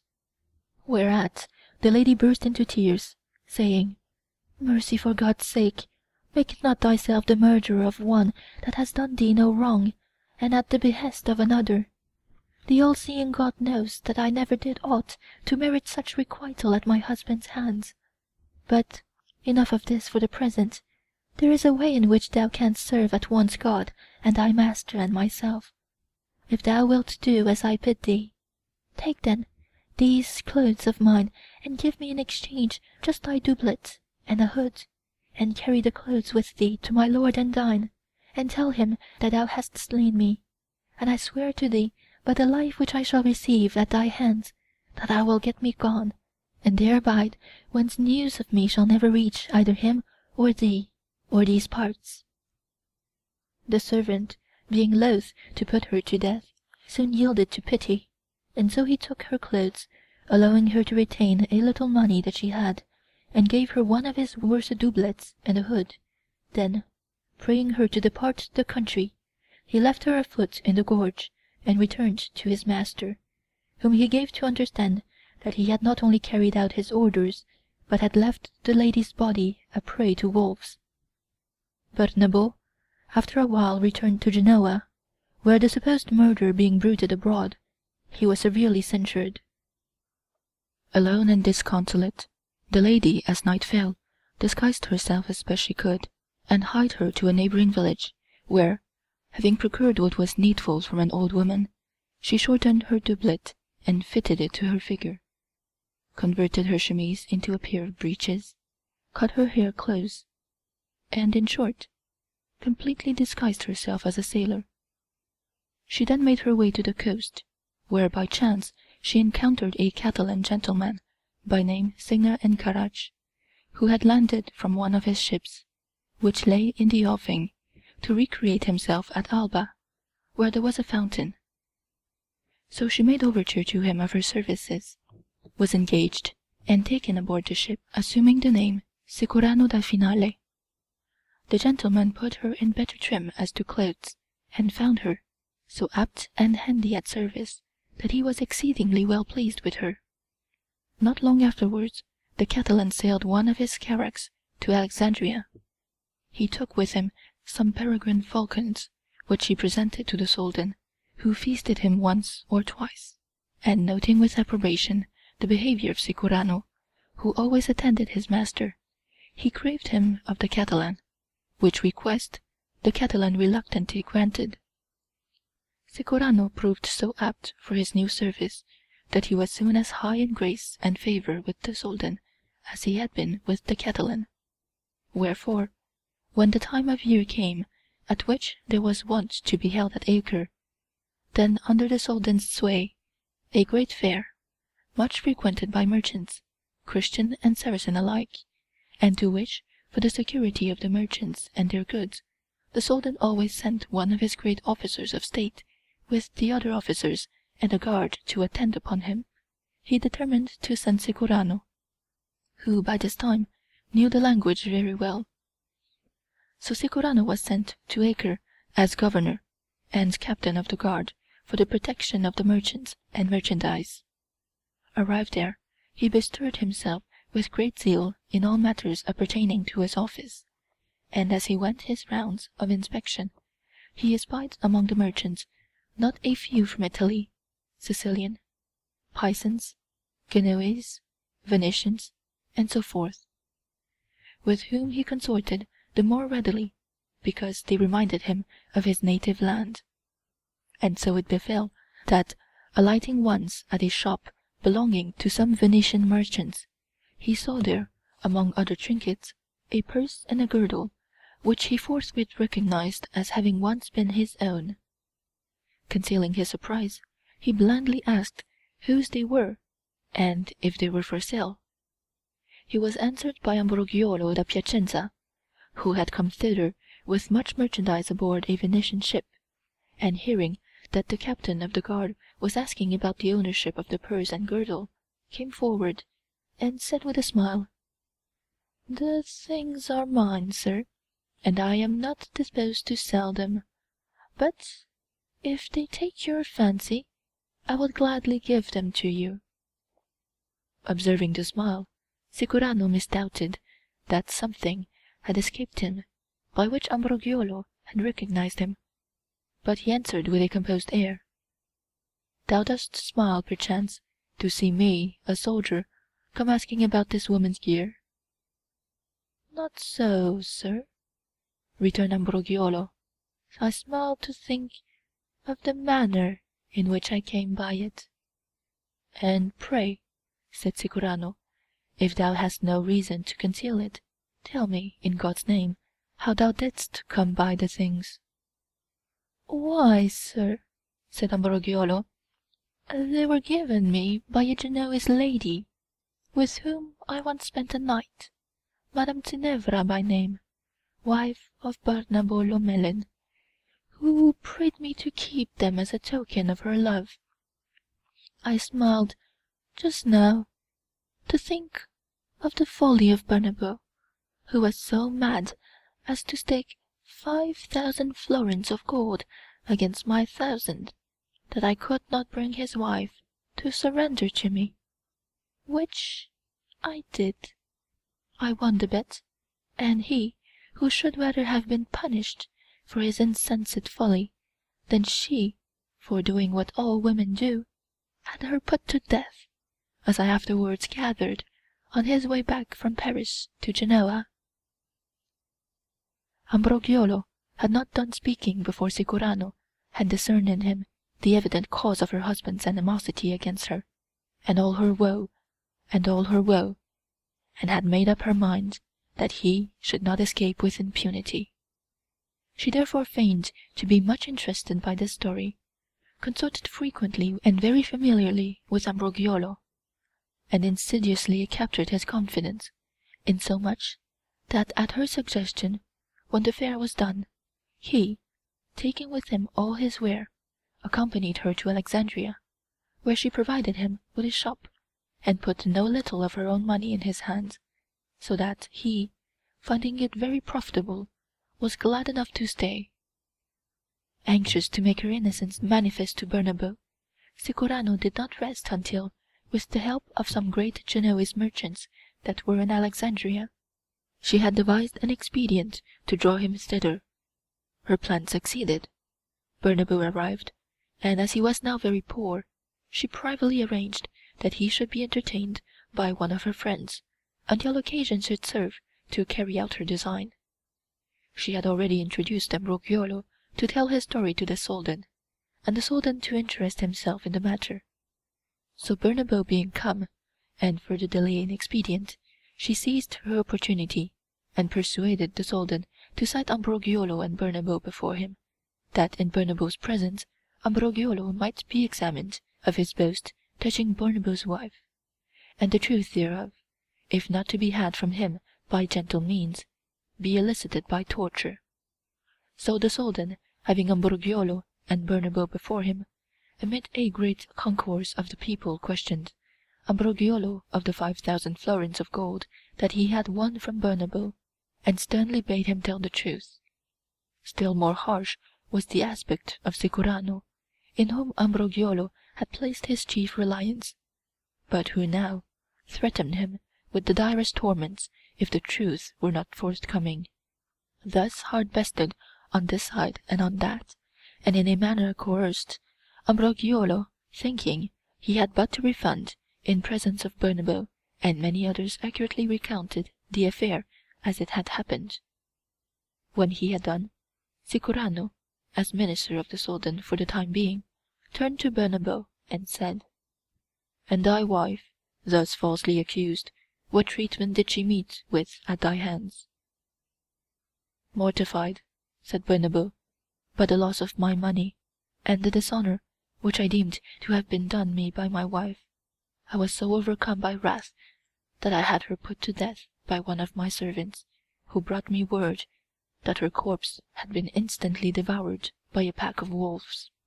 Albeit the Soldan had heard and understood all that had passed, yet he did not as yet apprehend the object for which Sicurano had pursued the investigation. Wherefore Sicurano thus addressed him: "My lord, what cause this good lady has to boast of her lover and her husband, you have now abundant means of judging, seeing that the lover at one and the same time despoils her of her honour, blasting her fair fame with slanderous accusations, and ruins her husband, who, more prompt to trust the falsehood of another than the verity of which his own long experience should have assured him, devotes her to death and the devouring wolves, and moreover such is the regard, such the love which both bear her, that, though both tarry a long time with her, neither recognizes her. However, that you may know full well what chastisements they have severely deserved, I will now cause her to appear in your presence and theirs, provided you, of your especial grace, be pleased to punish the deceiver and pardon the deceived." The Soldan, being minded in this manner to defer entirely to Sicurano, answered that he was well content, and bare produced the lady. Bernabo, who had firmly believed that she was dead, was lost in wonder, likewise Ambrogiolo, who now divined his evil plight, and dreading something worse than the disbursement of money, knew not whether to expect the lady's advent with fear or with hope. His suspense was not of long duration, for, as soon as the Soldan signified his assent, Sicurano, weeping, threw herself on her knees at his feet, and discarding the tones, as she would fair have divested herself of the outward semblance of a man, said, "My lord, that forlorn hapless Ginevra am I, falsely and foully slandered by this traitor Ambrogiolo, and by my cruel and unjust husband, deceived over to her servant to slaughter and cast out as prey to the wolves, for which cause I have now for 6 years been a wanderer on the face of the earth in the guise of a man." Then, rending her robes in front and baring her breast, she made it manifest to the Soldan and all others who were present that she was indeed a woman. Then turning to Ambrogiolo, she haughtily challenged him to say when she had ever lain with him, as he had boasted. Ambrogiolo said never a word, for he now recognized her, and it was as if shame had reft from him the power of speech. The Soldan, who had never doubted that Sicurano was a man, was so wonderstruck by what he saw and heard that at times he thought it must all be a dream. But as wonder gave place to conviction of the truth, he extolled in the amplest terms the constancy and virtue and seemliness with which Ginevra, erstwhile Sicurano, had ordered her life. He then directed that she should be most nobly arrayed in the garb of her sex, and surrounded by a bevy of ladies. Mindful of her intercession, he granted to Barnabo the life which he had forfeited, and she, when Barnabo threw himself at her feet and wept and craved her pardon, raised him, unworthy though he was, to his feet, and generously forgave him, and tenderly embraced him as her husband. Ambrogiolo the Soldan commanded to be bound to a stake, that his bare flesh, anointed with honey, might be exposed with the sun on one of the heights of the city, there to remain until it should fall to pieces of its own accord, and so 'twas done. He then decreed that the lady should have the traitor's estate, which was worth not less but rather more than 10,000 doubloons, whereto he added, in jewels and vessels of gold and silver and in money, the equivalent of upwards of other 10,000 doubloons, having first entertained her and her husband with most magnificent and ceremonious cheer, accordant with the lady's worth, which done, he placed a ship at her disposal, and gave them leave to return to Genoa at their pleasure. So to Genoa they returned, very rich and happy, and were received with all honour, especially Madame Ginevra, whom all the citizens had believed to be dead, and whom thenceforth, so long as she lived, they held of great consequence and excellency. As for Ambrogiolo, the very same day that he was bound to the stake, the honey with which his body was anointed attracted such swarms of flies, wasps, and gadflies, wherewith that country abounds, that not only was his life sucked from him, but his very bones were completely denuded of flesh, in which state, hanging by the sinews, they remained a long time undisturbed, for a sign and a testimony of his baseness to all that passed by, and so the deceived had the better of the deceiver. End of Day 2, the Ninth Story. Day 2, the 10th Story. Paganino da Monaco carries off the wife of Messer Ricciardo di Cinzica, who, having learned where she is, goes to Paganino, and in a friendly manner asks him to restore her. He consents, providing she be willing. She refuses to go back with her husband, Messer Ricciardo dies, and she marries Paganino. Their queen's story, by its beauty, elicited hearty commendation from all the honourable company, and most especially from Dioneo, with whom it now rested to conclude the day's narration. Again and again he renewed his elegy of the queen's story, and then began on this wise: Fair ladies, there is that in the queen's story which has caused me to change my purpose, and substitute another story for that which I had meant to tell. I refer to the insensate folly of Baraabo, well though it was with him in the end, and of all others who delude themselves, as he seemed to do, with the vain imagination that, while they go about the world taking their pleasure now of this, now of the other woman, their wives, left at home, suffer not their hands to stray from their girdles, as if we, who are born of them and bred among them, could be ignorant of the bent of their desires. Wherefore, by my story, I propose at one and the same time to show you how great is the folly of all such, and how much greater is the folly of those who, deeming themselves mightier than nature, think by sophistical arguments to bring that to pass which is beyond their power, and strive might and main to conform others to their own pattern, however little the nature of the latter may brook such treatment. Know then that there was in Pisa a judge, better endowed with mental than with physical vigour, by name Messer Ricciardo di Cinzica, who, being minded to take a wife, and thinking perhaps to satisfy her by the same resources which served him for his studies, was to be suited with none that had not both youth and beauty, qualities which he would rather have eschewed if he had known how to give himself as good counsel as he gave to others. However, being very rich, he had his desire. Messer Lotto Giolandi gave him in marriage one of his daughters, Bartolomea by name, a maid as fair and fit for amorous dalliance as any in Pisa, though few maids be there that do not show as spotted lizards. The judge brought her home with all pomp and ceremony, and had a brave and lordly wedding. But in the essay which he made the very first night to serve her, so as to consummate the marriage, he made a false move, and drew the game much to his own disadvantage. For next morning his lean, withered, and scarce animate frame was only to be requickened by draughts of vernaccia, artificial restoratives, and the like remedies. So, taking a more sober estimate of his powers than he had been wont, the worthy judge began to give his wife lessons from a calendar which might have served as a horn book, and perhaps had been put together at Ravenna, inasmuch as, according to his showing, there was not a day in the year but was sacred, not to one saint only, but to many, in honour of whom, for divers reasons, it behoved men and women to abstain from carnal intercourse.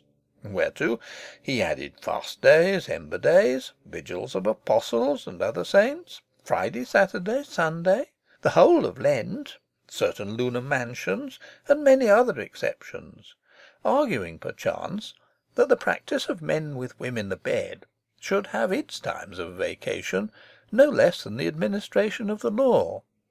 In this method, which caused the lady grievous dumps, he long persisted, hardly touching her once a month, and observing her closely, lest another should give her to know working days, as he had taught her holidays. Now it so befell that one hot season Messer Ricciardo thought he would like to visit a very beautiful estate which he had near Montenero, there to take the air and recreate himself for some days, and thither accordingly he went with his fair lady. While there, to amuse her, he arranged for a day's fishing, and so, he in one boat with the fishermen, and she in another with other ladies, they put out to watch the sport, which they found so delightsome that almost before they knew where they were some miles out to sea. And while they were thus engrossed with the sport, a galliot of Paganino de Mare, a very famous corsair of those days, hove in sight and bore down upon the boats, and for all the speed they made, came up with that in which were the ladies. And on sight of the fair lady, Paganino, regardless of all else, bore her off to his galliot, before the very eyes of Messer Ricciardo, who was by this time ashore, and forthwith was gone. The chagrin of the judge, who was jealous of the very air, may readily be imagined, but 'twas to no purpose that both at Pisa and elsewhere he moaned and groaned over the wickedness of the corsairs, for he knew neither by whom his wife had been abducted, nor whither she had been taken. Paganino, meanwhile, deemed himself lucky to have gotten so beautiful a prize, and being unmarried, he was minded never to part with her, and addressed himself by soft words to soothe the sorrow which kept her in a flood of tears. Finding words of little avail, he at night passed, the more readily that the calendar had slipped from his girdle, and all feasts and holidays from his mind, to acts of love, and on this wise administered consolation so effective that before they were come to Monaco she had completely forgotten the judge and his canons, and had begun to live with Paganino as merrily as might be.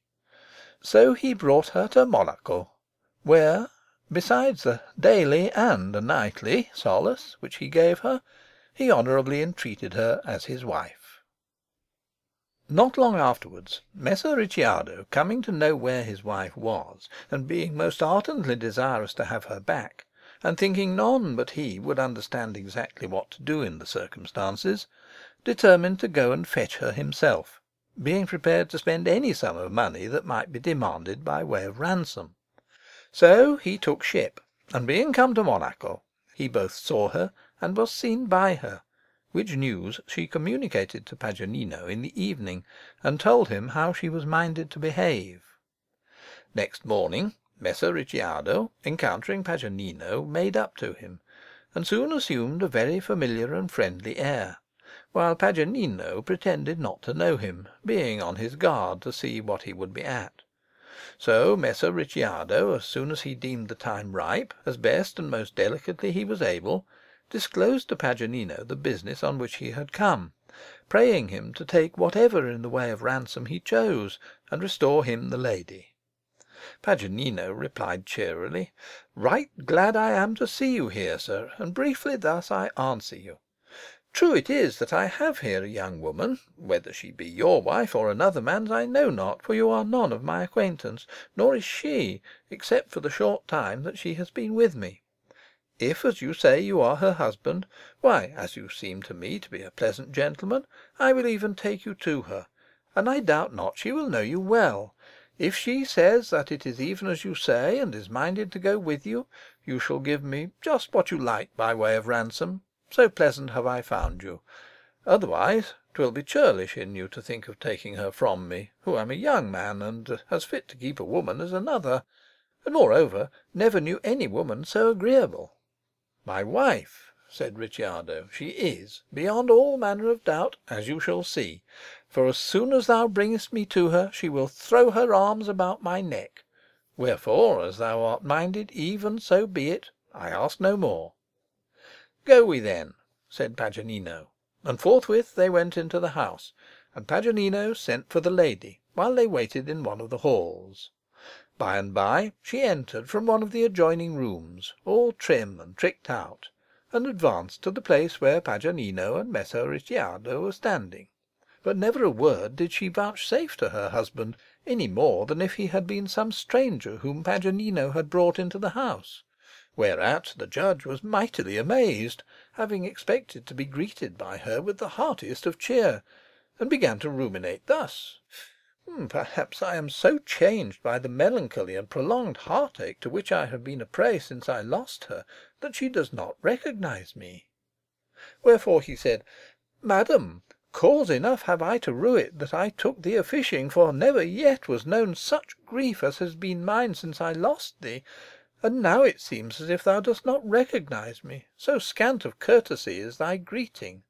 Seest thou not that I am thy Messer Ricciardo, come hither prepared to pay whatever this gentleman in whose house we are may demand, that I may have thee back and take thee away with me? And he is so good as to surrender thee on my own terms." The lady turned to him with a slight smile, and said, "Is it to me you speak, sir? Bethink you that you may have mistaken me for another, for I, for my part, do not remember ever to have seen you." "Nay," said Messer Ricciardo, "but bethink thee what thou sayest. Scan me closely, and if thou wilt but search thy memory, thou wilt find that I am thy Ricciardo de Cinzica." "Your pardon, sir," answered the lady. "'Tis not, perhaps, as seemly for me as you imagine to gaze long upon you, but I have gazed long enough to know that I never saw you before." Messer Ricciardo supposed that she so spoke for fear of Paganino, in whose presence she durst not acknowledge that she knew him. So, after a while, he craved as a favour of Paganino that he might speak with her in a room alone, which request Paganino granted, so only that he did not kiss her against her will. He then bade the lady go with Messer Ricciardo into a room apart, and hear what he had to say, and give him such answer as she deemed meet. So the lady and Messer Ricciardo went together into a room alone, and sat down, and Messer Ricciardo began on this wise: "Ah, dear heart of me, sweet soul of me, hope of me, dost not recognize thy Ricciardo that loves thee better than himself? How comes it thus to pass? Am I so changed? Ah, goodly eye of me, do but look on me a little." Whereat the lady burst into a laugh, and interrupting him, said, "Rest assured that my memory is not so short but that I know you for what you are, my husband, Messer Ricciardo de Cinzica. But far enough you showed yourself to be while I was with you from knowing me for what I was, young, lusty, lively, which, had you been the wise man you would fain be reputed, you would not have ignored, nor by consequence that which, besides food and clothing, it behoves men to give young ladies, albeit for shame they demanded not, which in what sort you gave, you know. You should not have taken a wife if she was to be less to you than the study of the law, albeit 'twas never as a judge that I regarded you, but rather as a bellman of Encena and saints' days, so well you knew them all, and fasts and vigils. and I tell you that, had you imposed the observance of as many saints' days on the labourers that till your lands, as on yourself who had but my little plot to till, you would never have harvested a single grain of corn. God, in his mercy, having regard unto my youth, has caused me to fall in with this gentleman, with whom I am much closeted in this room, where naught is known of feasts, such feasts I mean as you, more devoted to the service of God than to the service of ladies, were wont to observe in such profusion. Nor was this threshold ever crossed by Saturday or Friday, or Vigil, or Ember days, or Lent, that is so long. Rather here we are at work day and night, threshing the wool, and well I know how featly it went when the matin bell last sounded. Wherefore with him I mean to stay, and to work while I am young, and postpone the observance of feasts and times of indulgence and fasts until I am old. So get you hence, and good luck go with you, but depart with what speed you may, and observe as many feasts as you like, so I be not with you." The pain with which Messer Ricciardo followed this outburst was more than he could bear, and when she had done, he exclaimed, "Ah, sweet soul of me, what words are these that thou utterest? Hast thou no care for thy parents' honour and thine own? Wilt thou remain here to be this man's harlot, and to live in mortal sin rather than live with me at Pisa as my wife?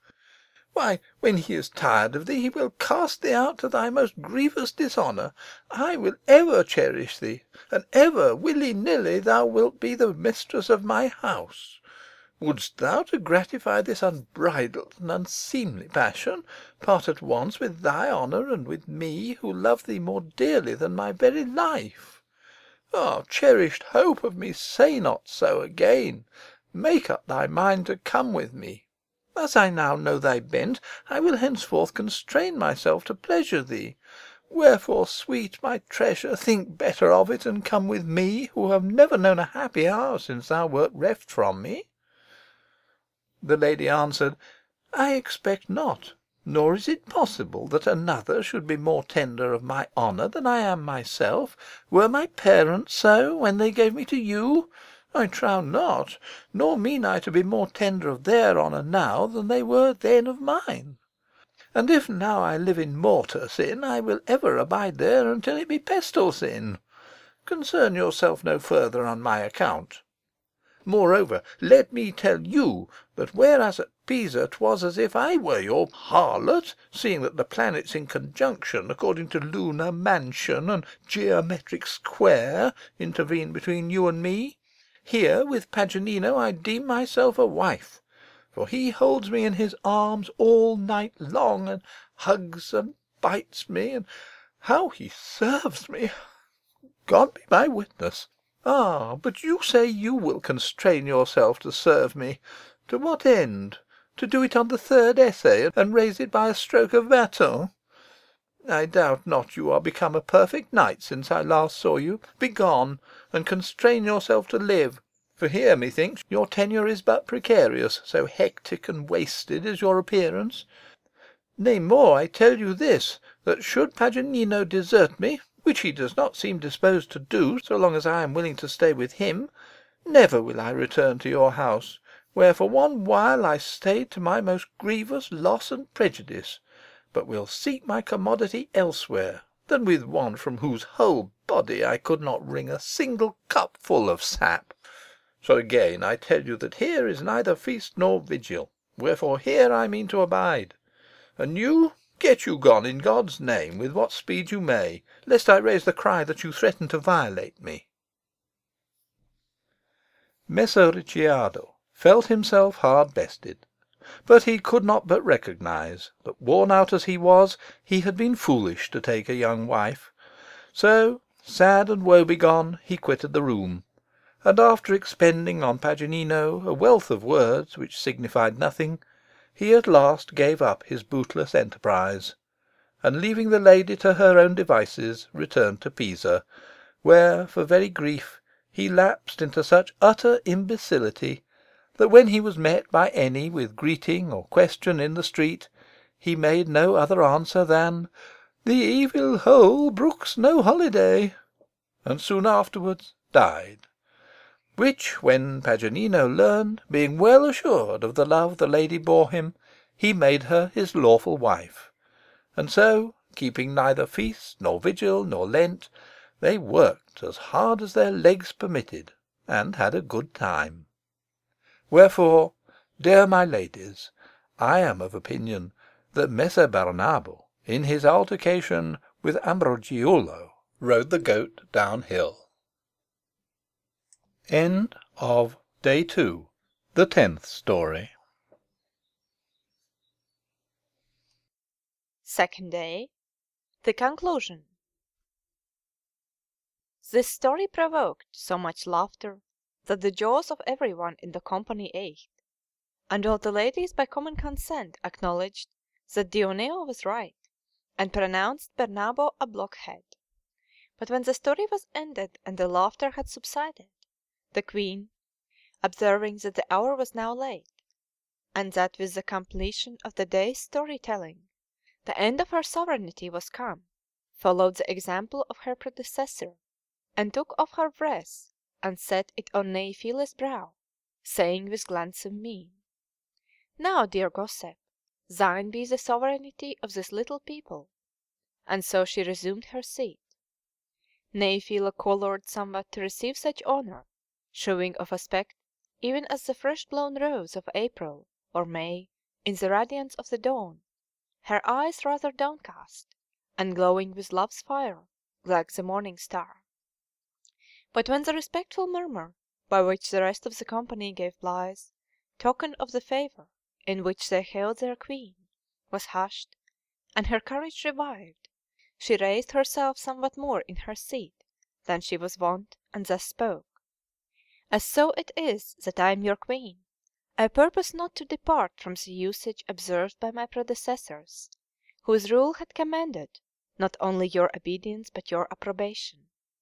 I will therefore in few words explain to you the course which, if it commend itself to your wisdom, we will follow.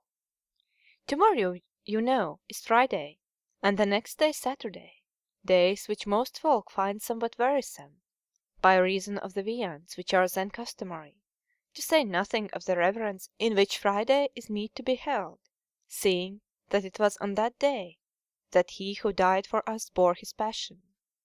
Wherefore it would be in my judgment both right and very seemly, in honour of God, who then bade story-telling give place to prayer. On Saturday ladies are wont to wash the head, and rid their persons of whatever of dust or other soilure they may have gathered by the labours of the past week. Not a few, likewise, are wont to practise abstinence for devotion to the Virgin Mother of the Son of God, and to honour the approaching Sunday by an entire surcease from work. Wherefore, as we cannot then completely carry out our plan of life, we shall, I think, do well to intermit our story-telling on that day also. We shall then have been here 4 days. At least, we should be surprised by newcomers. I deem it expedient that we shift our quarters, and I have already taken thought for our next place of sojourn. Where being arrived on Sunday, we will assemble after our sleep, and whereas today our discourse has had an ample field to range in, I propose, both because you will thereby have more time for thought, and it will be best to set some limits to the license of our story-telling, that of the many diversities of Fortune's handiwork, we make one our theme, whereof I have also made choice, to wit, the luck of such as have painfully acquired some much coveted thing, or having lost have recovered it. Whereon let each meditate some matter, which to tell may be profitable, or at least delectable to the company, saving always Dioneo's privilege." All applauded the queen's speech and plan, to which, therefore, it was decided to give effect. Thereupon the queen called her seneschal, told him where to place the tables that evening, and then explained to him all that he had to do during the time of her sovereignty. This done, she rose with her train, and gave leave to all to take their pleasure as to each might seem best. So the ladies and the men hied them away to a little garden, where they diverted themselves awhile. Then supper time being come, they supped with all gay and festal cheer.